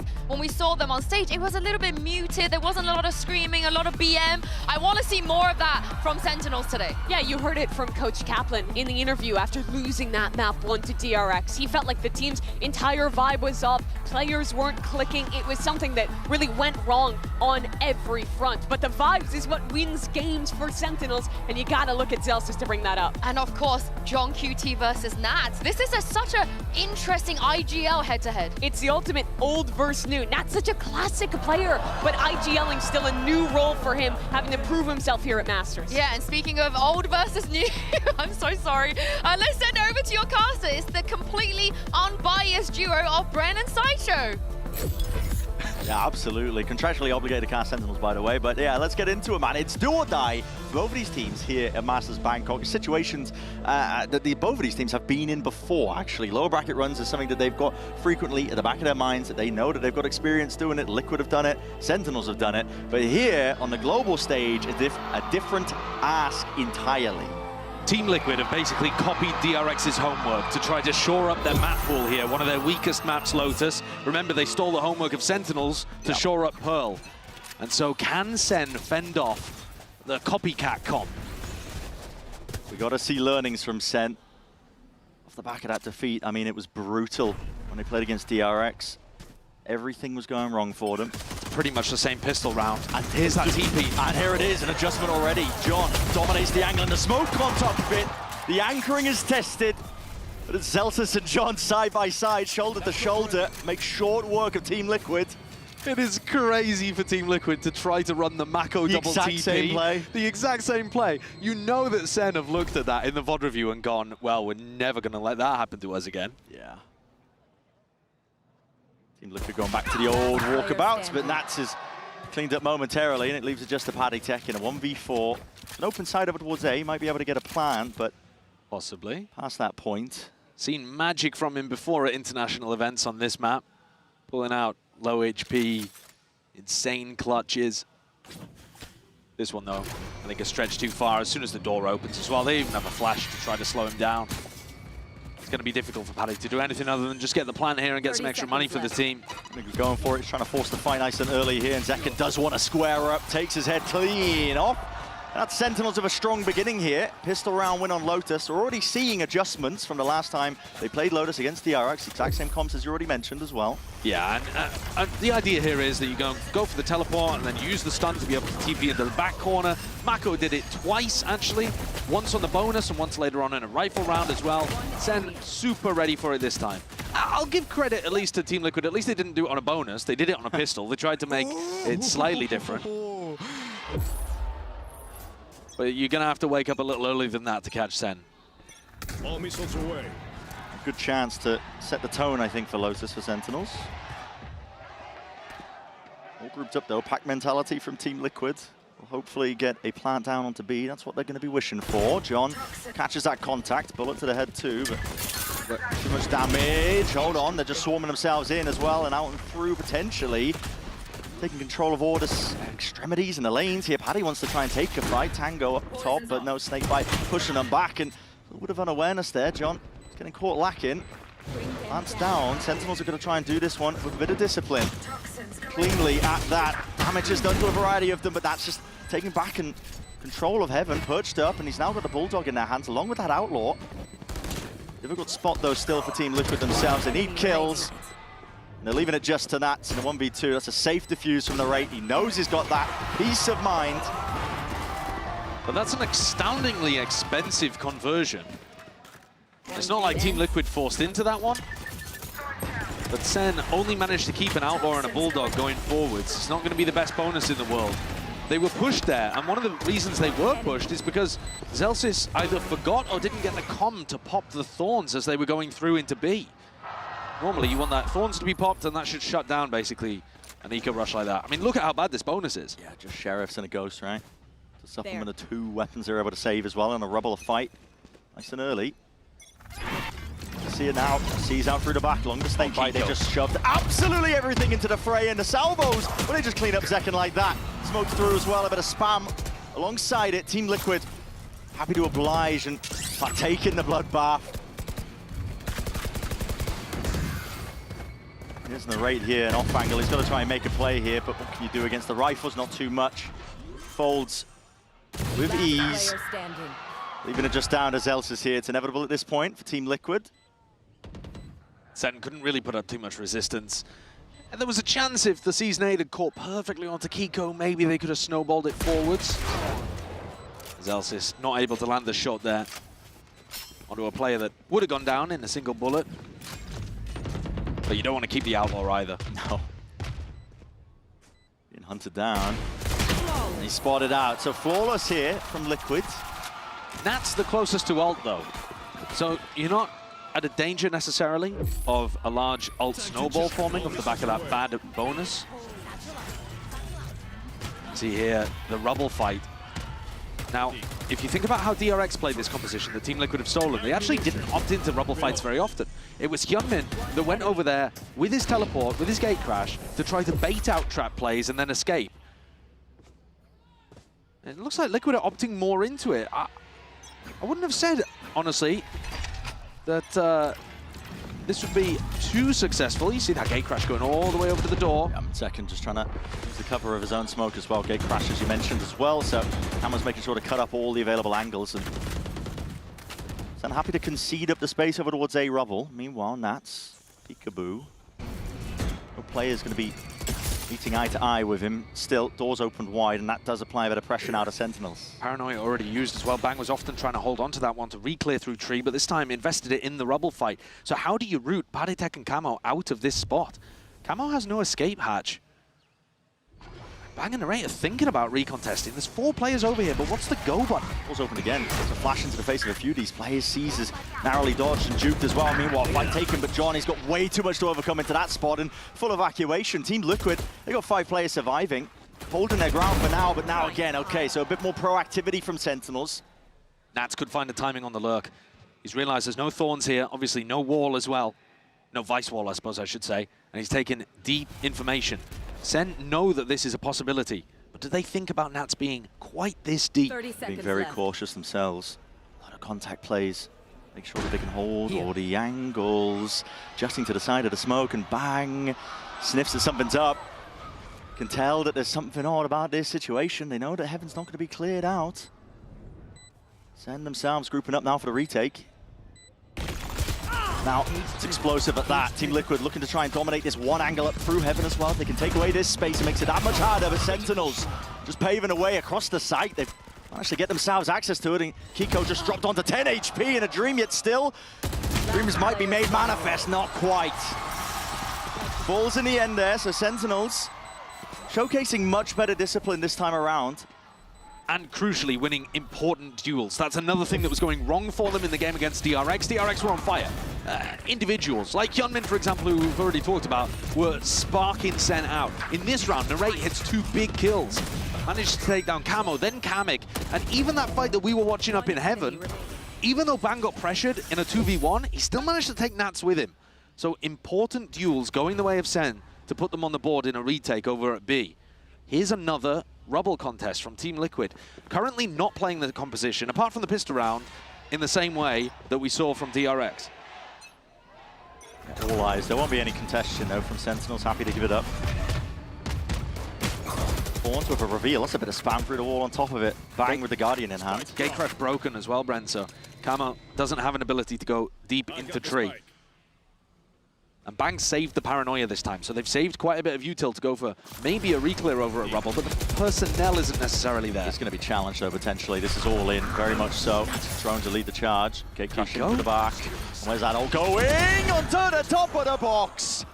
Blind as anything, and Bang just couldn't stand the test. I mean, Bang heard the ultimate, but he must have assumed that it was in pit instead of being on top of the box, right behind it. Yeah, a bit of confusion there.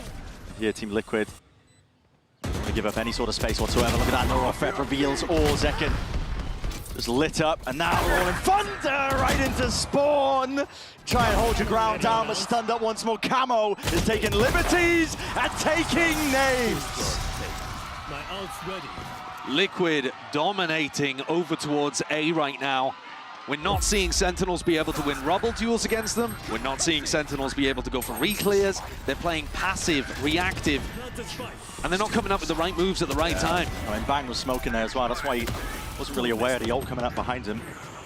Like I say, though, he should have been able to hear. You know, LAN is different in terms of the noise cues. It's possible. Loud crowd, loud white noise in your ears. Possibly missed that. But throughout this map, and the previous one played by Sen against DRX, I just haven't been a fan of Sen's ideas on the defense. This is new, though. This is an idea. And it's very all in, but already you've seen a dimensional drift and maybe getting a bit of value indeed. It's a fault line. Just playing, pop the targets, pop the heads if you can with the rifles. Wait a second, Zekken. Stop Zekken. Yeah, got his head on it. Drop down to just 61 health, though. We'll have to concede a bit of this space here. Team Liquid, full access onto the site. Man down on top of it. No real weaponry for Sentinels to work with. Maybe if they get a pick, they could think about offloading Celsius' ult, but very unlikely. Yeah, getting back in here is going to be more difficult in a couple seconds. Kiko with the smoke. They already have a trip down. He's not going to go for it, actually. He just wants to keep rifle out. Sentinels have walked up most of the way here. Of course he does. Yeah. Destroyed. Fall anyway, so 4 surviving from Liquid now. Bank is starting to boom. And in terms of these rifle rounds, it's been remarkably one-sided, and Sentinels are struggling. This is not the same dominant Sentinels that we saw at the start of last year. The one that won kickoff, came into Madrid, storming forwards. They've actually, if we're being real, I think Sen have only played 2 great matches all year. They win against MIBR and then their loss, actually, in the grand finals to G2. They were playing some really good Valorant. Before that, they weren't happy with their performance, even though they were winning quite a bit. And after that, at this event, they haven't been happy with their performances either, and it's a rough beginning here. I know the score is tied at 3-3, but that's because Sen countered the specific set play that they had seen before, and it got them the pistol in the follow-up. That's 2 out of 3 of the rounds that they've won. Team Liquid have been running away with the gun rounds. That's what the timeout's for, as you mentioned too. And Sen do have a lot of ults to work with in this particular round, so you can cook up something here. I think they're just playing too passively. Yeah. They're giving Team Liquid full mount control or full rubble control, whatever they want to go towards, and they're not mixing in enough punishes for that. It's okay to give your opponents rubble if you're going to occasionally mix in some massive re-clear strategy where you catch them with a paranoia and you jump on top of their heads and there's a bit of a wipeout. But it's easier to do that actually with Liquid's comp. Like when the sides swap, you'll see Liquid do a ton of that kind of stuff. Sen right now are just kind of anchoring sights and hoping that that's going to get them the win. And it's been a rough game plan for them at this tournament on Lotus. Haven't switched it up too much compared to when they played against DRX, but this time they're just like, okay, let's just try to stack 4 players and win a fight over here with ults. And actually just try and brute force it! Camo squares up. That head-to-head between the superstars, though. It's all Zekken. And that's a massive first pick. They've stopped Team Liquid taking rubble control, and now Sen can kind of sit back. This is the spot where you're happier playing a bit more passively. You have the player advantage. Leaves the impetus on to Team Liquid to make the moves here. Nats is calling some sort of play grouped up over towards B main. He's realized that he's been able to find a timing into B in a prior round. It's fake pressure from Team Liquid over towards C at the exact same time. There's no recipients from Sen, so they're not going to be calling this. The idea was to show a bit of misinformation, but now the door's open wide. And Nats has actually spotted Zelsis over towards B, pinged out his location, and they're thinking it'll be easier to exec C if the site anchor isn't there. It's possible that John could be here. Sometimes they do have the Viper anchoring. We're going to see a double die. Yeah, okay. TP up onto the box on top of it. Kamek. Hold up. Wall. Double jump over. So full committal now by Liquid. Thorns have popped off a little bit prior. Nats is going walkabout. This guy. Oh my. Happy to find the gaps in the defensive plays by Sen. Oh my god, and they're going for the contact walk through waterfalls. Zelsis has no idea. He's Not about to get a clue! That's masterful calling from Nats. And this is what they do best. Team Liquid putting a squeeze onto you now as well. So many unknowns circulating around Sentinels' minds. The plan's down. Still, no one's ready for the Heaven Peak himself. Bang! Straight back at you. Now disadvantage to Team Liquid. One enemy remaining. Backs to Zekken. Nats left alone. With only 33 health to do it in a 1v2. There's a nade to dodge, and Duke 1 HP can find a fair fight. What a hero Bang is there. Gets the 2 kills that open up the round completely and allow Zekken to get the timing and finish the round out. But it's Bang put in a tough spot, delivering exactly when his team needs it to put Sentinels ahead. That round, from a macro perspective, was all Team Liquid. I guess apart from the rubble fight at the beginning, because that really was Zekken being able to get the better end over Camo, set them up in a nice defensive position. But after that, you saw Nats mid-rounding beautifully. And it felt like it was Liquid's to win. Sentinels still have 5 ultimates. Huge benefit that they didn't actually even have to use any there. Saving them for a rainy day, apparently. Might be raining right about now. Yeah, it's a lot of presents. Team Liquid grouped up here. No pushback, not from Sentinels. They're happy to play this one a bit more passively with this Nightfall. It's primed and ready. Paranoia at that, but who's going to be playing off of this? That's my question. Nightfall coming through as well. There's a drone in the face, though. You're suppressed up. And still Decay, maybe kicking in on top of it. It's a showstopper. Where the hell are you sending that one to? The moon? Paddy, he's got 2.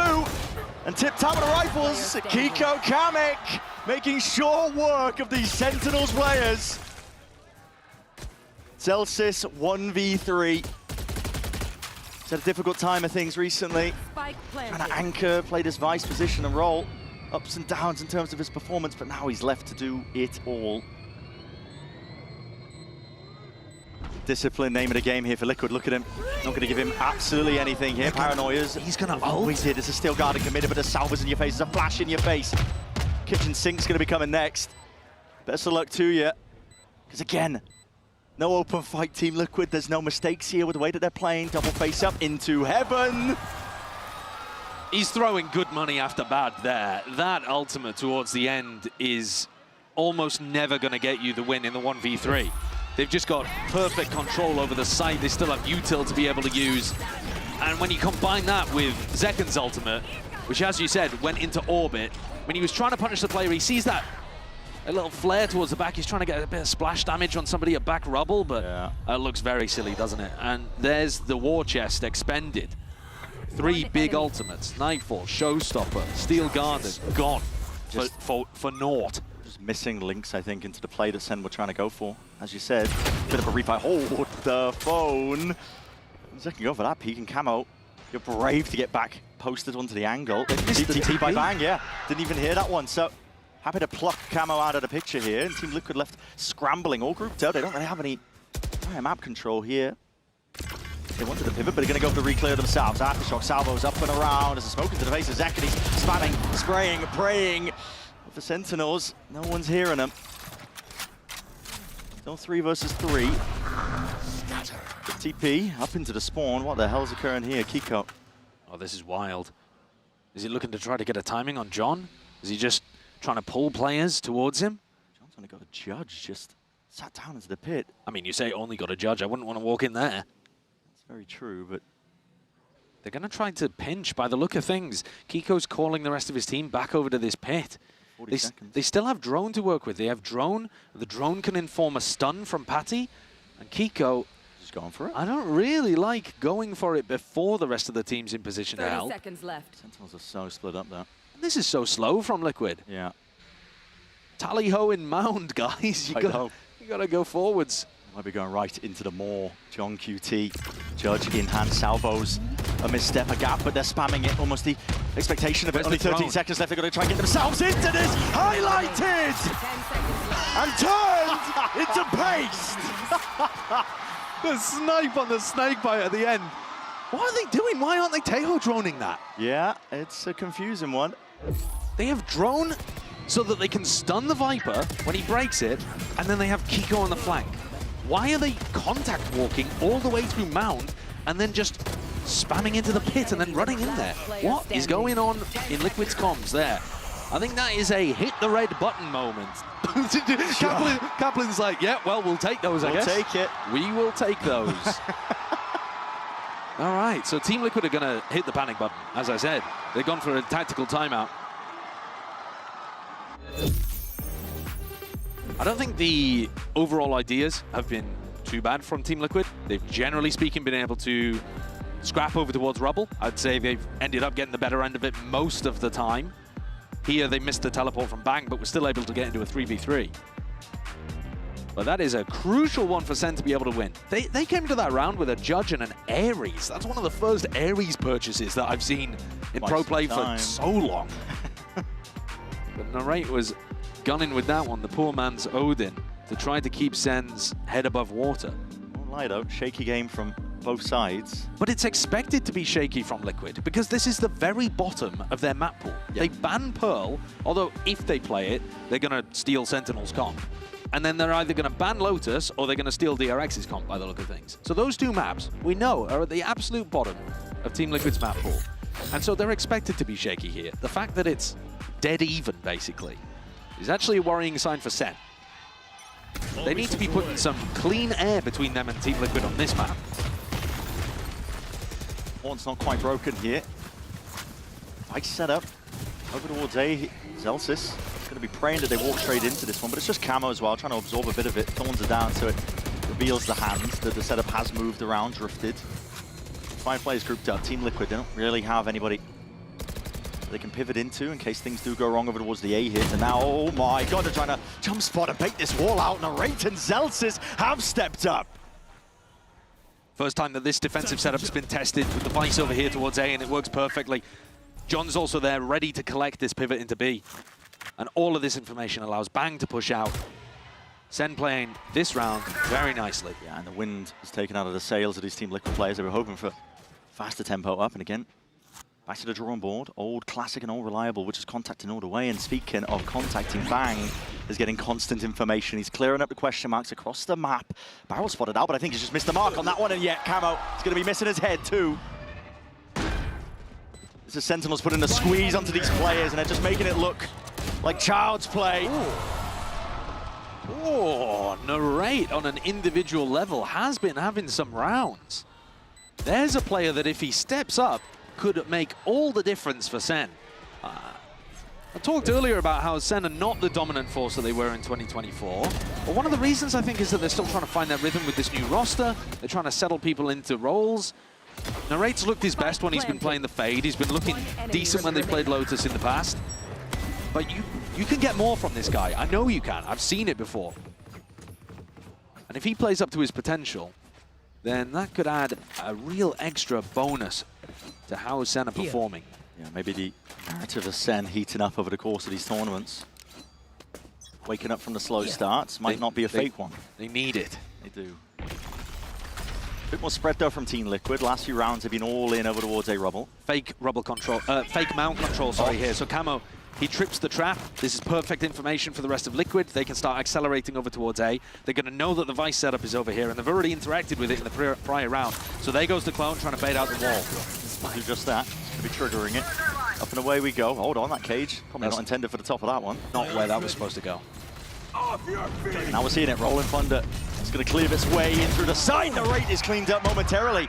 He felt like he had to take a fight there. Push forwards, past the smoke on top of it. How the hell are you whipping that one? Almost the open sightlines in time, and the Armageddon's going to be clearing them all the way out. Zelsis, he can't even escape it. Not a eye of it. And the advantage now lies into the hands of Team Liquid. One player up. Forward into the position, Satchel up on top. It's a high ground perch. Potentially to play around here and still unable to win these fights out.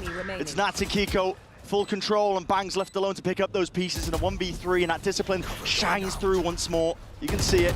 Smoke into the face though, disrupts the play. And still no swing from Paddy, he's waiting for it, but straight through the smoke.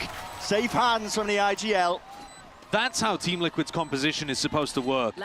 You see that when DRX run it. They have the Yoru play on the opposite side of the map to the rest of their team, walk forward, disrespect, and if there's a trap there, if there's any danger, you teleport out and you trigger a reaction on the opposite side. This time, baited that mound trap completely, and this Teho ult is fantastic. Look at that. It's almost impossible to dodge if you're deep over there. I guess you could run towards Pit, but that's exactly where the rest of Team Liquid are hoping that you go. Lovely round from Liquid. We're right back into the next final round of this first half. Dimensional drift that was earned, so Camo's getting a lot of info, and again, that fake pressure, fake presence, spots out of two players. He's going to see this as the same defensive setup as before. Line stun connected onto him, I think, actually, and Camo's going to be falling. Defense was necessary from the rate. Protects his teammate's life. But it's another good call from Nats. They put a load of pressure over towards A and just walk in B. They're not going to think about this timing. Well, John, he's got his crosshair trained on it. Yeah, expecting it. At this point, Team Liquid, you know that they end up trending into that. When the going gets rough for them, a lot of walking around, but they at least have a plant down onto the B side, but these retakes from Sen, in particular, have been pretty nice in Sublime. We're seeing it at the Nightfall. It's going to set the stage and a bit of spam as well. Augments this push coming through. The Haunt just cannot be dealt with. It's all on the shoulders of Nats. Too much to overcome there. So 7-5 is a finish for this first half. Sentinels, the question is, are they going to be happy enough with it? They certainly cleaned up the play. Those last few rounds were actually pretty good from both teams. But Sen with the advantage because they won the pistol. I think another one would be really nice for them coming into the next.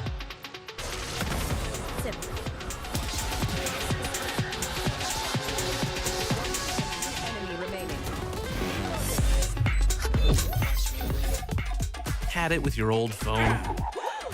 We've got you. At Verizon, trade in any old phone for iPhone 16 Pro on us, on any plan. And get iPad and Apple Watch Series 10, all three on us. That's up to $2,000 in value, only on Verizon. Red Bull gives you wings.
Both of these teams almost head-to-head in terms of that scoreline. I mean, 7-5 is narrow lead being held here by Sentinels, but we've kind of been prompting these questions as well because we wanted to see something better out of Sentinels based on their first game's performance. Liquid are playing on a map that they don't opt into. It's one that they either ban or avoid entirely, and they're playing a completely new comp as well, and they've still managed to drag it to 5 rounds. So the next pistol round, all focus going to be on it.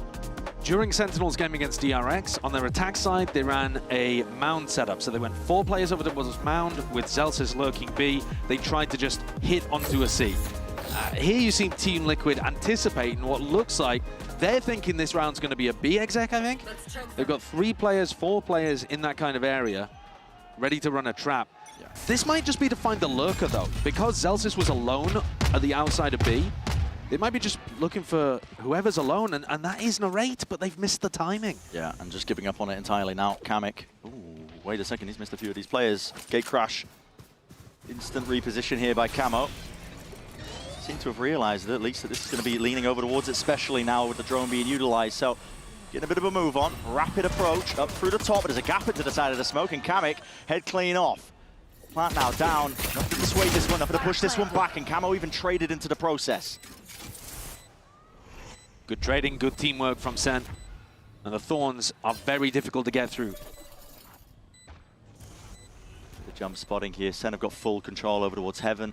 Essentially the entirety of the site. Fault line's a good connection though. Hold on. Paddy swinging wide. Nats has found his own! And they have gotten away with murder! What is that from Nats? He's sat inside the Thorns. Bang swings around the corner and goes for a right click. Rough. And if you're Sen, you can't be losing that. No, the utility was great though from Team Liquid. But you're right, in the sense that it's a 3v4 and they have full post plant setups.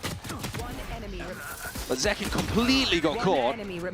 Patty managing to find 2 without a trade. We were just talking about how good the trades were, and then Bang's not really able to get the better end of Patty, who took down John Cutie at the back.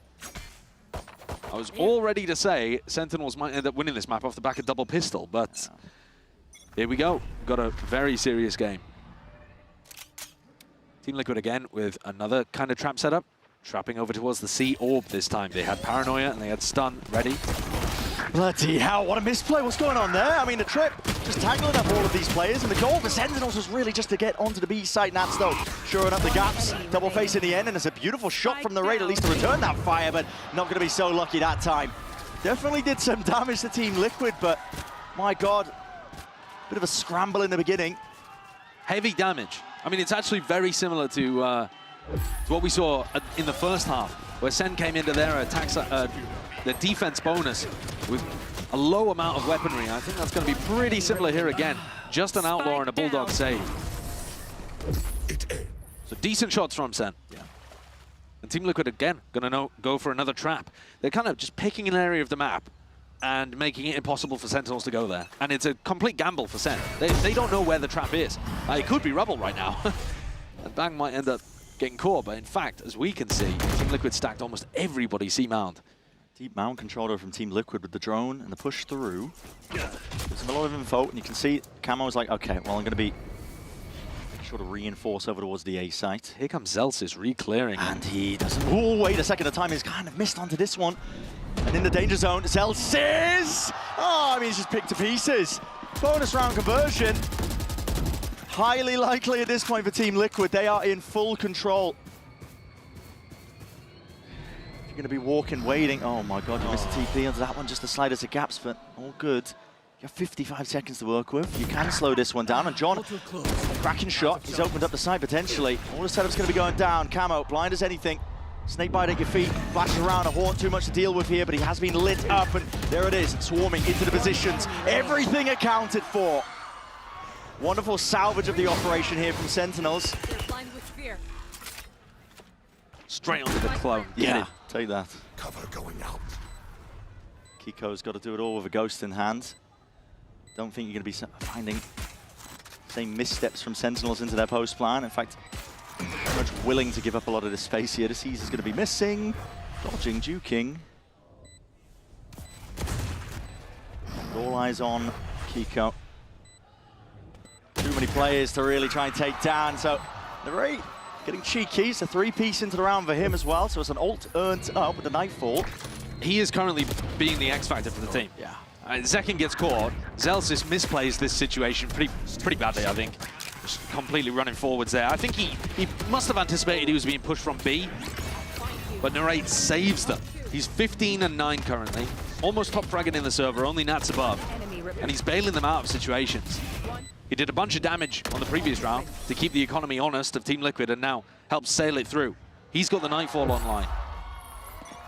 Sentinels all grouped up, shoulder to shoulders, 5 of them, and that's going to be that stun connecting. One's going to be taking that bullet to the head, but Bang now wants to try and take that fight. Takes down the counterpart while he's at it. And the Nightfall now clearing the way. Even a potential path into the A side, but as that nade rebounds, Kamek is going to be forced to respect it. Slow down a little bit of patience inserted, but still the shot's landing. Kamek wins it, and that defense is in order here, but still backs to the side. Second unleashes. 2 left to stand here for Liquid. Trying to get in here a bit fast and loose, and even the armor getting committed out towards the tail end, but choked out of the sight entirely. This Team Liquid stepping forwards. That's smoke in his face. Bit of util to help him with the push, but it's all being watched for. No missteps. And a save from Kamek by the look of things. He doesn't want to go for the 1v3. He doesn't want to charge up Zekken's ult any closer. Huge double kill from the fearless entry player of Sentinels. But also, from a team strategy perspective, this is the first round where we've seen Liquid's setup at the beginning be exactly the same spot that Sen go for. So we've seen them try to trap B on the pistol. They trapped C in a previous round as well. This was a trap on A, but it didn't actually find the value. They're going for a bit of a re-clear. Or actually, they were just trying to hold rubble, I think, as well. They threw the salvos out very early. Kiko goes for the paranoia, but he doesn't throw a one-way rubble. So when he takes the duel, it's just a straight-up fight. He's not advantaged. Ends up losing it. One enemy remaining.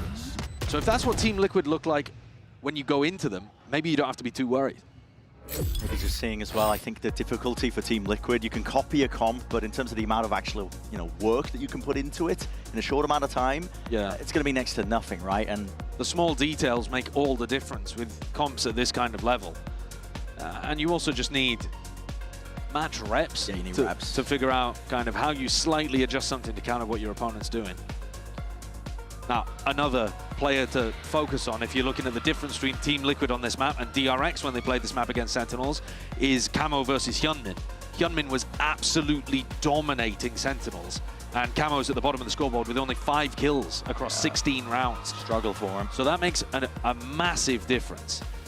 And currently, it does feel like Sen flexing a little bit and starting to build that clear air that we were talking about being a requirement, a necessity, if you want to feel confident about them winning the series. Because Abyss and Bind are great maps for Liquid. That's a silver lining for Liquid as well. You can take a look at this map, Lotus. Normally, you're going to be shrugging this off, but there's still chances for them to come back into this one, so they're not going to want to let it slip, at least for now. And you can see Sentinels gearing up. A bit of an A-rubble fight, clash and a brawl. We will be getting it. Blood will be spilled. Fault lines, snake bites, absolutely everything. Nade into the corner, but Zekken happy to lay claim to that space. Paranoia delayed, the flash is dodged, satchel out and away, and the bullets flying forwards. How the hell is Sen surviving? And the deep push from that. It's a reaction from him. He's taking risks on it. He's going to be hearing it. The scurry of footsteps. Maybe buying info and time for Kamek. Getting into position, but he's got the util out into his hands, and the stun, at least with that connection. The response and the peeking out of the smokes and the angles. Team Liquid crumbling. Here comes Nats. From the side, picked up a gun in the process. Anybody watching this one? Oh my, had to be snappy. John's just wrangling that rifle around to make sure that there is no funny business occurring. Liquid are trying to fight at the start of the rounds instead of working this A-rubble as a re-clear setup. And I think that's one of the reasons why they're not having as much success with it. Of course, this was an eco as well. But I think if they try to bait Sentinels in a little further before triggering off all the utility, save the fault line, save the salvos, they might be able to catch Sen. Because these rounds were destroying Sentinels in the match against DRX. Zekken 1 away from getting his ult online. So that may end up being a serious focus for Sen here. Liquid going for a Push straight down, up the gut, in through mid. That's a fault line to trigger, but that was off of Kiko's contact, and he's already fallen. Camo, you don't want to overstay your welcome here, even if you've got the get out of jail free card. Sen can be happy with this one. Slow it down a little bit. You're in control now of the situation with the open and pick. And Zekken, of course, still with the showstopper. It's going to be super difficult for Team Liquid to hold on. They want to fight forwards before Zekken can get in position. I love potential. I mean, just body spotting out wide. Flash is dealt with as well. And Camo, oh my, he's doing it all. Still showstopper in the hands of Zekken, but he's cleaned up. Tried to sit nice and pretty into the cage. You can't escape the eye of Nats, and that neural theft is going to be pointing it all out. The spike is committed. Sen have to go for this. Does Nats even realize? Didn't even connect. What a shot. Bang to be the savior at that spot. Picks up the spike, 40 seconds left to play with. Kamek is left reeling. It's a 1v2 where Kamek does not have very good information. And John, if he gets the plant, can play around the Viper's pit. It's a bit of a weird spot. Like, you don't know whether you necessarily want to commit the ultimate. And Sen are taking a risk here, but just because of the time they have to run into A. You can't clear all of these angles. If Kamek was tucked in some corner and had gambled correctly on the A site, maybe this could all be over. I mean, they're very lucky here at this point. There's going to be, what, like 10 seconds left? There was Salvos in the back pocket of Kamek. If he was here, could have just single-handedly won the round out, but wait a minute. Hold on. Is that going to be a kill confirmed? Not quite. A little bit too slow when Kamek was that far away, and the pit's even just being used to try and secure this round, but Kamek's all the way up into their faces. Decay damage kicking in, but he needs to isolate these fights, and he just can't get it done. Sen get to 11. Off the back of what was a very scrappy brawl out here on C. The breach shell almost made the difference. Zekken catching a glimpse for a moment of party tech there. And Camo, unfortunately, just getting roasted inside the snake bite. Kind of the final hour here for Liquid. They've got bad economy. If they lose this round, it would be over. But they've got enough to be able to get rifles, at least online for this round. One final hurrah to try to defend and keep things going. Very much all in. Last hurrah sums it up nicely. Full committal by Liquid. Paddy has to hold down B! Crosshair placement is just impeccable! Zekken is rinsing him, man. And that's steps wide with the Guardian in hand. I mean, it's just wild sprays at best. The blind is dead. Team Liquid just being cut to pieces. They've been hit with a haymaker at the very end. What an entry from Zekken. That's the kind of quality, that's the kind of form you want to see from this guy. Camo, Nats, trying to save, but they haven't even got Phantoms and Vandals. They're saving Bulldog and Guardian. It's rough. It's the bottom of the barrel. The only chance they've got to try and maybe scramble back a couple of rounds, but this is going to be sent up to 12. Money flourishing, man. Couldn't find a better round for Zekken to get the double kill on the entry. He was so sharp with those shots. That's the kind of stuff that Sentinels have relied on ever since he joined the team. He's an incredible player in those spots, those moments. Zekken going hunting. Doesn't take a gun away. Does just that, one step closer to the ult on top of it. That's going to put another bad weapon of some description, Bulldog, Guardian, something like that in the hands of Team Liquid. In fact, I mean, we can see the eco here, but Kiko looks like he's going to be going into the next round with no armor. Yeah. So that's the value of this final kill that you're watching. On top of that, Sentinels on the attack side have Visal to be able to work with. I mean, Cuba is feeling good about that one. Here it is for Team Liquid again. It's all or nothing. And once more, stun salvos used at the beginning of the round instead of trying to use them as a trap play. Are Liquid really getting the value out of having this mount control? Patek is solo pushing up here. Yeah, but at least he's the Omen that can teleport away. Wait a minute. He's the breach! And well, listen, opening kill for them. Spotted out the information. The Steel Guardians even keeping a couple of these Liquid players tethered to the spot. It's a mad dash though. Running around and a lot of chaos being sewn into the mix here by Sen with the door opened wide, making it feel like it's A, it's C, they don't really know. It's twists and turns into the round, and Camo is forced to offload this ult just to get the information. And now it's all going to be revealed as well, made to look like a fool. Still, setup is here. It's playing off the side anyway. Salvo's up and through. No one to play off this one.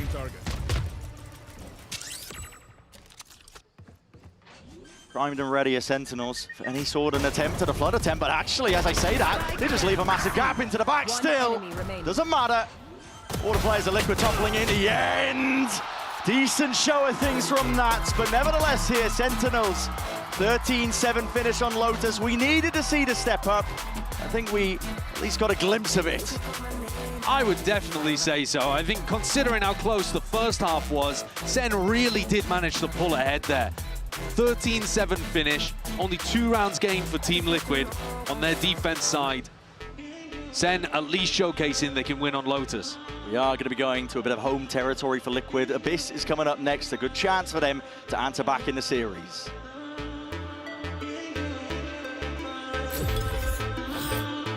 Bro, whoever touched my shirt stretched the shit out of the neck, bro. Look, you can see my hairs on my chest. Yeah, it's alpha. That is alpha. You have hairs? What'd you say? Hey, don't say that to your teammate. Do not say that to your teammate. I have it.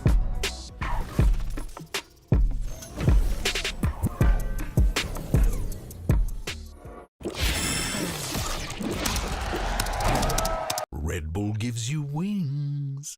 Then face your death, cause you play a roulette with each step I progress, no less. Go ahead and place your bets, cause we know where we at, we know we top tier. Cause all the hate that you bring, we know it stops here. I'm taking off like a rocket here, ain't stopping here. It's strange how they cannot see the future, but see profit here. Wait up, we gon' always win. Promise that that's not a promise, yeah, that is a threat. You know that I promise to bring the team commas. When the whole team win, that's when you flex. Win, and I'ma do it again.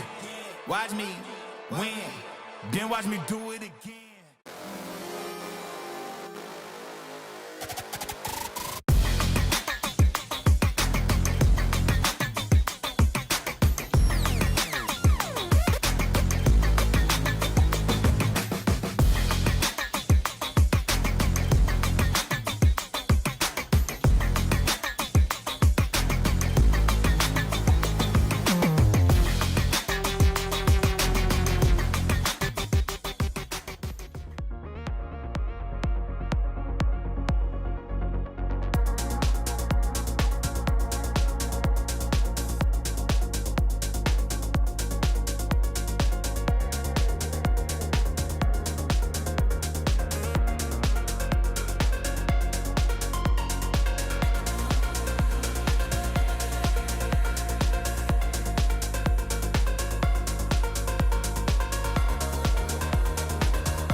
Hey guys, I'm here right now with Kaplan of Sentinels. Now, just curious, what are your thoughts going into the next map, Team Liquid's pick of Abyss?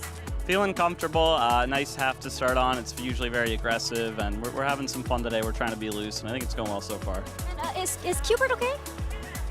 You know, he puts the job first, and everyone had a lot of frustration they had to let out, and he's a real one, and team first for Qbert. Not that he has any choice, but, you know. Okay, holler if you need help, Qbert. Anyway, thank you, and good luck. Thank you. I think Qbert, alongside all of the other Sentinels fans, had a great time on map 1. I'm back here with Mimi and this is the Sentinels I think we expected coming into this tournament. It's good to see them win a map. That it is, and a massive bounce back from how poorly this very same map went yesterday against DRX. Yeah, straight up. Honestly, I was happy to see what Sentinels were able to do, especially when they were put in a lot of uncomfortable situations. You had multiple different people stepping up. Obviously, in the last series, it was Bang doing it, but we had Celsius, everyone coming into the play. Now, I wanted to look at this round because Team Liquid were doing some pretty impressive stuff macro-wise. Look at this lurk coming in from Nats right here, right as the team is execing into B, and then they choose to like walk back into Waterfall, get this pick while Celsius's attention is turned. And there were a few rounds here where Team Liquid had fantastic macro, but Sentinels just stole rounds away. A 3v4 here, they go for this swing right as the spike is planted and just pull that right out of Team Liquid's hands. And this is another one where it's a similar situation. 20 seconds into the round, they go for this re-clear on a rubble. Nats gets the opener onto Bang. They trade out onto Zeltis as well, and it puts them into a pretty favorable 3 versus 3, where they're gonna send the Omen ult, the classic Angel TP, back towards spawn, which puts John Cutesy on a complete island inside of this pit. And you see the util they're using to clear. Missiles going in. They're even trying to spam this corner, but they miss out on the spam, run into the pit, and the Team Liquid players all fall down, and Sentinel steals that round back. It's crazy because I genuinely think Team Liquid could have run away with that first half had it not been for the individual rogues of those players you saw, and Zekken especially stepping up so massively compared to the first series. He's here to play in Bangkok now. Yeah, the second half for Zekken was just unreal. He was lights out throughout this one. Definitely the guy that Sentinels needed to be contending yet again. And the vibes are good, right? We wanted to see them smile a bit more and get into it, and we did see that energy on stage. And that brings us to our Verizon high-speed moment. This goes to Team Liquid on round 5. It wasn't a bad start to this map. No, not at all. I love this exec look. The important one, Kiko with the Omen ult. So as they speed up into this site, first teleport gets broken over into tree. But then Team Liquid, as they go for the second phase of the hit, absolutely bully Bang in back sight. This is a thing of beauty here as a drone comes in, the smoke, and now that ultimate. So there's going to be an ultimate up on top. Then the second teleport with the yoru. This poor guy, he's stunned, he's blinded, there's nothing Bang can do. Yeah, it was really beautiful from Team Liquid. I think it's important to put this map one in context for Team Liquid. This map has historically been their permaban. It was their first time playing a new comp, and despite that, their attack side macro looked absolutely on point in this game. The issue came in that second half, and then crumbling there. But there's a lot of series left to be played, and already I think that this is a Team Liquid that, yeah, little silly there. John Cutesy out of the air. Yeah, I mean, they had to pick their poison, right? There's a reason why they didn't want to go to the Pearl. It might have been a similar result if they did end up going to the Pearl. But Abyss is up next, and I'm going to show a bit of my EMEA bias, but I do not see a world where Liquid loses on Abyss. They never had before, and it's not just the fact that they never lost on this map. Every time they play this map, they look like the best Abyss team in EMEA. They're just so honest on this map. They play a pretty old composition, but they just play it well. It's great coordination between the players, so definitely a good opportunity for them to reply this series. Yeah, and I wonder what Coach Lohan had to say ahead of map 2. We're here right now with Lohan of Team Liquid. I just wanted to get your overall thoughts on that map. Why did you think the momentum slipped away, especially on that second half? I mean, I think we don't have enough reps on the map. I mean, we didn't have enough time to prepare. I think we had a good plan going to the map, but unfortunately, we lost a bit of the control on the city side. And I mean, it's up to them. They played better, to be honest. And you're finally in a jersey. What's the occasion? Honestly, it's too hot to be wearing a suit right now, so I have to go with a jersey today. You are so real for that. Good luck. I'm so glad Mika asked that because he's always been the suit guy, you know? He's the most dapper coach in Valorant. Yeah, he looks great in it as well.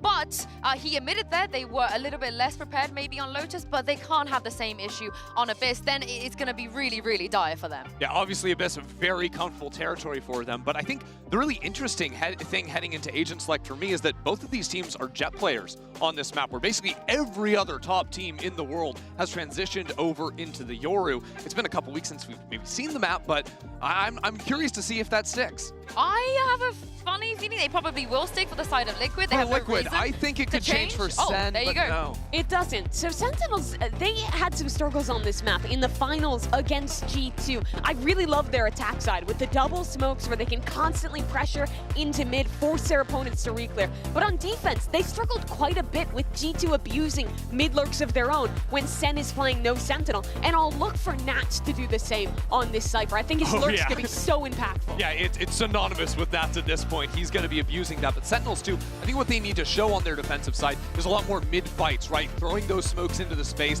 taking that territory early so Nats can't just walk them down in that space. It's do or die for Team Liquid, and I'm really looking to Camo on the Jet. That rookie player has been so good this tournament thus far, and he's got to show it again here. Team Liquid have only ever been eliminated from one tournament where they didn't win a single map. Sideshow and Brent, I don't want to see that again. This is do or die. Certainly is here between both of these teams. Now Sentinels have got that buffer of the first map win, but you got to think and imagine, as the desk has been talking about, as we have been talking about, this Abyss map is going to be a bit of a comfort zone now for Liquid. You know, Lohan was talking about the fact they had a lack of reps on Lotus with that particular comp, which you can imagine and understand. And here, off the rip, just an early glance at the mini-map, this is going to be a brawl. Team Liquid going to go for the flash and dash setup. So you flash, you recon, you smoke bottom mid as well. And the idea is that Camo should be able to get kills through the smoke onto Sen. Zekken can try to counter this by getting into the smoke as quickly as possible. And I said they were going to do that. Actually, they're contacting down mid. Set up, man, and blood is going to be pouring and taken. Sen managed to salvage it ever so slightly, just stopping it, but still, Panitek is hard committed into the corner, and look at that, head on a swivel, there is that defense in order!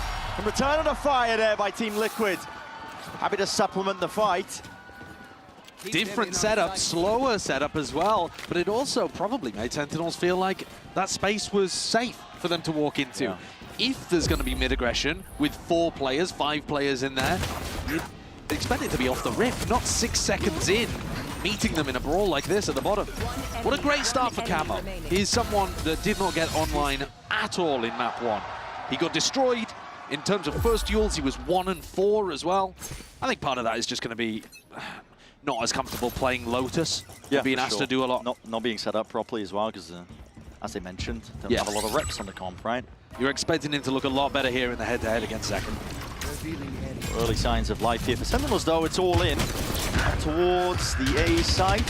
They'd love a plant as well to keep the money flowing at least. And they've got open access to the site at least on that. So John will commit and stick the plant, but they don't have guns. They don't have a player advantage either. Down the fight to be taken, but yeah, I mean, Narrate just not quite ready for that one, is he? Swinging around here, both players locked in towards the back of the site. Sen quick to crumble, but it was an eco. This is the first time that we've seen the follow-up round after the pistol, though, be clean for either of these two teams. So Liquid are going to have an opportunity to do something potentially aggressive on their bonus round. Try to catch Sentinels off guard. And there's plenty of places that you can do it. You can do A main aggression, you can do B main aggression like we saw from Kung Kung in the finals of Champions. You can do that flash and dash with a recon play that I was talking about that I thought they were going to run the pistol. Tons of different places that you can try to get set up to throw a set play out of the strat book. Deep dart, Camo looks like he wants to maybe walk up off the back of it. I think this is going to end up being like they're faking some kind of mid pressure and trying to walk out A. The dash is active early from Camo. Yeah, dashing into the vent after they break it. I haven't seen the team do this before. It's interesting. Roundabout way of potentially taking heaven control up through mid, but Narrate obviously aware of it. He's been so good with the first duels today. 4 and 1. I think make that 5 and 1, I assume. Racking them up here. The picks, Sentinels Bit of a scurry now, maneuver over towards the B site. Stars down, orchestrates. Gonna be a hit over towards it and the drone spots it all out. So getting the information off and a counter spam. Picture perfect, isn't it? Ensures the control of the round is going to be held down to Sen here. John's 2 away from having his ult online. He could be the player to go and try to hunt for a kill or something. Celsius. Oh, flash into his face. Luckily, anti-flash positions played. It's really nice positioning actually from Celsius. You're anticipating them going aggressive through that smoke. And so he's trying to tuck close to it. Yeah. If they're ready for what Team Liquid are throwing at them on this map, this might really change the feel of what we're expecting on Abyss, because I got to admit, I'm coming into this one expecting dominance from Liquid. But credit to Sentinels, they have been able to get wins on Abyss. I was surprised at their success against G2 when they played it domestically in Americas. Yeah. That sucks. With all of that being the case, Camo has now managed to pick up the big boomstick. Enough money for it. Not a lot of options for Sentinels to deal with an off. Now that they're running the Taeho rather than the Sova. Yeah, normally you'd have that Sova drone, but they're sighted here. Looking to try to clear places out, maybe break a trip as well. Nats has also showcased in some of the regional games on Abyss an idea of running a deep cam, kind of where Camo is currently playing. So they have multiple different ways that they try to hold on to mid control and mid information. Cleared away and now getting a bit of a move on. Second few bullets just tagging on to Zekin, slowing them down, and that dart is not dealt with. So Kamek, good value to be had. Drone now going to be offloaded, but Sentinel's not trying to slow down here. They want to try and brute force into the site. It's going to be hard. Same could be said about the retake of Team Liquid unless they get a few more kills. Still, they have that player advantage. Sambo's in through the back. That's going to be flushing one of the players out, but no one was ready actually for that. Celsius. Challenge going to be incoming potentially any time now, and there it is. Got a lot to do. Stun, good connection, slowing these players down to a crawl. These Cloudbursters cannot save you there. Locked out of the site, narrate, close quarters, combat! And 2 heads taken clean away. Kiko, no choice but to scurry away. Sen look very prepared against Team Liquid's retake style on this map. We already saw in the prior round Celsius tucking close to a smoke, anticipating a flash through. This time John with stun out, just ready completely to counter Camo as he was trying to get through the back in spawn there. I like that. Good positioning from Celsius in both rounds, tucking up somewhere aggressive. And another factor to all of this that's been present all day today, Narrate is the X factor right now. He's the player that's turning up bigger and better than what he's been able to demonstrate before. He's really struggled playing Omen on this map. Yeah. Even when the team has found success, he's had, you know, when we listen to the comms at various times, Narrator sounded frustrated. On the defense side, his job is to pick up this weird mid-gap that he really struggles with occasionally. Yeah. But today, top of the scoreboard, 6-3, he's lighting people on fire. He's frying on. I mean, listen, when it comes to mechanical skill, Narrate, he's got it in spades. The only thing that really goes amiss for him sometimes is, you know, that paper mache mental, I suppose, right? Yeah. I mean, I'll be upfront about it. It's it's no secret, and you can tell just by listening to the replays themselves. But when he's turning up, when he's firing, it's a difference maker for Sentinels. It's forced Team Liquid onto the back foot. Immediate timeout. This is round 5 because they're going to be losing. I mean, if you count the bonus as a gun round, I mean, it's 2 back-to-back gun rounds. The economy's going to be weakened now for Liquid as well. And Liquid's ideas haven't really been finding success either. Of course, the walk down mid on the pistol round was the exception to that rule. But otherwise, when Sentinels have been able to take site and push them out, they've got pretty good control. So that might influence Lohan to be talking during this tag timeout about not playing so much of a retake-heavy setup, maybe giving up mid a little bit more, playing with Nats, cam or trips towards mid and trying to hard anchor sites perhaps. Get Kiko or Camo in those kind of positions to either fight extremities or play inside smokes on site. We won't see the adjustment for this round, but keep all of that in mind as we go towards round 6. Kiko for Team Liquid here. It's weaker money across the board, but he does have the hero rifle. Might be getting what he wished for, honestly. A lot of players running towards him. That teleport from Narrate is a really good counter to the flash and dash recon strat that I was talking about earlier. So if they had gone for that in this round, Narrate's already up, teleporting inside the smoke with a flash. That's not intentional, but it doesn't matter. Zekken will do it. There's no danger here anyway. Might have been faking it out, I'm not too sure. I think he missed it. Yeah, well. I'll give him the credit, though. Yeah, he was faking it. Yes, of course. Great fake. That's with control up towards heaven. That flash in your face. Got to respect that one. Backing away.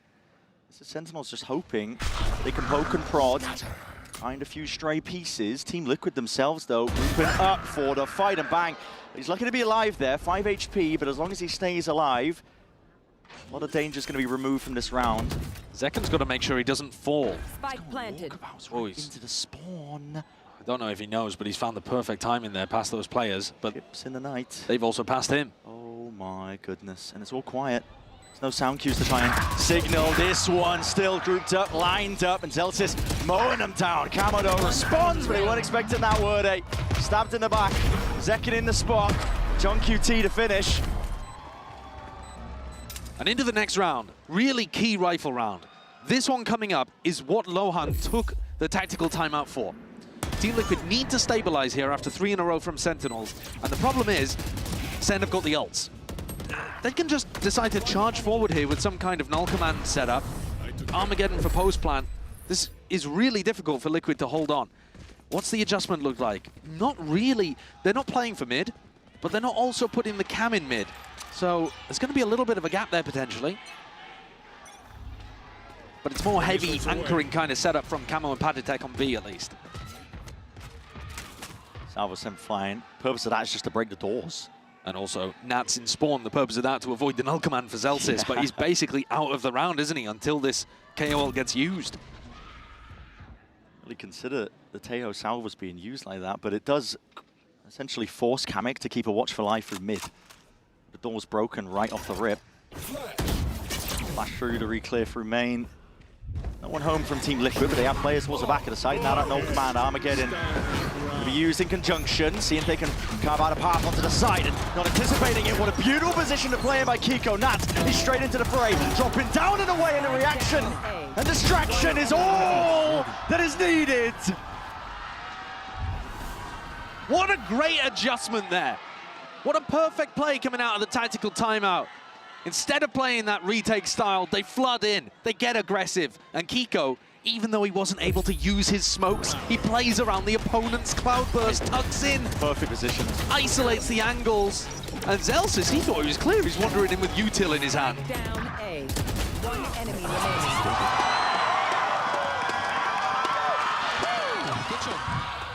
And that's what we wanted to see from Liquid. Get out of my way. Straight back to it though, and Sentinels not slowing down whatsoever, are they? Drone to lead the way, up top, Blade Storm in hand, Zekken slices and dices but finally gets his target.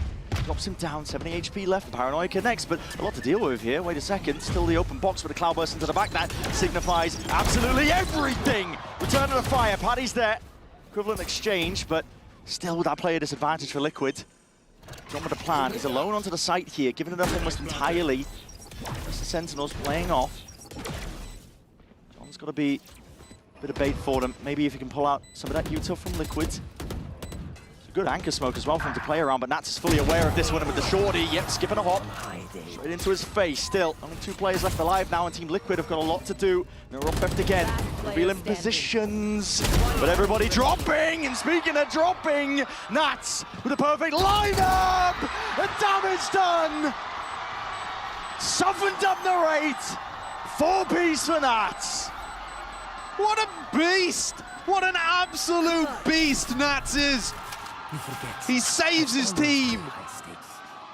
His calling's been spectacular on the attack sides, and all year this year, he has been pulling out multi-frag rounds just like that. He hits him with the Red Bull clutch in a spot that, I mean, the double kill. Yeah. Out of the back of the smoke dissipating is pure vintage Nats Phantom Spray control with 2 targets lined up. I think he was anticipating the trade coming earlier on. Eventually takes down the 8. That's a round to pull out. Yeah, that's beautiful work. Right when they needed it too. Head scratcher for John. How do we lose that? And Sentinels are going to take the tactical timeout after the Red Bull clutch. it's interesting as well, just if you think about how these two teams have been formed. John used to be a Sentinel IGL as well. Nats is the only Sentinel IGL at Masters Bangkok. The meta has moved completely away from that, and yet Nats is still having so much success calling around himself on the attack sides with his Viper setups or his Cypher setups, and still being able to perform wonderfully. In this map, Sentinels don't run a traditional Senti, but on the others, they've kind of shoved Zelsis onto that role as John seeks better pastures to call from. But you only have to look across the stage to see an example of somebody doing it superbly. Yeah, and he does do it all quite well. Haven't seen too many examples of it in this series, but you know, he does adjust his setups for really aggro information with his cam sometimes on the defense. To give him that edge, I imagine, with his calling overall, but no change in play for Sentinels. They want to run it right back at Team Liquid once more. That's okay. Well, Cloudburst went miles up and over here. Suppression across the board onto a multitude of targets. Team Liquid, it's all been slowed. Causing a bit of concern for them still. It's a flash that doesn't really quite connect to the refight. Is sublime! Team Liquid! Flawless in motion. That's a brawl, that's a team fight. Sentinels thought that they'd managed to get an option in there. They tried to double swing it.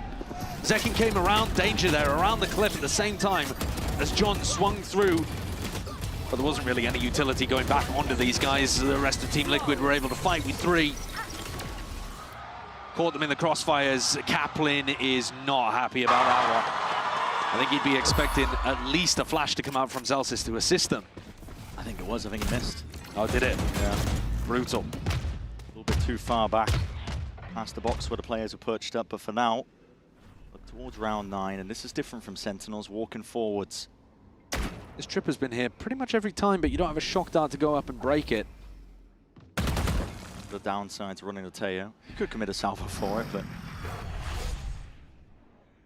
TP up top. Kamek has been inside vents basically every round. Chance for a fight. It's Kamek and Narrate. They spot each other out here. They're very solo, Sentinels. Yeah, into the danger zone here is individualistic. Updraft the movement. Second barely alive. Shredded to pieces in the process. At least he didn't give up the kill, and now putting the squeeze onto these B players. But as you said, it's individualistic and a little bit uncertain from Sentinels. Paranoia sweeps forwards. Nade. It's going to be rebounding. All popped off, but well, the gun just wasn't out. Couldn't have anything to play around here, and Camo, he's on a bit of an island. Doesn't really know where these players might be. Still damage done. The rate from the side. That's a bullet to the temple of Camo. Kamek's on the flank though. He's coming around deep from B main. I don't think they're thinking about it yet. Sentinels, they made a call though to flip the site entirely, so they might not even have to worry about this one. If they can try and force that fight out, and now they're going to be aware of it. Paid the price in blood with Bang going down, jumping through, and the gun, well, Yuto was just pulled out there, so it's an instant trade-off. The rate wins his. The most important fight that he could possibly do. 6 bullets left, and the dart is dealt with. They know where the last player is. It's planted for him on top of it. Kamek, defuse, sticking, half, and the head just broken up. It's enough for Narrate to work with, and a Red Bull clutch at that. He's been so good today. It really makes all the difference for Sentinels having him come online. We were looking at a Smokes v Smokes matchup here, thinking, well, Kiko, he's been on fire. He's been a top 5 player, arguably, heading into this event. But it's all Narrate right now in terms of the Smokes impact on Abyss. Not that Kiko's having a bad game either, by the way. But it's just Narrate is finding them openings, he's finding them clutches. He's helping keep Sentinels in a game where Team Liquid otherwise are pretty favored on this map. Sentinels looking to run this one back again. This time they have an abundance of ults. All going to be utilized here. And Armageddon's going to be forcing Camo out of the fight here. Salvo's up through heaven as well. There will be no swing occurring. What just happened? How has that happened? What just occurred? Team Liquid gifted a lifeline, but Senna trying to batter their way back into the round. You can't win a round where 2 of your players jump off the cliff. Gotta see a replay after that, but still, they're fighting tooth and nail. They don't want to give this one up. What a blunder, or possibly an outplay. Yet to be seen, but the round has been slowed down all the way through.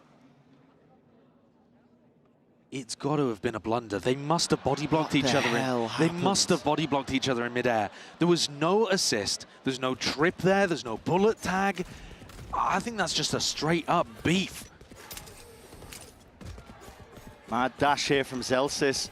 Trouble is, Nat's full setup, still active, still alive, and a double push down mid. John might not be long for this ward. He's making all the noise into the ward and they're creeping forwards. Can't even isolate a fight. Leaves it to the 1v3. Zelsis has been tested.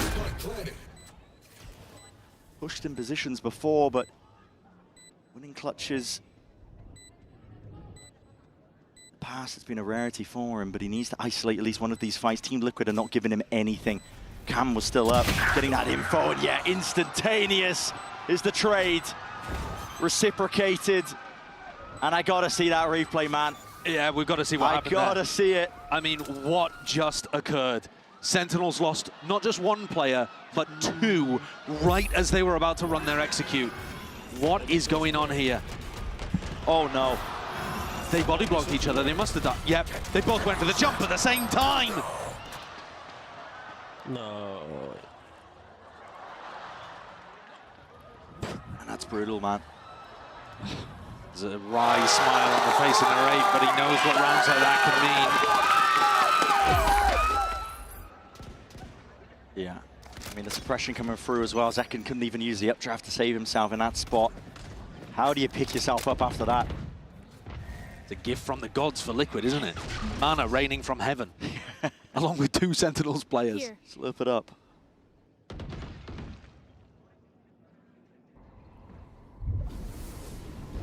Similar play we've seen from Sentinels before, but last time it was individualistic. Here's a no command. It's going to be emanating out now. That's caught the timing. Out onto the side, Paddy from the side, and that's still active, still kicking, and so is Camo! In through, they cannot get this guy out of here. Finally removed from the fight and the fray, but again, open sight lines up through the top, and that's a wide swing. It's relentless from Liquid. They can sense it. There's weakness in the air from Sentinels, and they're just putting out right now. Team Liquid happy to stamp them out. That's brilliant identification from Nats. As Sentinels ran basically the exact same round a couple ago, ended up in that B split. Nats identified that this round was exactly the same as soon as they broke his trip.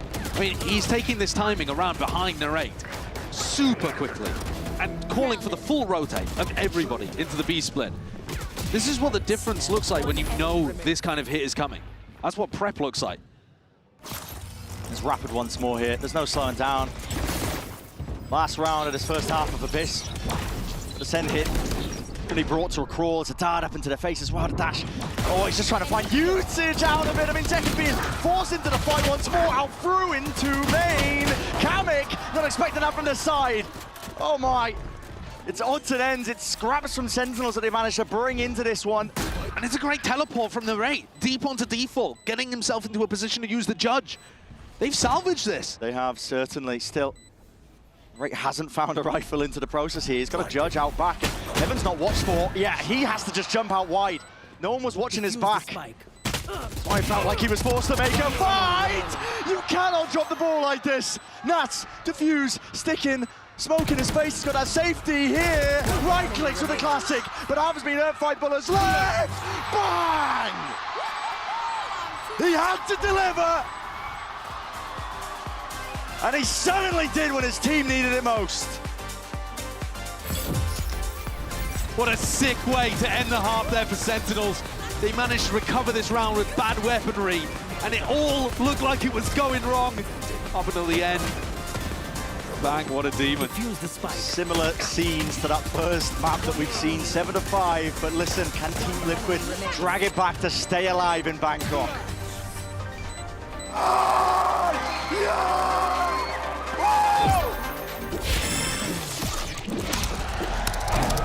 Red Bull gives you wings.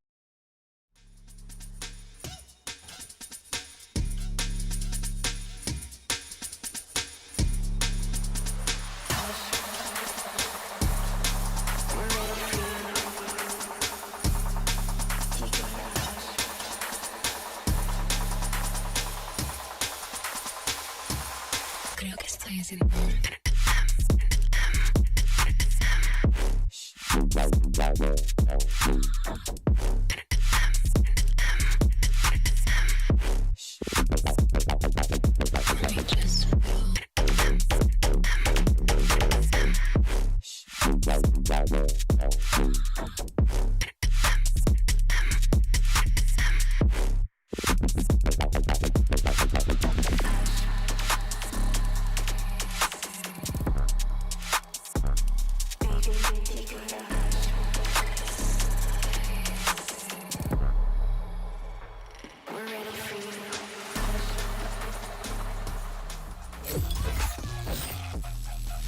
Just shy of 2 rounds here. Liquid are going to be holding on to that lead. They're going to hope to just stretch it that much further as well. Onto their comfort pick of Abyss. Sentinels, despite the blunders, the missteps, they've made it competitive. They certainly have, and credit to them for that. On map 1, though, we saw a pretty similar occurrence. It was 7-5 at the half, and then Sen ran away with things. Team Liquid were left with only 2 in their pocket on their attack side. So maybe there's an opportunity here for something similar, where we see Team Liquid's attack. Remember, if you think back to even the games where Team Liquid was not playing as well in EMEA, they were slaughtering people on Abyss. Yeah. And a lot of that was just how clean their executes are on their attack side. If they find a weakness, they are going to hammer one of the sites over and over and over again. And right now on the pistol, there's nobody B at all. Inside here, and up through mid. Around, no noise made. Maybe an attempt to catch Nats here with a trip going down. It actually does signify quite a lot, and they want to double face him. Yep, Sen cleaned him up. IGL out of the picture, but that fast reaction is called for, and Team Liquid are going to be taking the space over towards the B side, getting that plan down. No pushback, and another player themselves. Team Liquid, they understand the necessity of risks. You're a player down. They'll try and take the fight up close and personal. Camo, he's got the one, dash forwards and back and around. Camo, too much to overcome. It's nice in the micro. Sen getting a bit of a move on. 2 left to stand. Kamek, Kiko, what can you do from this spot? Finding your ones, tapping away with a ghost in hand. This is it. Discipline and aim at its core. But it leaves it down to that 1v1. John QT, just 10 HP to work with. Kiko, jump spot, shot doesn't land as well. It's an impossibility. And Kiko somehow just finds that light at the end of the tunnel for Liquid. That's a monstrous clutch. The 2 players doing so much. That's the kind of Kiko that you've been seeing all year in EMEA's kickoff. I love the strategy from Sentinels. I think they came out with a really nice anti here on the pistol. Hardcore punishing the normal Cypher default that a lot of the time Nats is going to be doing on the attack side. But, I mean, Liquid, this is individualism towards the end. Nice team play as well, covering angles for each other, but mostly just shots hit.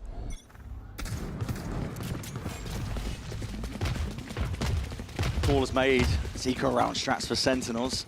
Team Liquid will be pretty quickly realizing that this is going to be an open A site. I mean, it's the wildebeests crossing the Serengeti here. They are stomping through the spawn from west to east. It's going to put a little bit of pressure on Kamek and Nats. Definitely will. Still going to be broken here, but yeah, awareness from Liquid, and they make a call, a reaction of their own. They want to flip the site. The trouble is, plant is not really there for them. It's plant for main and heaven. But also Sentinels have anticipated the reaction, and now they're going up towards heaven. I mean, they might end up just trying to die to Spike here. This likely, doesn't it? Yeah, it's going to be a slow round. Listen, at that point, though, just throw yourselves into the abyss. Stop wasting our time. Quite. But, I mean, they're waiting for Zelsis to try to play some exits at the moment. See if they can get at least a one. Not quite. Okay. Imagine dying to the Spike on Abyss. Like, why? I know. Go base jumping. Dragging it out. Maybe they're scarred from accidentally throwing themselves off the map earlier. Yeah. They don't want to relive the same thing. Second and narrator like, I am never going down there again. Don't blame them. Headshot. Okay. Clean round by Liquid. God damn it, Duke. Essentially handed to them, and bit of spam on to the body. It's getting a bit personal, potentially, here. A reminder, it is do or die for Liquid, though. Strong start to Abyss. They've kept it going. A-split, super fast here, actually. It's going to be applying Quite a bit of pressure now onto the Sentinels players. See if they can push them back. It was a knife thrown back and doesn't really deny the drone from sweeping through. Liquid have got that space, but it's an anchor smoke. And how do you get through this one? Nats, he wants to leap right in! Bang! Bang! It's a three-piece. Can't quite manage the fourth, but honestly, it's a miracle in itself. And it leaves it just down to Kamek. 1v3 scenario. Plant stuck. At least wants the money for his troubles. The drone's going to be spotting him way out there. And he's removed from the picture. If Sentinels somehow win here on Abyss, they'll have Bang to thank, I think. The 2 rounds that Bang has given them have been massively important. Got them round 12 to make the half doable, and then has stopped the bonus round in its tracks there. Nats makes a call to jump into the smoke together. I think Camo was not only just a fraction late, but I think he also got caught by a flash. And the timing just didn't work there. It was a nice call to double up in the smoke. But slightly delayed spacing, and Bang tears him to pieces. So even footing, round 16. Guns in everybody's hands. I'm wondering if at some point here Team Liquid are going to call a bit of a slower round, because one of the biggest problems that I was seeing with Sentinels defense in America's kickoff was this gap over towards mid. They don't have the Sentinels, so there's no trip, there's no cam, but also they were just leaving Narrate to just kind of hold it as he is in this round. And if you pressure Narrate out, it creates a lot of timing gaps. Sen was struggling with that, and I feel like Nats is the perfect player to either call around it or just find his own lurk timings around it. He's one of the greatest lurkers we've seen in the game. Bit of pressure though. Now making their way over towards B. Team Liquid hoping that they've pulled players from Sentinels that they can anchor over. Maybe make the B side a little bit more weaker. There's a lot of util as well, yet to be expended, and now, okay, trying to send it, but right into the bullets, and the open arms here of Zekin still. It's exchanged. Good return of the fire there by Nats. Instant TP though. Let's see if they can see this fight occurring. Nats is the one who's trying to take point and contact right into the fight once more, spraying it down. John! My God, man! Still. Tries to retreat, tries to escape, and Zeltis just walking straight back in. Picks off Kiko. Kamek once more left in an almost impossible scenario. And impossible is where it will stay. Dead even that round though, up until Zelsis was able to get the win against Kiko. That's a massively important duel that you would honestly normally expect to go the other way, right? Kiko's just been so good for those 1v1 scenarios, and Zelsis comes out on top. Every time there was a kill though, immediately traded. Like for example here, they barely spot a glimpse of each other, but Nats manages to get that one out. The double kill from John as well though deserves so much credit. Oh yeah. And Team Liquid have bad money now.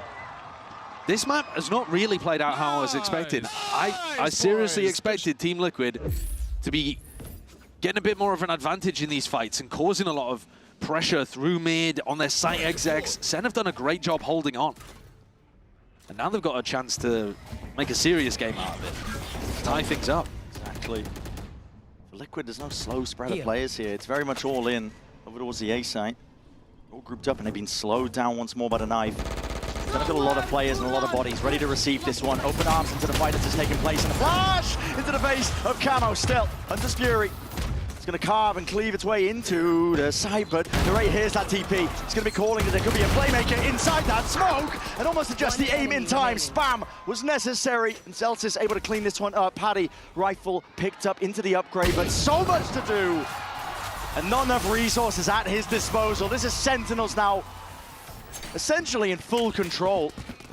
The last 2 rounds, Sentinels have had a 3-player stack on the site that Team Liquid has gone for. They're getting the right read on where the exec is going to end.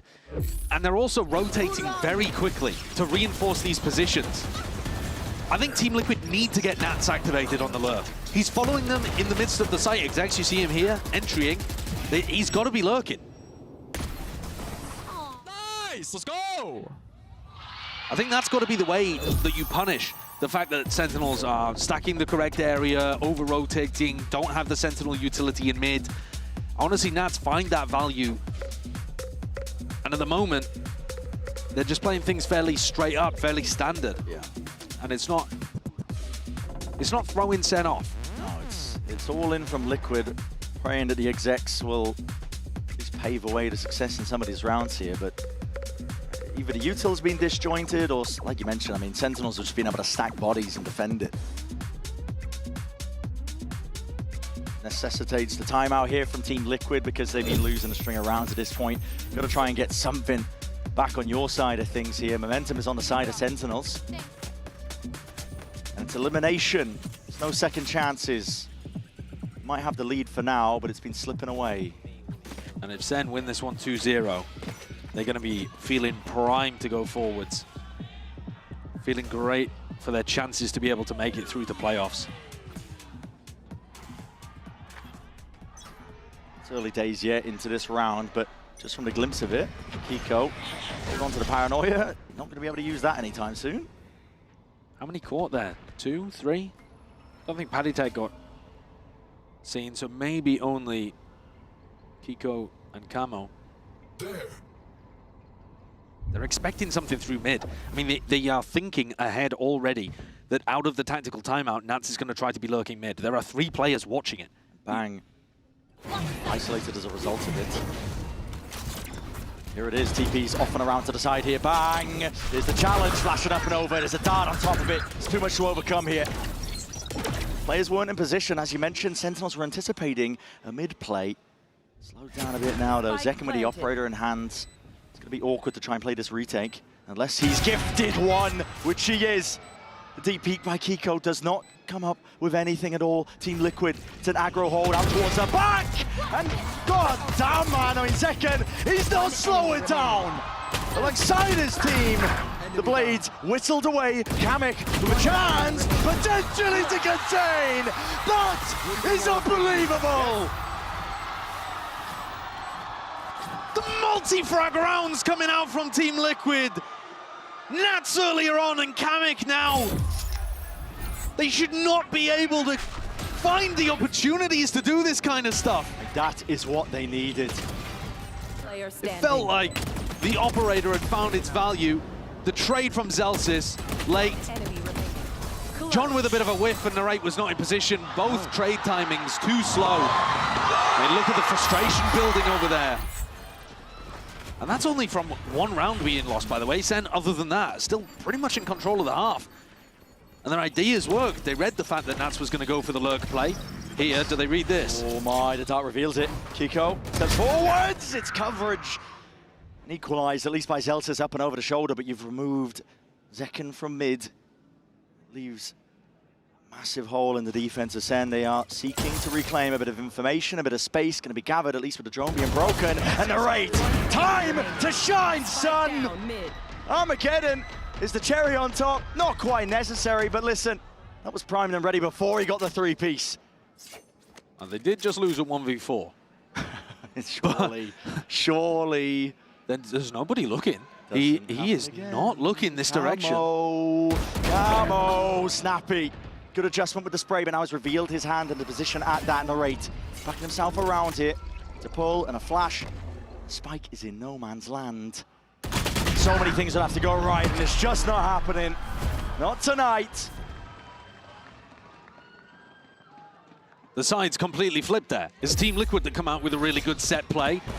Their macro ideas, brilliant to be able to open that up and create the gap in mid. And individualism, the multi-frag round.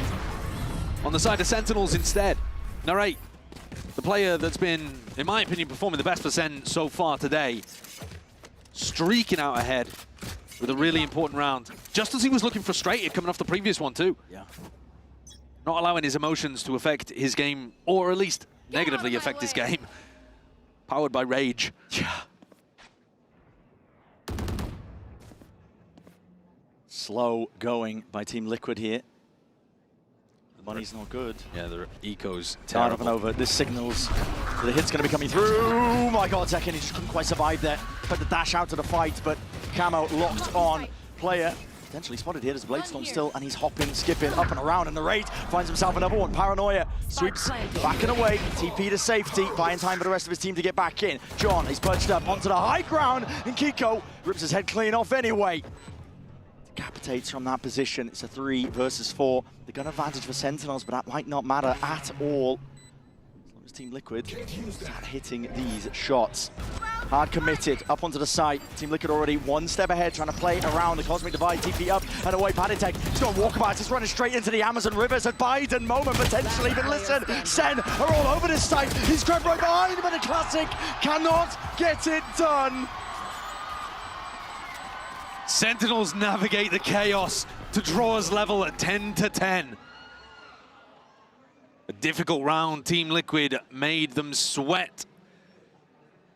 But as the rifles come back on board, I feel like this map has been constantly both teams making adjustments to what the other is running and trying to anticipate what the adjustment is going to be before they even go for it. We already saw the round where they took the tactical timeout, Team Liquid, and Nats went for the lurk. That was caught by Sentinels. We're doing it, let's go. Bit of self-belief. Nats is in mid again. No emphasis placed though by Team Liquid to try and get alert going. Slow going for the first 10 seconds. Drone once more. Knife around the back, and it does tag. 3 players ready to fight this. The Team Liquid keep going into the stacked site. They have really struggled to find the weak one. Great spots it. We'll get the damage in, but okay. Well, dashing forwards into the smoke. Can't really survive that one. Too much spam occurring. Hunter's Fury. Kamek, he's desperate for the connection, desperate for a kill to potentially help his team out. Well, okay, flash up and over. Bang trying to play off it, but we'll be going straight to the grave as a response. Spike planted. Delta's peppering away. Hoping he can get a few of these tags onto these players. 2 Cliff, and the salvos are going to connect. And here it is, pushing them out wide into the open still. A lot to account for, a lot to contest with. Sentinels leaves it down to second. And with the tap, fades away. Smoke in the face of Paditech, not to be denied that kill. It's just these players in this server, man, they're taking time, taking their own turns to turn up. Yeah, that's a massive 4K for Paditech. He had 6 kills before the start of this round. He almost doubles them here, playing in a really difficult situation too. The ideas were not bad from Sen. They had a flash there for Bang to try to swing out, and then they knife to see if anybody's Cliff, and because they are, they double salvo. That puts Team Liquid in bad positions. But Patty still delivers. Gets the 4K by tucking around behind the salvos. And Liquid take one more step further towards sending us to bind. Praying for it. Bit of spam second. Dash to get the hell out of there, and a speed up called for Team Liquid. Want to hit the go button. This is the weak site, finally. Nats has discovered it. They're not getting through. It's all right, that was just a teleport. TPs, but you're right into the sight line of Zekken. Tracking the money, he's lucky enough to do that damage as well. He's found himself, his team, an advantage. You'd expect Team Liquid to go for some kind of post-plant aggression here. They've been doing it every time they're down players. Does anyone follow the drone? Oh, they're all just playing off-site apart from Kiko. I mean, he has got to be the hero here for Liquid. Knife tags one. Knife tags one. That was Kiko. Tucked up onto the site. Immediately dealt with. 3 players left to stand here. Liquid, once more, are going to need a miracle. Util already expended, and this is it. Senna swarming the site. Full control. Up and over it. Bang. Sticking onto the defuse now. Dart. It's barely even a warrior to the back of their minds, and the bullets need to rain down and find that connection. But it's a little bit too much. Sen just raising up walls in front of Team Liquid. And look at that string of rounds on the timeline, man. It's a sea of green for Sentinels on that defense. God, the opening kill on the Camo is brutal. Team Liquid needed more ideas in the post-plant. They just ended up falling back, and Senna super happy to play retakes in those situations if you give them all the time and all the space. 11-11. Put the Nikes on. Very chill, very cool there.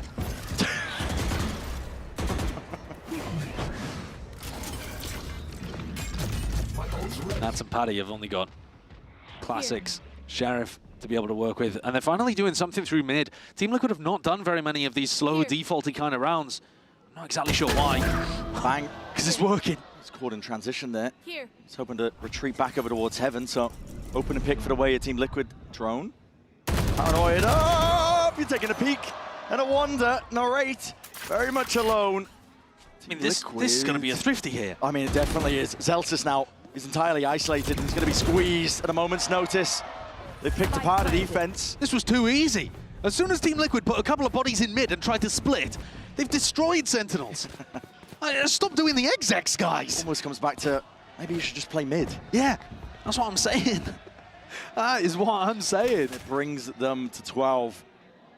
It's been a weird map of Valorant just in terms of where the momentum's lied. It's felt like Sen just had it in full control, even though Team Liquid were dragging it ahead by a few rounds, thanks to the pistol rounds they managed to pick up. But with this, we were actually thinking, if you want to take things back to what we were discussing on Lotus, we said a lot of Sentinels need to be good here. They need to have some clear air between the two of them because it's their map pick.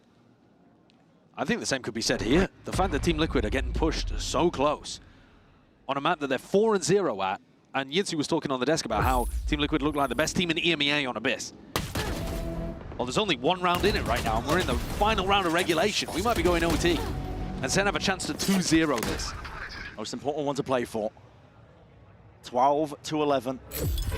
There is that frustration. It's a tactical timeout for Sentinels. I think you've got to anticipate some kind of mid-play and a split again, because it worked so well in round 23. You're telling me Nats goes back to just running a B-pop or an A-pop with no defaulting and no information? I can't see it. I feel like if you're Kaplan in this moment and you're thinking about a strat, it's got to be to do with either holding mid with, you know, Zekken taking a deep line, trying to do a walk down mid, do some kind of collapse onto Nats, assuming that he's going to lurk. That's where my head would be going for a defensive game plan to drag things into overtime. Because Zelsis has also got the null command for the retake, so you're not as worried about trying to, you know, find it difficult to get back through the post plan. They're going to have no util. Team Liquid, they should be set up, primed and ready for potential map 3 to bring it all the way as well. A chance for that second lease of life into the tournament that is Bangkok Masters. You don't want to exit early. Sentinel side of things, they are scrapping together a buy. I was thinking maybe they wouldn't be able to get any sort of buys going together, but Zelsis, he had money for a rifle of himself. He gave it over to Narrate. Don't blame him for that. Narrate has been frying, opts into the Stinger himself. There are 3 outlaws on the side of Team Liquid. Yeah, okay. But only one player has regen armor, and that's Zelsis. Revealing area. Knife out, Sliders of Jiggles. Be seeing and hearing the drone. Knife sweeping forward. It's going to be cancelling that one out, pound for pound.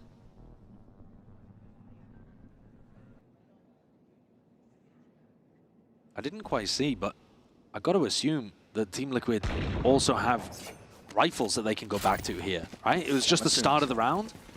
Have they got? Yeah, here they are. Okay. So there is a hidden arsenal back here that allows them to play with some better weaponry. So reaching the minimark. There's tension in the air. They haven't actually found any information. They don't know what the defensive setup looks like here at all, and Nats is not going to go mid. The drone fully clearing out mid, and they're going into the heavy, strong side of Sentinels again. These are the kind of rounds that have not worked for Liquid. Flash up and over, dash forwards as well! No way! The race is a menace to society! And he's put a stop straight away to the funny business that was that exec. We're going to OT! Team Liquid were banking so heavily on the fact that Sen were going to do something aggro in that round. 3 players posted up with Outlaws, and then they just decided to go into a pop. Pick a site randomly and decide to go into it. The execute heavy style here today has not worked. And the deeper we go into overtime, the more I'm feeling like Sentinels are going to get into the groove. Narrate has nearly dropped 30 kills. Still outperforming the Omen on the other side when Kiko's putting up a great performance of his own and has been all year. This is all in by Sentinels. It looks like it, and Team Liquid are going to be stacking this with 3 bodies of their own. Ready to receive. Salvos primed. Contact most of the way. Paddy's going to be holding on to that knife now. The Salvos clearing the way, at least to a degree. That's going to be suppression, yeah, across the board. You've got to call for a cancel, surely, if you're Sentinels. You've been slowed down here. It's a play by Team Liquid. Couple of centers. You have no prior map control. Wasn't a slow default. You were all into the play, and once more you're going to go for the re-hit once now. The Cloudburst at your feet, Camo, perched up high and mighty! And a crossfire is elite! Bodies topple and fall, and John, not long for the world there. Once more, Team Liquid, they find themselves on the brink of getting to map 3. We'll see whether they can convert their second attempt at a map point. The re-hit here from Sen, they got completely cancelled out. They were hoping that the rest of Team Liquid had spread out around the map, but there were still 3 players here. Okay, time for a break. Nats had his Sentinel utility over towards A. They double cleared mid. Oh, this is a nice spot. Zekken's picked up the op here in what could be the last round of Abyss. He's hoping that he's going to be able to find Nats. He picked him through a smoke last time he brought the op over here. That's so unlucky. No, is that a, there's no shot. That's a lineup. Is that a lineup? It's a lineup. That's crazy. We can take control, potentially, of mid. That's insane Wait, work. That's so nerdy. All's quiet, though. Once more bang. He's been a playmaker, but what a timing to take! And surely that's it for Liquid. Celsius. No hope in hell. He's trying to spray away, but running out of bullets. And Zekken now forced to play the retake with the op. Now listen, he's done damage with this into the pass, but up close. Flash into the peak. Bloody hell, even a reveal on top of him, but Camo still can't quite claim it. Spam countered up, but the rifle players just can't get it done. They can't remove this guy. Surely this is it.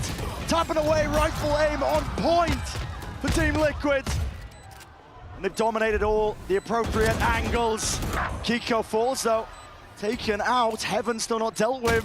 Player up top, Zekken. This is precise.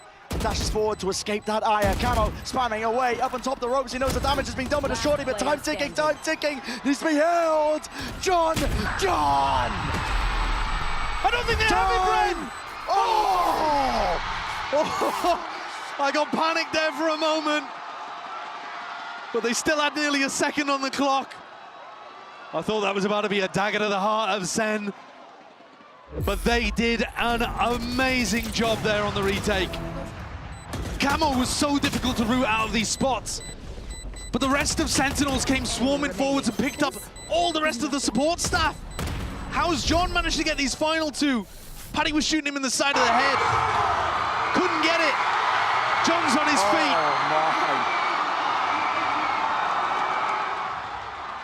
John performing like a beast was one of the reasons that Sen ended up getting to where they are right now. He had a tournament in kickoff on an individual level, even when the whole team dynamic of Sentinels was not quite working. And now they're going to take a tactical timeout, reset, try to calm down the adrenaline that must have been rushing after that round. If you're Liquid in that spot, you think you've already won. You're kicking yourself, man. You're kicking yourself. And also, they're going to be thinking back to those kind of situations when they reared them at their head against EDG. Yeah. On Split, the missed Astra pull, a similar kind of situation around that you're supposed to close out deep in overtime, and you don't. Those tiny mistakes can snowball to absolute disaster.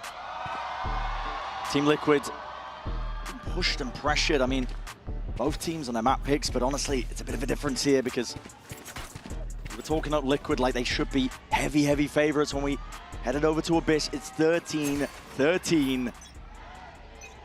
It's almost like Sen playing with house money at this point. There's only been one blowout half in the map so far. In the match, sorry, so far. Second half of Lotus. Senna, super fast up mid here. So they've done this before and it ended in a B split. They broke a trip that was around here. Zekken realizes it's not been placed this round. Salvos might have been used. I'm not too sure where they placed them, but I mean, there's double trips over towards A as well, so. Not like paranoia early anyway. This is putting the pressure. Potential squeeze, but it's called. I think this is a fake. They're faking the B split to try to trigger the same reaction out of Team Liquid, and they're going to end A. Zekken, he's hunting, hoping. Can't quite pounce on the opportunity that was that kill, and Kamek stands his ground, wants to hold it down on top of it. It's a fake dash forwards into the smoke, but supplementary util. Narrate is up in the face of a potential player, and that IGL up through into the smoke as well. This damage needs to be done. Narrate Still moving forwards here, with Nats crumbling. Kamek off to the side, and the timing's just so damn unfortunate. Sentinels complete control of the site, but Heaven needs to be watchful. And Zekken has got to put his crosshair onto it. Eyes watchful for it. Flash into the face. Dodged by Kiko. Need a steady hand in moments like this. 3v4 for Liquid.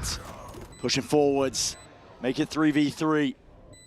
Opportunities available for them. Flashes and U-turns going to be used to tap onto the plan as well. It's going to be forcing that reaction out, and the kills flying through! Liquid! Once more, it's both of these teams, man. I mean, listen, no right winning some of these rounds in the situations that they're in. Very similar to the prior round, honestly, isn't it? Team Liquid just get given the space on site. I was looking at Narrate to be the player that made the difference in that spot. They had a 4v3 post plan, ended up becoming a 3v3, and Narrate was positioned at default. He was denied the 30 bomb for Liquid to move forward. Really good work, holding angles for each other as they slowly took space on the retake. Good job. Nice.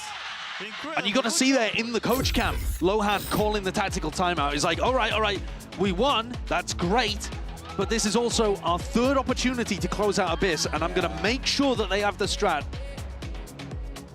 so that there is no future round, so that we don't need another opportunity to do it. It's the trouble. Just look at the amount of times it's been match point.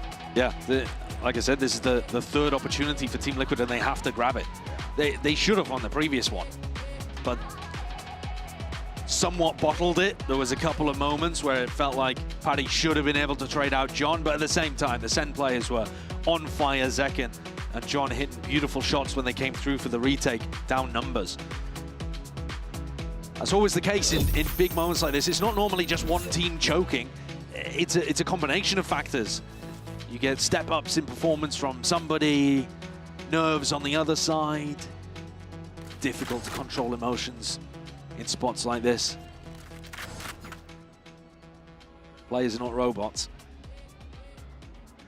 It begins. Starting to see how much this tournament really means to all of them. There's many players in this server with a chance to lift a second trophy.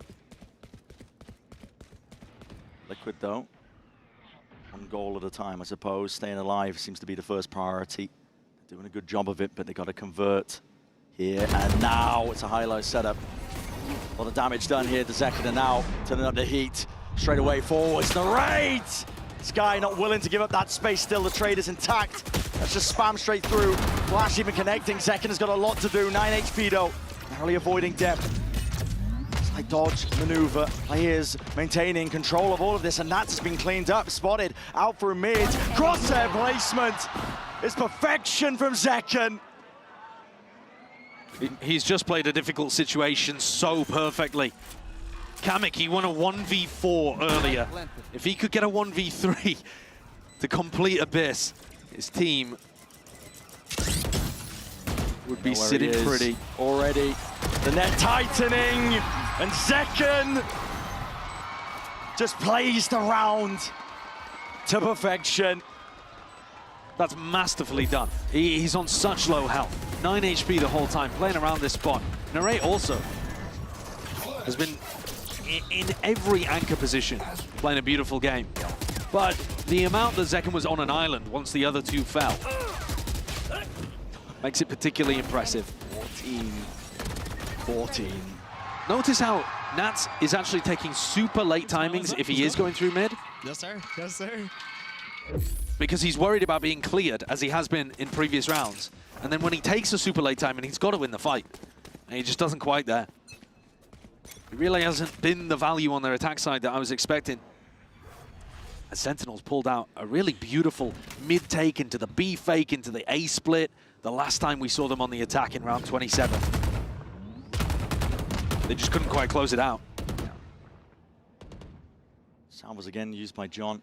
It's going to break open the door. But they didn't break the trip. No. I think they're trying to fake mid pressure currently, and Nats is just going to know that this is a lie. Still, keep one eye trained potentially. Did the door not break? Why is Kamek so hard committed onto this angle? mean, Nats is around heaven. It just seems weird in case they do just contact up past it. Now, okay, here it is. Challenge. Kamek. See if he can stand this test, but okay, no, just backs himself away. It's a bit of a stalemate call from both of these teams, and players looking themselves up through B. It's a dash play, fast at that. Flashes to accompany. Camo wants to try and draw some blood out of some of these accompanying players. Now, Sen, they haven't sent a spike this way. I mean, there's 30 seconds left into the round. It's a mad scramble now to see if they can supplement this one. Gain access to the site, but a knife is going to be tagging them. And where are the kills? They have to be found! The rate can't quite wrangle the rifle in time to hit the second one, but it's a trade intact now for Liquid and a plant online for Sentinels. Nothing pushing this one back. Drone. Slightest of pauses. Bated breath from Team Liquid. Now starting to make their moves, and Kiko, he's delivering. It's already 2 for him. Look to do a bit more damage at that. Smokes into the face of these players and just lined up for all of them to topple. Team Liquid, they can spam the last remaining players. Elsis did not stand a chance in hell here. But how many more times are Team Liquid going to be finding themselves on map point? It was a smooth, controlled retake. And Sen were very late to get the spike over here. This brawl over towards the B connector, it had to come out with an effective player advantage for Sen, otherwise the round was going to be chalk. But I think your question is the perfect one. How many chances does Team Liquid need?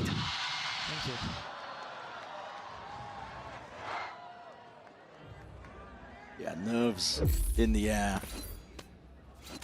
One attack round is all it's going to take for Liquid. And they've just gone, by the look of things, for the gamble A-pop. Only presence through A main is just that cam. The knife, oh, that's a tag onto Gives it away. 2, 3 players. Does anyone try to rotate, though? I mean, Bang wants to just keep holding mid in case that takes the timing. So these players on A, they are alone for a while. Yeah. Now here it is. See if they can find kills that they need here. Paranoia up into the face there. Zelsis cannot stand it down. Attempt to hold it down. Knife gets the information. And no salvos. Yeah. Suppression. Exactly. So no denial of this plan coming through. This is Team Liquid now primed, surely. Hunting and hoping for map 3. Paranoid sweeps, that's a dash through, straight into the back on top of it, but Bang has already been dropped outside into it. The kills might be flooding through. Feed does feel. It's up, a little bit of this teal. Narrate off to the side here. Still, it's a post plan that needs to be played by Liquid. A tap to try and force that reaction. Double faced up. Zekken can't quite land it. Smoke's finally online with a one-way and swinging wide. Not enough in time. Nats, he's the one to do it all in that spot. And Binds now. It's on the cards. It took everything for Team Liquid to get that one over the line. What a play for Nats to finish it out. It required their IGL going truly bonkers. But if that was the map pick for Liquid, they are going to have to come out with something special in map 3. Anybody's game. Remove the hands from keyboard, boys. Focus on our protocol. Boys, this map, remember, we're standing together. Listen for the first calls. Be always next to each other, boys. And how are we going to win this map? Sending it. Sending how? Sending together. How are we gonna send it together? Nothing. I don't know. You guys create, but let's send it together, okay?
I mean, first match, to be honest, we started well. The first map was going pretty good. Unluckily, some few unlucky moments happened during the game. It went to the 4 overtimes, maybe even 5. Pearl Dino went well to us, and I think EDG had a moment also after winning such a hard map. It's also interesting to play against them because they kind of play different Valorant from what we see in EMEA. People play different, and here they actually have an interesting play style, and I think for last time when I played against them, when it was Master Tokyo, they changed their play style fully. It was good to play against Kankan and Chichu. This time they won. 1-1 on international events then. Up towards heaven, and Camo still causing all sorts of difficulty. Here's it, the rumble, the footsteps! My God, man! I mean, we're gonna have the same preparation. I'm not gonna let anyone give up, even if it maybe felt on the second map for some of the people that we gave up. We came here to try to show the best Valorant, to try to be the best team. Maybe we're not gonna show that up, but I definitely can say that we're gonna be fighting. At least we will give all of 100% for us for next game, and you can trust in that.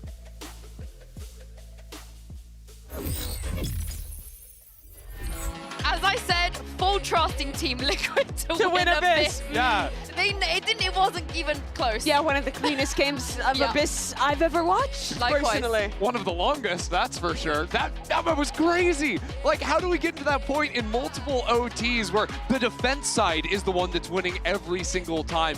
Whenever a team was down in numbers, they were just clutching up with individual heroics. Yeah, that game 3 5v3s were lost. I mean, constantly teams going down when they had advantage. It was a ridiculous, I mean, it was just like a highlight reel of individuals at this point, but Team Liquid got out the better of it. Yeah, and a highlight reel of Nats, because it feels like not just on this map, but every map he's played so far in this tournament, he's been putting up numbers. Yeah, I think it's beautiful that he's the one to secure the last kill of the game and win in OT, because from the get-go, he was having so many highly impactful rounds in this first half. This one especially, getting that second kill on the collat with the transfer, getting a 4K to secure the round. Like, so many of these rounds that Team Liquid stole back was off the back of Nats. He had some really impactful lurks in the second half. In the first half, Sentinels playing this double smokes comp, which blows up mid-control. I think he did a good job of not only having his util there to support, but sometimes with a camera, setting up trap plays or re-clears in that area of the map. It was very good individual play from him,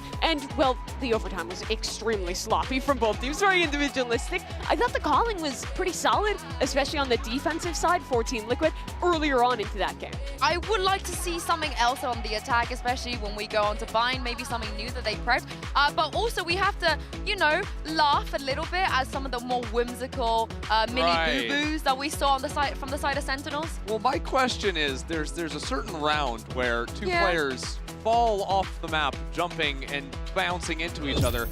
Do we even have OT if they don't fall off here? No. Like, genuinely, Zekin and Narrate both jump at the same time. It's just absolutely heartbreaking that this ends up happening. Oh my God. Oh my God. Oh no. I love the laugh into instant depression. Yeah, just falling back in his chair. We're jumping you have to laugh about it.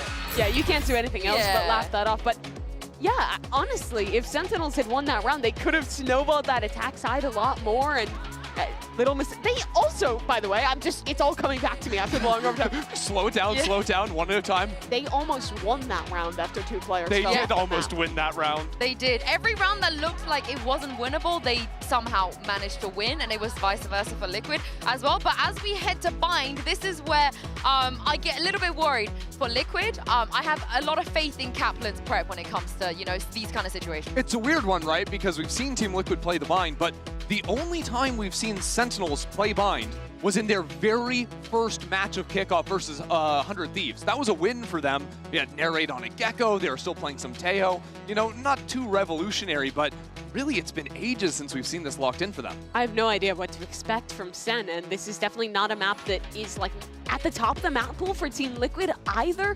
So it could very well go either way, but I feel like in the chaos, we've kind of lost the plot. But to reset the stakes, it's an elimination game here. Loser goes out in the first round. Sentinels was just a few rounds, one round away at multiple moments from being able to go into the playoffs cleanly. And now they're going into somewhat uncharted territory in Bind. Yeah, and honestly, I know, Yinsu, you're not loving TL's chances on Bind, but the more I think about the way this series has gone, the more I kind of like them if you ignore the history of Bind as a map for them. Because if you think back to Lotus, I thought Team Liquid were playing fantastic macro, especially on their attacking side. I think Bind is a map where Nats can really slow things down, try to exploit on the lurks and make things happen. And also, it's a very brawl-heavy map when it comes to the execs. And Team Liquid, while it was a little bit back and forth, I felt like had the upper hand when it came to that last map on Abyss. Yeah, I do agree with that one. And for Nats as well, obviously, this is a map he's always been incredibly personally comfortable on. His lurks are absolutely iconic on Bind. Everyone knows what he does. It's getting to a point where I think you can even read into where he puts his walls, especially on the defense. Is that you said the same thing about Abyss, and you were right about Abyss, but they still got away with a lot of the stuff. And yeah, but it was a clean win for Liquid, that's why. Of course. Don't get me wrong. I think I recall you telling me that Nats said that he does play the same way, but he doesn't need to change it. Yeah, it's still good, right? It's not Nats that the issue for me here on Bind, at least. It's, you know, some of the ways that they play around the sky as well. The way that you can kind of read into what they want to do depends when and where Paddy flashes.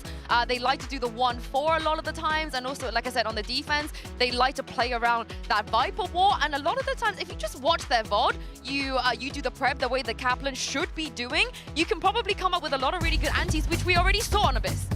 Let's see what we've got. So Team Liquid yeah, okay, so Sentinels, this is a comp change. Narrate had been playing the Gecko previously, and it's just switching over into a Sky. Yeah, I don't think it's a massive change. If you're playing a like solo flash initiator, there's not great Gecko-Teo synergy, so that makes a little bit more sense to me. Scouting Yuta with the Sky, followed it up with the Teo. But gonna see Zekin back on that Raze, another exciting head-to-head against Camo. Very interesting to see yoru from neither of those players the last two maps.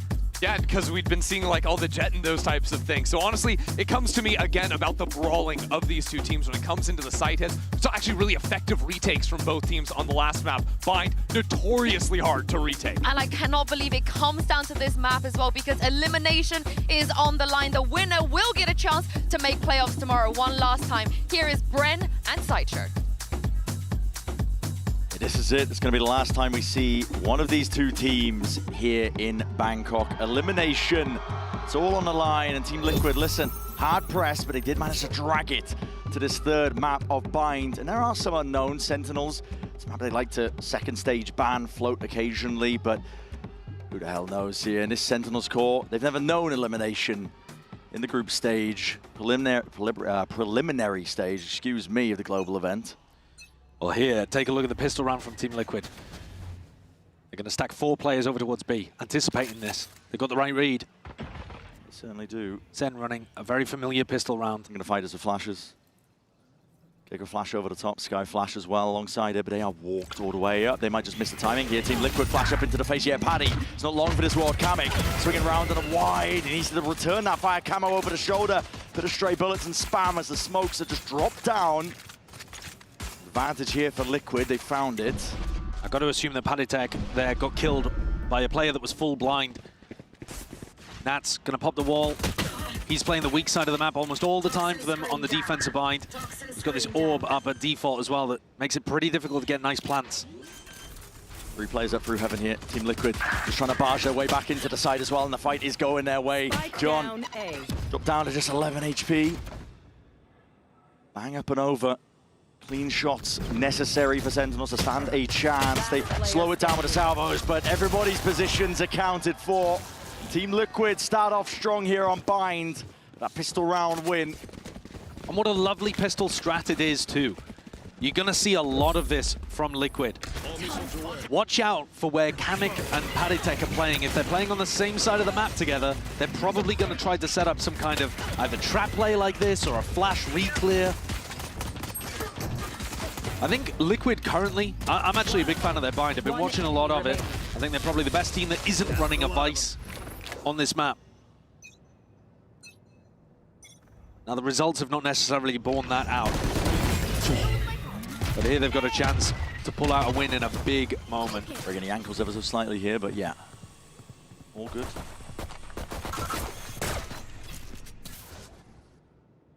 There. Judge from Kiko as well, over towards Hookah. Very difficult to clear out.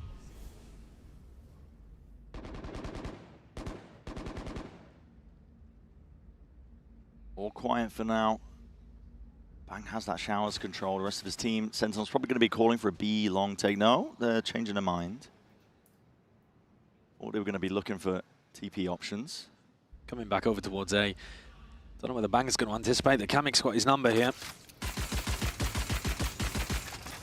The orb's up. The fuel's going to be running short, surely. And yeah, wall's going to be dropped down. Faced out wide there with the rate. That's the Salvos up towards the back. Camo is going to be forced to press forwards. And with Nats by his side, it's all good. No worries. Look at Nat's setup there again. Another different defensive setup over towards A. Instead of having the orb over towards default, he puts it short. Anytime the attacking Viper wall goes up, he's going to match the same amount of fuel on his orb. And that makes it much more difficult for you to be able to get the lurk timing down short. His Viper setups are very unique, very creative on Bind. He's kind of meta leading at the moment. Beautiful, beautiful. Nice camo. Just like he was back in the day. Oh, yeah. But it's been a while since we've seen this creativity from Nats, and I think him now IGLing has allowed him to craft these setups where he calls around them.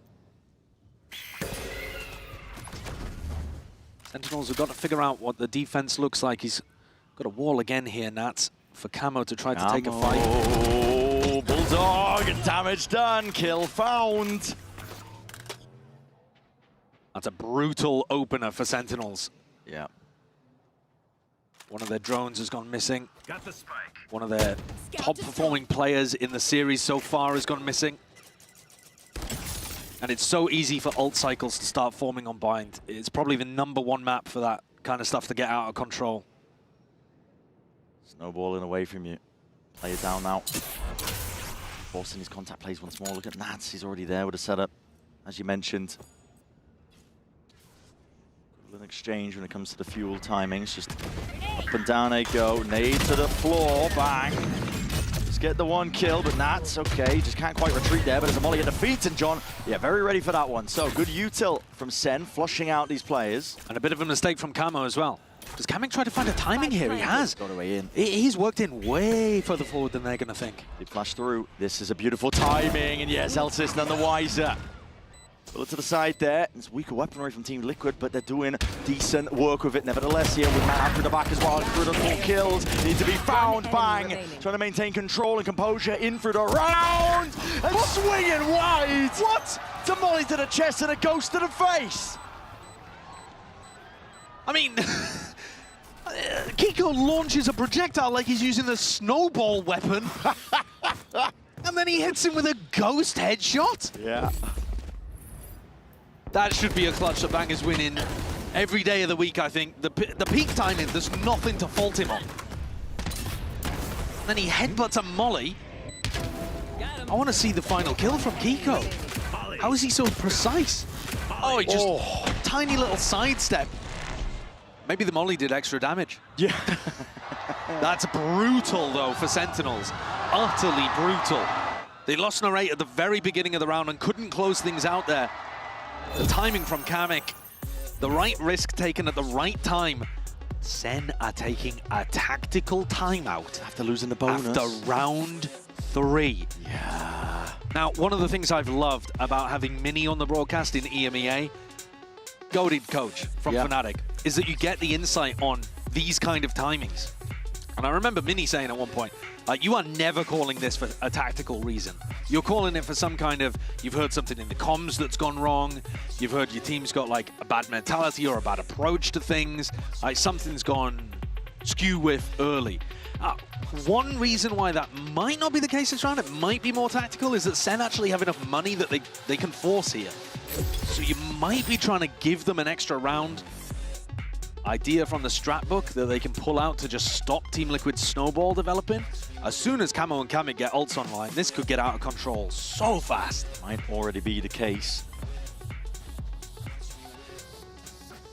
As you said, I mean, Camo, as soon as he gets that ult online, he's 2 away. As it is, Vi is scrapped together. Flash dodged, but Acknowledgement. That's what they were really looking for on Team Liquid side of things. Paddy's going to be getting that information. Has to back away and respect it. Here's the Boombot. Here's the dog, and it's a double drone approach in through the B side, looking to try and squeeze these players and see if they can listen. Team Liquid to do a damage, but Raid and Bang, he sidestepped the damage. The bullets while they're at it, out through the back. They wouldn't expect that kind of timing. Nats, he's straight in the fray, straight into the fight. Down B. Running a mockery over all of them. John QT, that's an Armageddon Expendable way ahead of this one. It's a slow ult at that. Isolates the one, but does he know where Camo is? Does he know where Camo is? The answer is no. Nats has just done the same thing to them in this round that Kamek did in the previous. It's just taking the timing through the smoke. Kamek does a decent job of being able to get one in this situation, but Kiko wasn't able to get much more in this spot. But this play here, as Nats just walks through into backside, doesn't get traded. In fact, snaps onto Narrate. Nice, nice, nice. Why so easy? Let's go. Oh. 4-0. And Sentinels, they put everything into that previous round. They put attack timeout in there. They forced up. This is going to be 5-0 before we can blink. And that's even before we start talking about Showstopper and Gecko Ult. This is a very rough beginning to a crucial elimination map for Sentinels. Yeah. It's ringing at the back of my mind is that Sentinel squad, I mean, it's been essentially bespoke, built for success, and triple face down short, one way to deal with it. Camo's been perched up on those high ground angles a little bit prior, so I think they had some level of awareness. But how do you convert it past this point? Toxins going up. Poison orb emitting. Drone. Not broken in time, so Paddy's going to be spotted out there. Retreat back to a bit of safety, but he's going to try and hold this one down. It's a crash used in response to Taman, I believe, potentially there. You don't really want to fight it, though. Okay. Coming up close. Might be where these guns thrive with a flash into your face! Rapid fire as he approached from second, but he's isolated alone, and that was just because of the mosh that was laid down earlier by Kamek. Instant TP. Nats left the site. And taking the pivot. Yeah, Nats is not home. Able to get the plant down potentially into this spot, but a lot of unknowns here. They're not going to think about this, though, are they? Sentinels, surely not thinking about it, and yeah, there's no coverage up towards the top. Attempted to trade, Narrate, he's just spamming right clicks, jumping around! That's your own wall, Bang!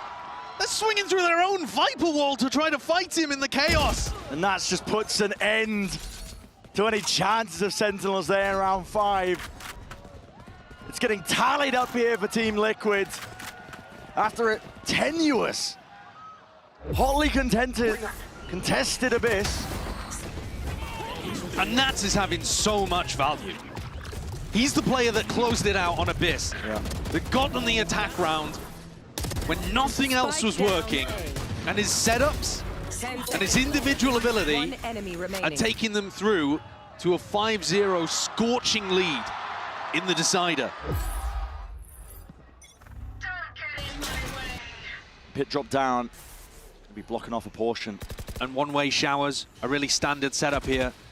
And even if you do try to go fast through showers, if you somehow make it through, Camo has a showstopper. Yeah. So it looks like A is weak, or at least weaker, because there's only 2 players here. But how could you possibly get through? I guess you could take showers and try to pit out, if Bang wants to try that.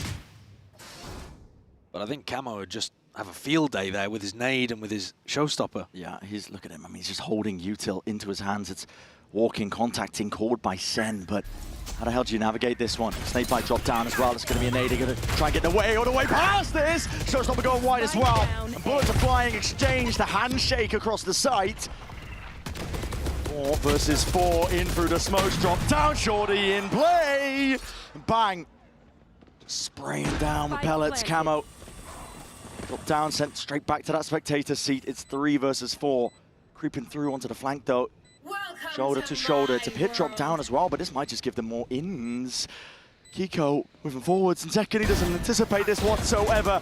Yeah, with a pit in their face, there's no instant trade-off. Molly at the feet as well. It's going to be locking these Sen players out and wide. Sliders the gaps. They managed to get past it, but still they need the kills, and they need them now. Trade in sight. It's a 1v2, and it's just stuck all the way. Nothing to play for there for an 08. The value from the wingman.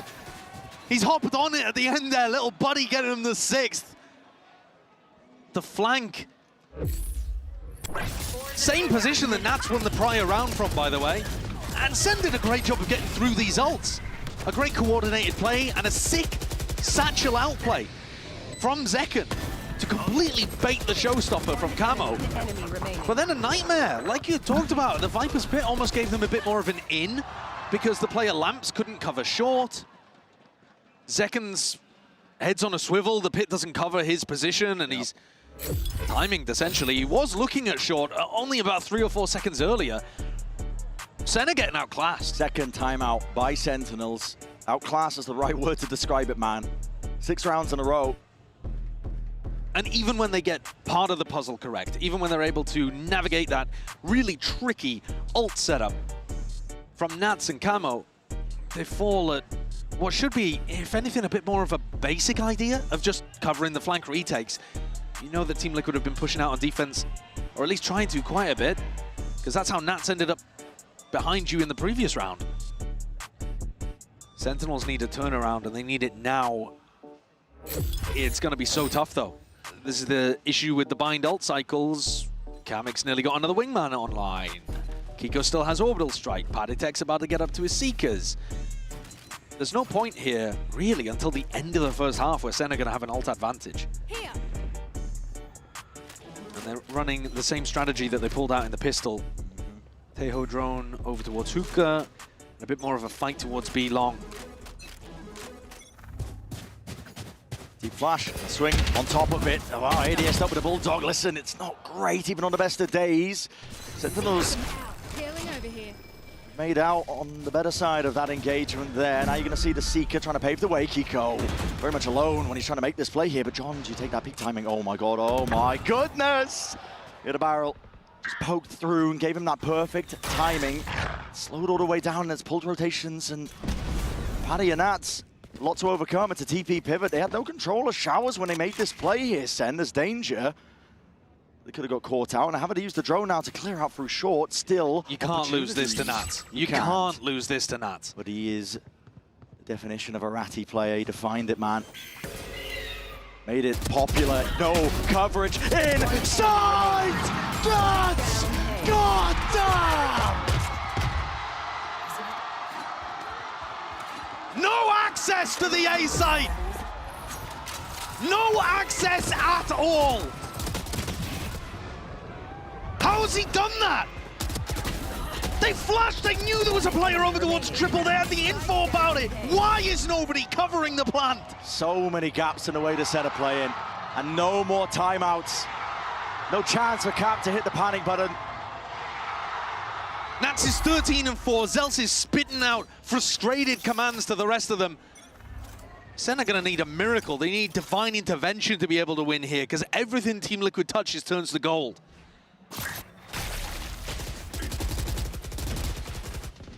An adjustment to the setup once more, Team Liquid. Moving Nats over towards B, deep snake bite as well. Blocks off any chance for Sentinels to get B long control. And they're creeping, crawling Camo. Oh, Nats is inside another smoke. And look at this position. Trade. He's 13 HP. They can't even remove this guy.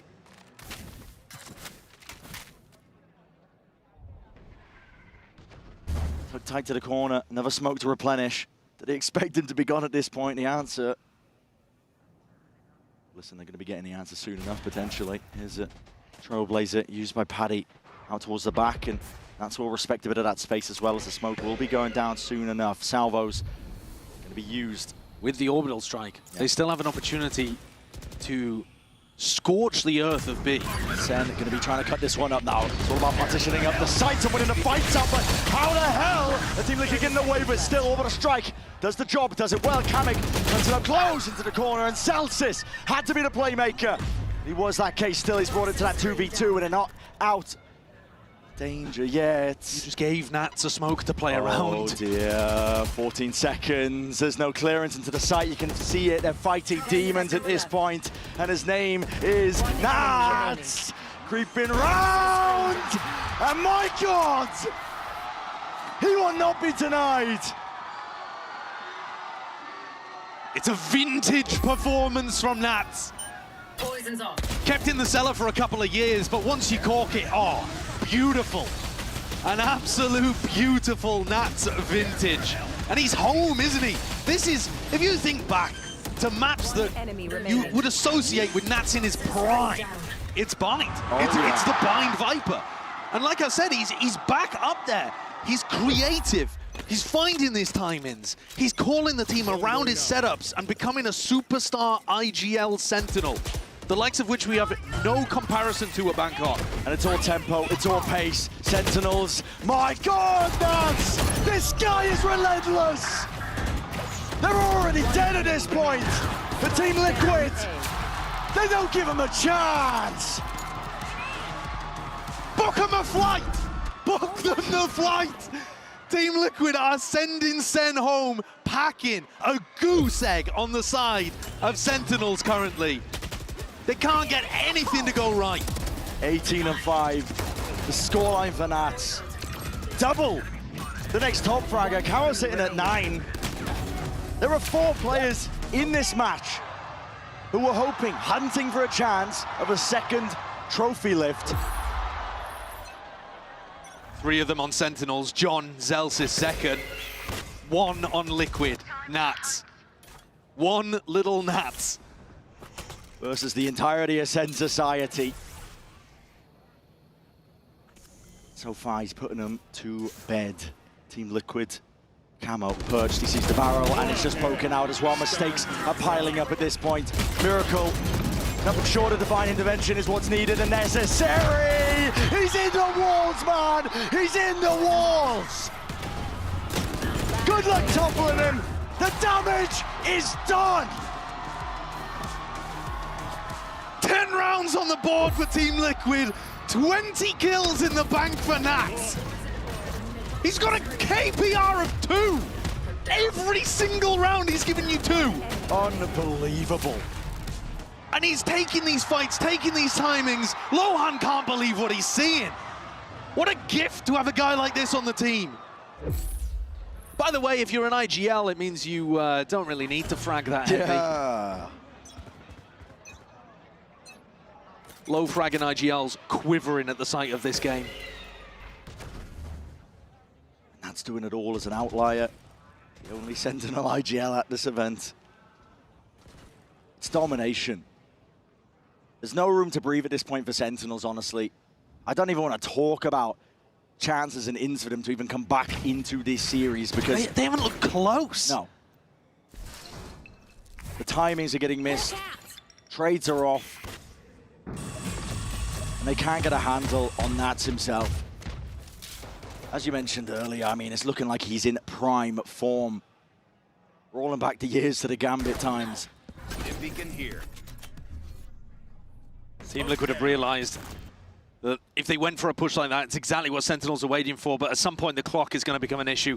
And when the clock becomes an issue, that's when you don't clear corners, that's when you don't have the time to have people backing you up. The re-clear, almost there for Zekken. Nats again with an opportunity. Camo's here to play spoiler. Oh, the rocket denied! It's a beautiful drone. Gets the suppression off, but it's a quick reaction! Lining them up. Oh my God, blink of an eye. Zeltas even goes down a second, bloodthirsty. They finally shut down Nats. Popped his pit, got run down. They threw bodies at the problem.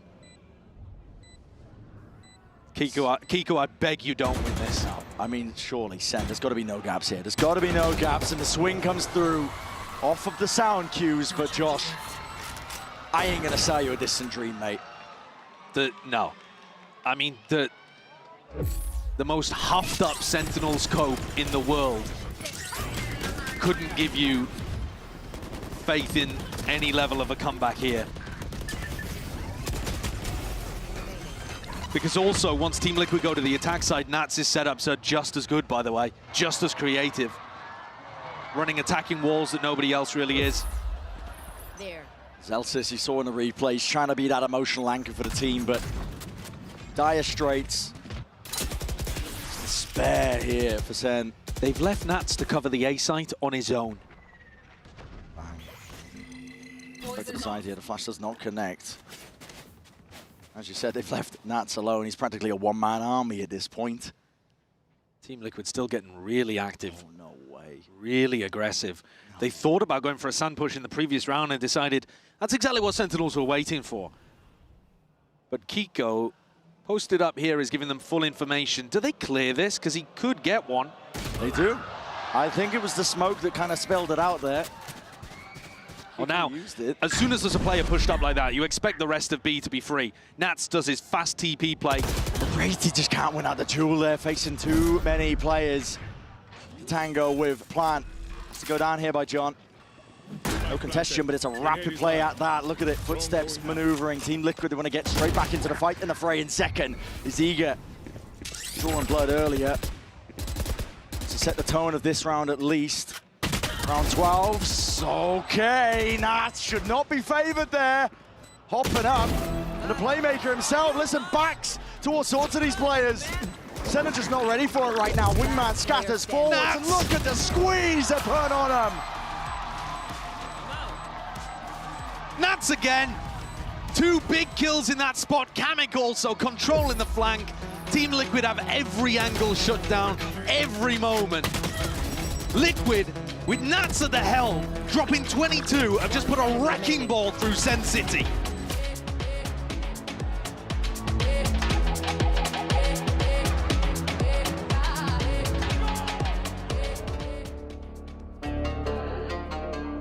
Hey, also familiar with that heat. Post up for a pic, flicky flicky, hopped up in the truck, I'm too missy. Post up for a pic, wear that fancy. I ain't with the check, you too mixy. I don't wanna check, no. Miss me with that mixy. I don't wanna check, wait. Miss me with that mixy.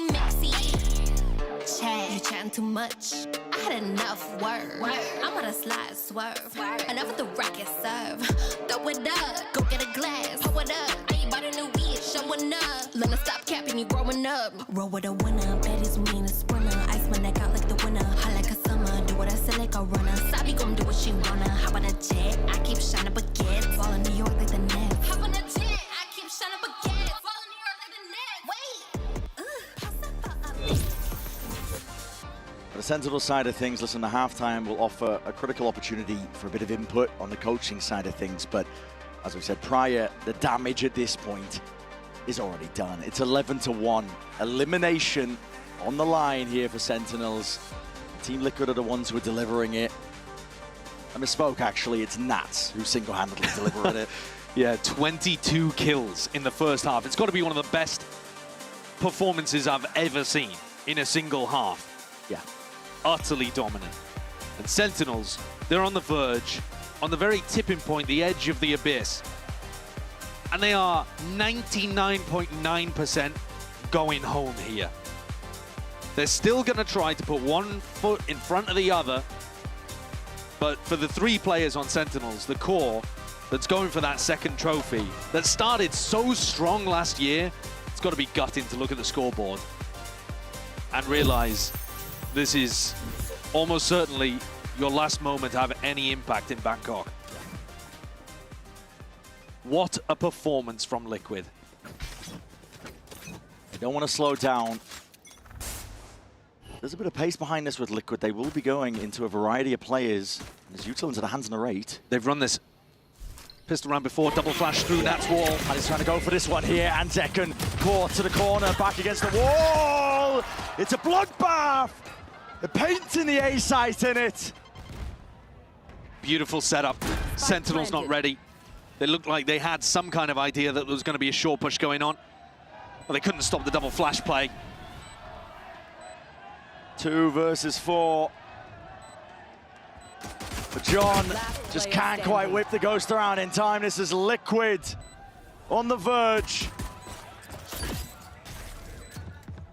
Absolutely unreal stuff. Zelsis, time is ticking, son. The hourglass running dry.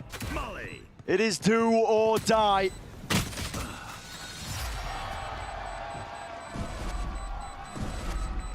That's the case of the entire match today. Elimination games, do or die.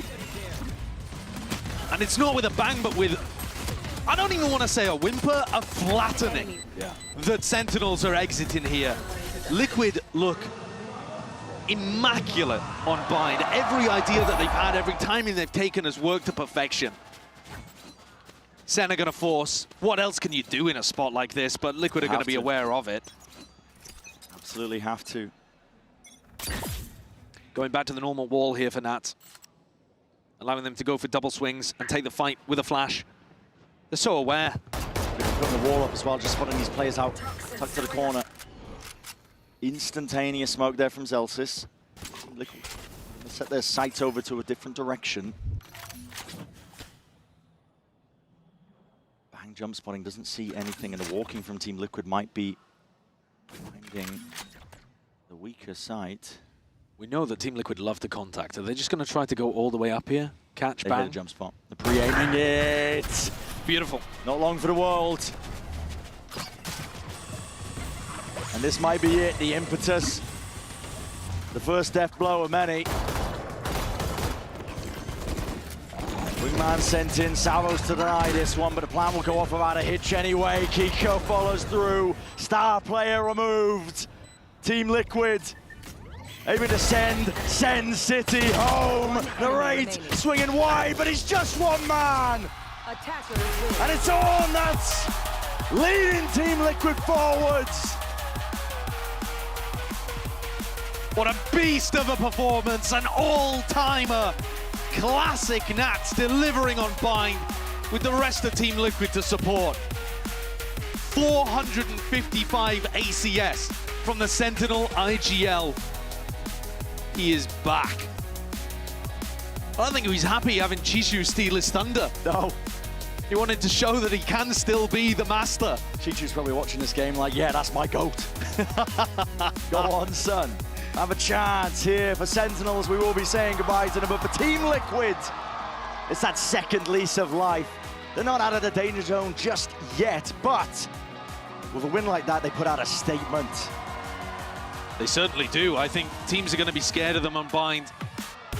Only other teams that are super strong on that map, I would have been talking about Trace, to be honest, but we've already seen them go home earlier on. Didn't even get to see their bind. They didn't play the Vice Deathlock at any point.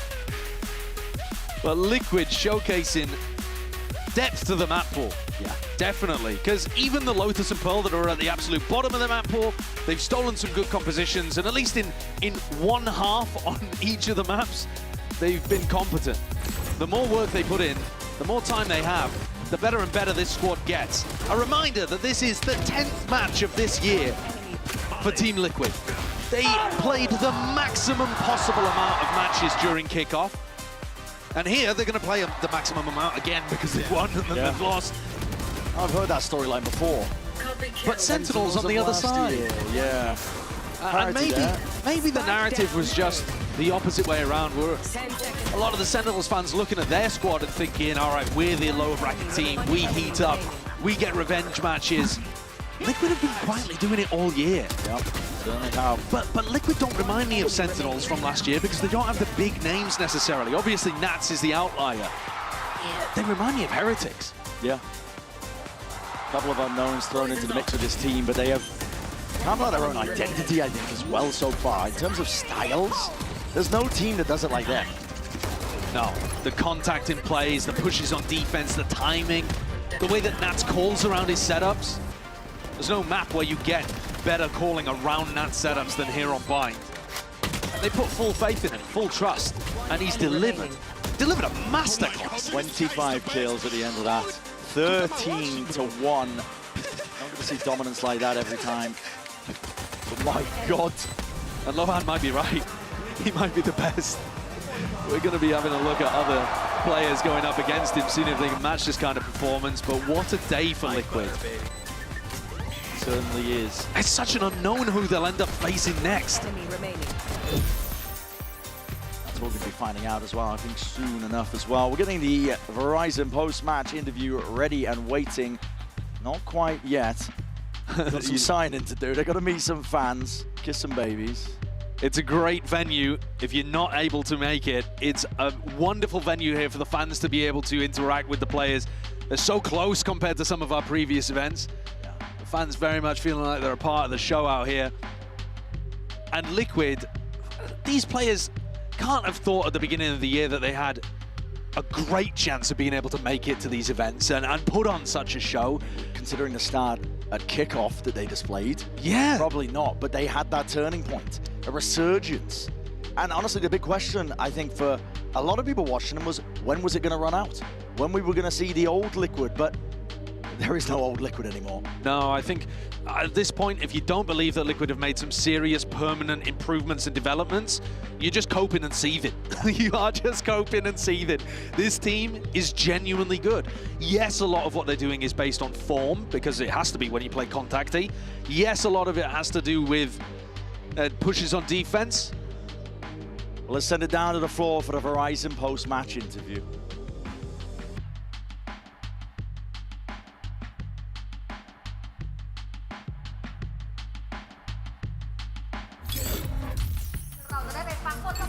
กลับมาแล้วว้าว look at the crowd กลับมาแล้วนะครับผมก็มาอยู่กับผมเหมือนเดิมและคีโก้ของเราจากทีม Liquid บอกเลยนะว่าเมื่อกี้นี่คือสุดๆแล้วจริงๆนะครับผมของ VALORANT Masters Bangkok นะตอนนี้ซึ่งคำถามแรกที่ผมอยากถามอยากรู้มากๆเลยว่าเกม2เนี่ยเขากลับมาได้ไงเพราะการที่เขาสามารถชนะได้ต่อชีวิตทีม Liquid ในทัวร์นาเมนต์นี้เลยก็ว่าได้ครับผม First of all, Kiko, congratulations on your win. That was an amazing performance by you. Everybody here is really impressed by it.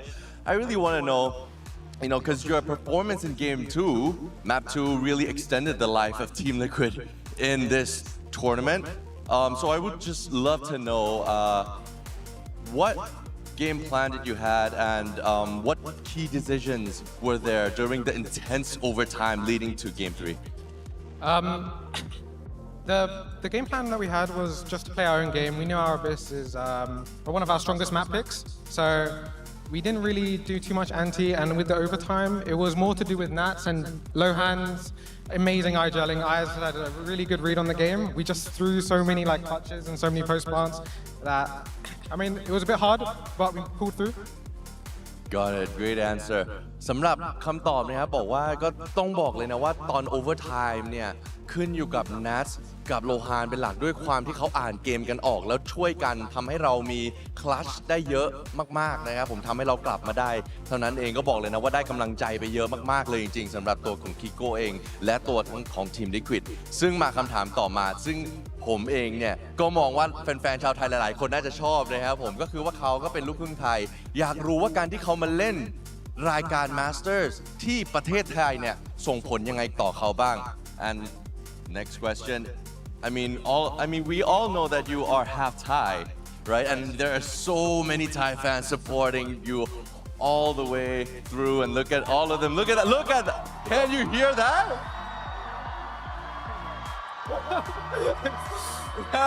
wow does this have any impact on you being able to compete in an international stage for Valorant in Thailand? It honestly feels amazing. To be honest, to hear the crowd cheering after every winner of the round, and we take a lot of the energy from the crowd, so it's amazing to be here. To be honest, I love it. ก็บอกว่า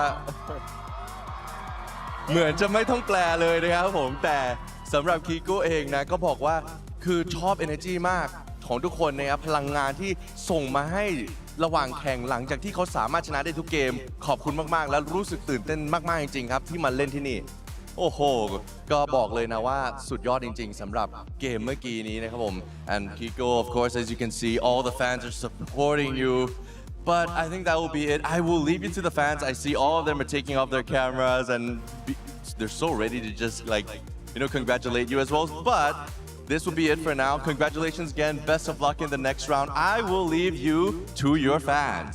Thank you so much. but we are still not done. Let's hope I don't trip over this. แต่สำหรับตอนนี้นะครับเรายังมี draw show อยู่ด้วยนะครับนั่นก็คือการจับสายต่อนั่นเองเนื่องจากว่าเราสามารถหาทีมเนี่ยที่ไปในรอบต่อไปได้แล้ว So please let me introduce you again. Victoria. All right, Victoria, please take it. Yeah, we have the round 3 of Swiss. This is the last round of Swiss before we hit playoffs. Vitality and EDG already through. We'll see them whenever we come back from Dark Days. We have 4 teams. It's super simple. Regional matchups are allowed, so we can see DRX T1. There's technically no Swiss rematches, but none of them played each other, so it's fair game. Amazing สำหรับตรงนี้นะครับผมกฎกติกาจะมีเปลี่ยนไปนิดนึงนะแต่ในเมื่อตรงเนี้ยเราค่อนข้างที่จะจับทางได้แล้วว่าใครเคยเจอใครมาบ้างเพราะในรอบต่อไปไม่มีใครเคยเจอกันมาก่อนเลยในการแข่งนี้นะครับเพราะฉะนั้นเนี่ยจับตาดูได้และที่สำคัญนะครับผม T1 ยังสามารถจะเจอกับ DRX ได้ด้วยเช่นเดียวกันนะครับไม่มีการจำกัดไม่มีการจำกัดเรื่อง region นะเพราะฉะนั้นเรามาดูกันครับผม Victoria thank you very much please proceed on to the draws All right, I will draw the first teams for each match first and then their opponents. So the first one สำหรับทีมแรกนะครับ T1. Seems like they have a lot of people who want to see T1 play. All right, so the other match will be อันนี้จะจับอีกคู่หนึ่งนะครับอีกคู่หนึ่ง T2.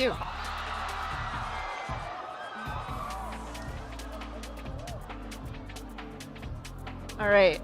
เอาละครับ T1's opponent. สำหรับคู่ต่อสู้ของ T1 ครับใครดี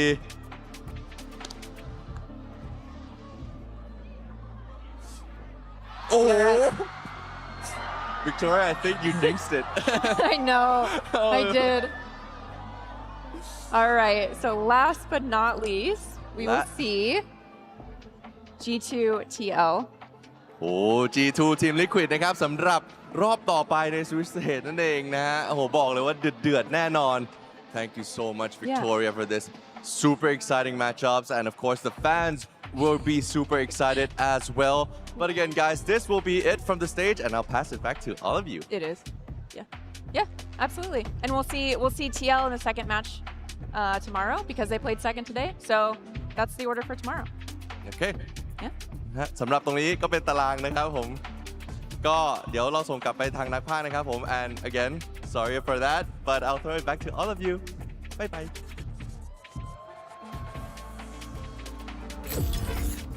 We were definitely not screaming our lungs out hoping for this draw. This is what we wanted. It's the perfect matches.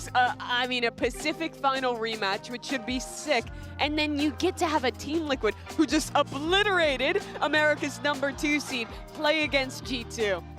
It doesn't get any better than that. Like the chance in that second match, because right with PRX and T1, we guarantee a Pacific team going into top 4. So you have either G2 remaining the #1 seed, being the 4th new region in top 4, you know, having full parity there, or 2 MEA teams and TL running through America's back-to-back. It would be the ultimate dark horse run to literally, everyone counted them out in EMEA. They looked bad. They went to the lower bracket. They locked in. Everyone except you said they were going to get trashed on Bind and they 13. Oh, that's true. No. I said I was worried. Okay. Yeah. But they have a chance to do it again. Yeah, they do. Here at a global event and against international competition to boot. They do, and I just saw G2 tweet as well, a little plane thing for Sentinels being like, you know, which seat are you guys choosing on your way home?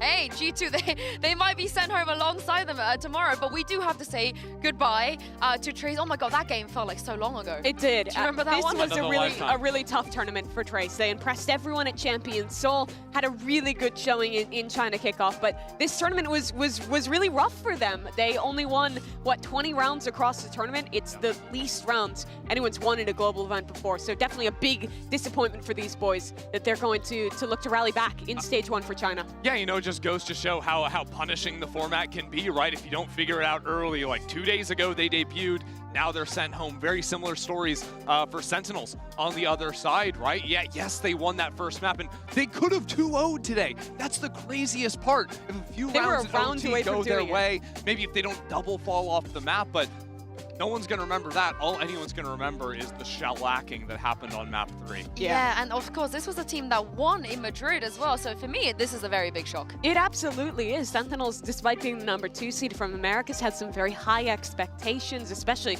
like you're mentioning, after the year that they had last year. So a very brutal start for them. Definitely ran out of steam after that overtime. And and got sent back quickly by Nats. I just want to say that everything went downhill after John stood up and did the and then it just went downhill. Ever since then, everything went downhill. But we do have a crazy bracket. We have, of course, 2 slots left for playoffs. Vitality, EDG have made it through already, so it comes down to T1 versus DRX and G2 taking on Liquid. Christy, you're not on the desk with us tomorrow, so you want to give some predictions on who you think is going through? Predictions, I think you're crazy if you don't choose DRX in the first game, right? That absolutely has to happen. And they wouldn't let me back into America if I said Team Liquid were going to win, so let's go G2. I was hoping that you would say Liquid, and then you can come and join us. Yeah.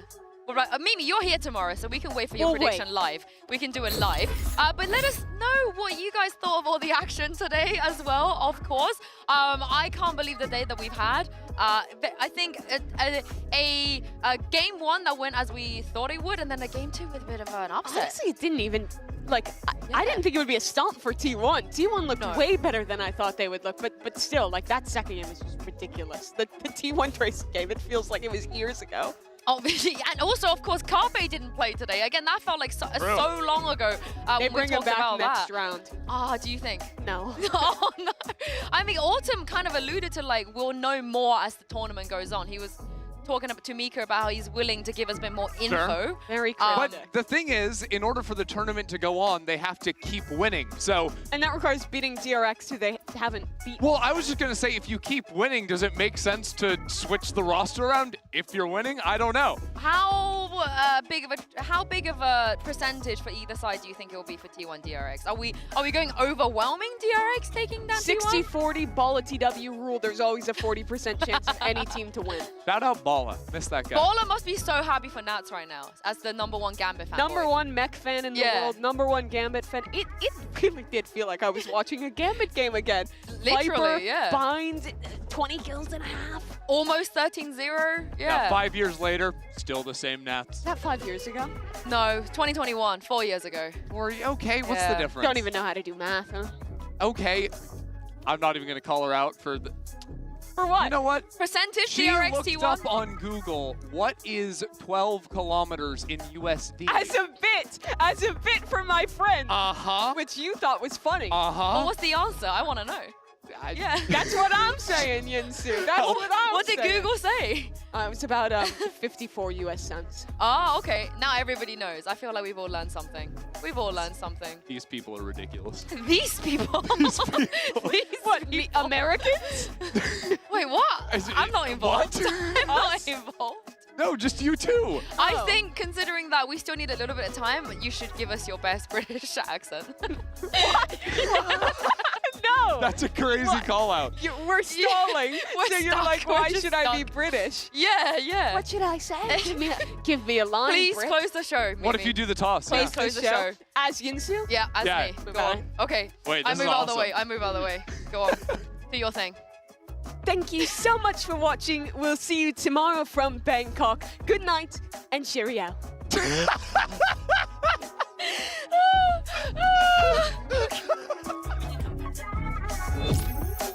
It's the first elimination game of the tournament, and it comes down to Trace and T1. After all of the hard work, nobody wants to be the first one to go home. 2v3 now. Tizu going to be noted them getting the reveal. It's the one tap. What is that transfer? Tizu! That should be illegal! Paranoia just going to be holding it down, but he's close enough to spawn out the outline. Turns back! Gets the 180 onto Looking, and now the spike is stranded. No hope in hell. Stacks looks for an ace. Sylvan will be the finisher in the round. As T1 stretch it now by 5. There's Shockdart into the corner. That is going to be his demise. Stacks claims the first buzz, gets the second. Swings in, looks for a little bit more, and is rewarded. Staggering that utility. Buzz finds 3. That could be the final nail in the coffin. And there you have it. In the blink of an eye, it all comes tumbling down. 13-3, T1. That is a statement game from T1. Hill wins over towards Suicide. Buzz pushes forward. Gets the headshot. That must have been one hell of a flick. There's another play right here in front of him. Double peeks back in with a shorty in hand. And won't be able to just shut this down. Flawless from T1. Was now holding the corner of Akai, able to find the headshot. The knife is absolutely instant. Okay, able to find that one. Needs to flick here on a Meteor. Meteor able to find two. Okay, still alive. Still dancing around the box. Meteor and Izu, they get T1 up to match point. 13-8. T1 persevere. They send Trace home. They send them packing. Team Liquid and Sentinels, they are no strangers to the pressure of elimination, but only one of them can survive today. It is the ultimate do or die. But they're spamming it, almost the expectation of it. Only 13 seconds left, they're going to try and get themselves into this. Highlighted! And turned into paste! It's the hold down B! Crosshair placement is just impeccable! Zekken is rinsing them, man. Going hunting, love to take a gun away. Sentinels, 13-7 finish on Lotus. We needed to see the step up. I think we at least got a glimpse of it. Good anchor smoke as well from the play around, but that's fully aware of this one with the shorty. Yep, skipping a hop, revealing positions. But everybody dropping, and speaking of dropping, Nats with the perfect lineup! The damage done! Alongside his team. The blades whittled away. Kamek with a chance, potentially to contain. That is unbelievable. The information, a bit of space can be gathered, at least from Drone being broken. And the rate, time to shine, son. Let's go. Where are the kills? They have to be found. The rate starting to make their moves, and Kiko is delivering. Smokes into the face of these players and just lined up for all of them to topple. Oh my god, I'm so good, man. It took everything for Team Liquid to get that one over the line. It is popular, no coverage inside. That's oh my god! Camo purged, he sees the barrel and it's just poking out as well. Mistakes are piling up at this point. Nothing short of divine intervention is what's needed and necessary. He's in the walls, man. Good luck toppling him. The damage is done. Man sent in, Salvos to deny this one, but the plan will go off around a hitch anyway. Able to send City home. The rate swinging wide, but he's just one man. And it's all Nats leading Team Liquid forwards. What a beast of a performance, an all-timer. Classic Nats delivering on Bind with the rest of Team Liquid to support.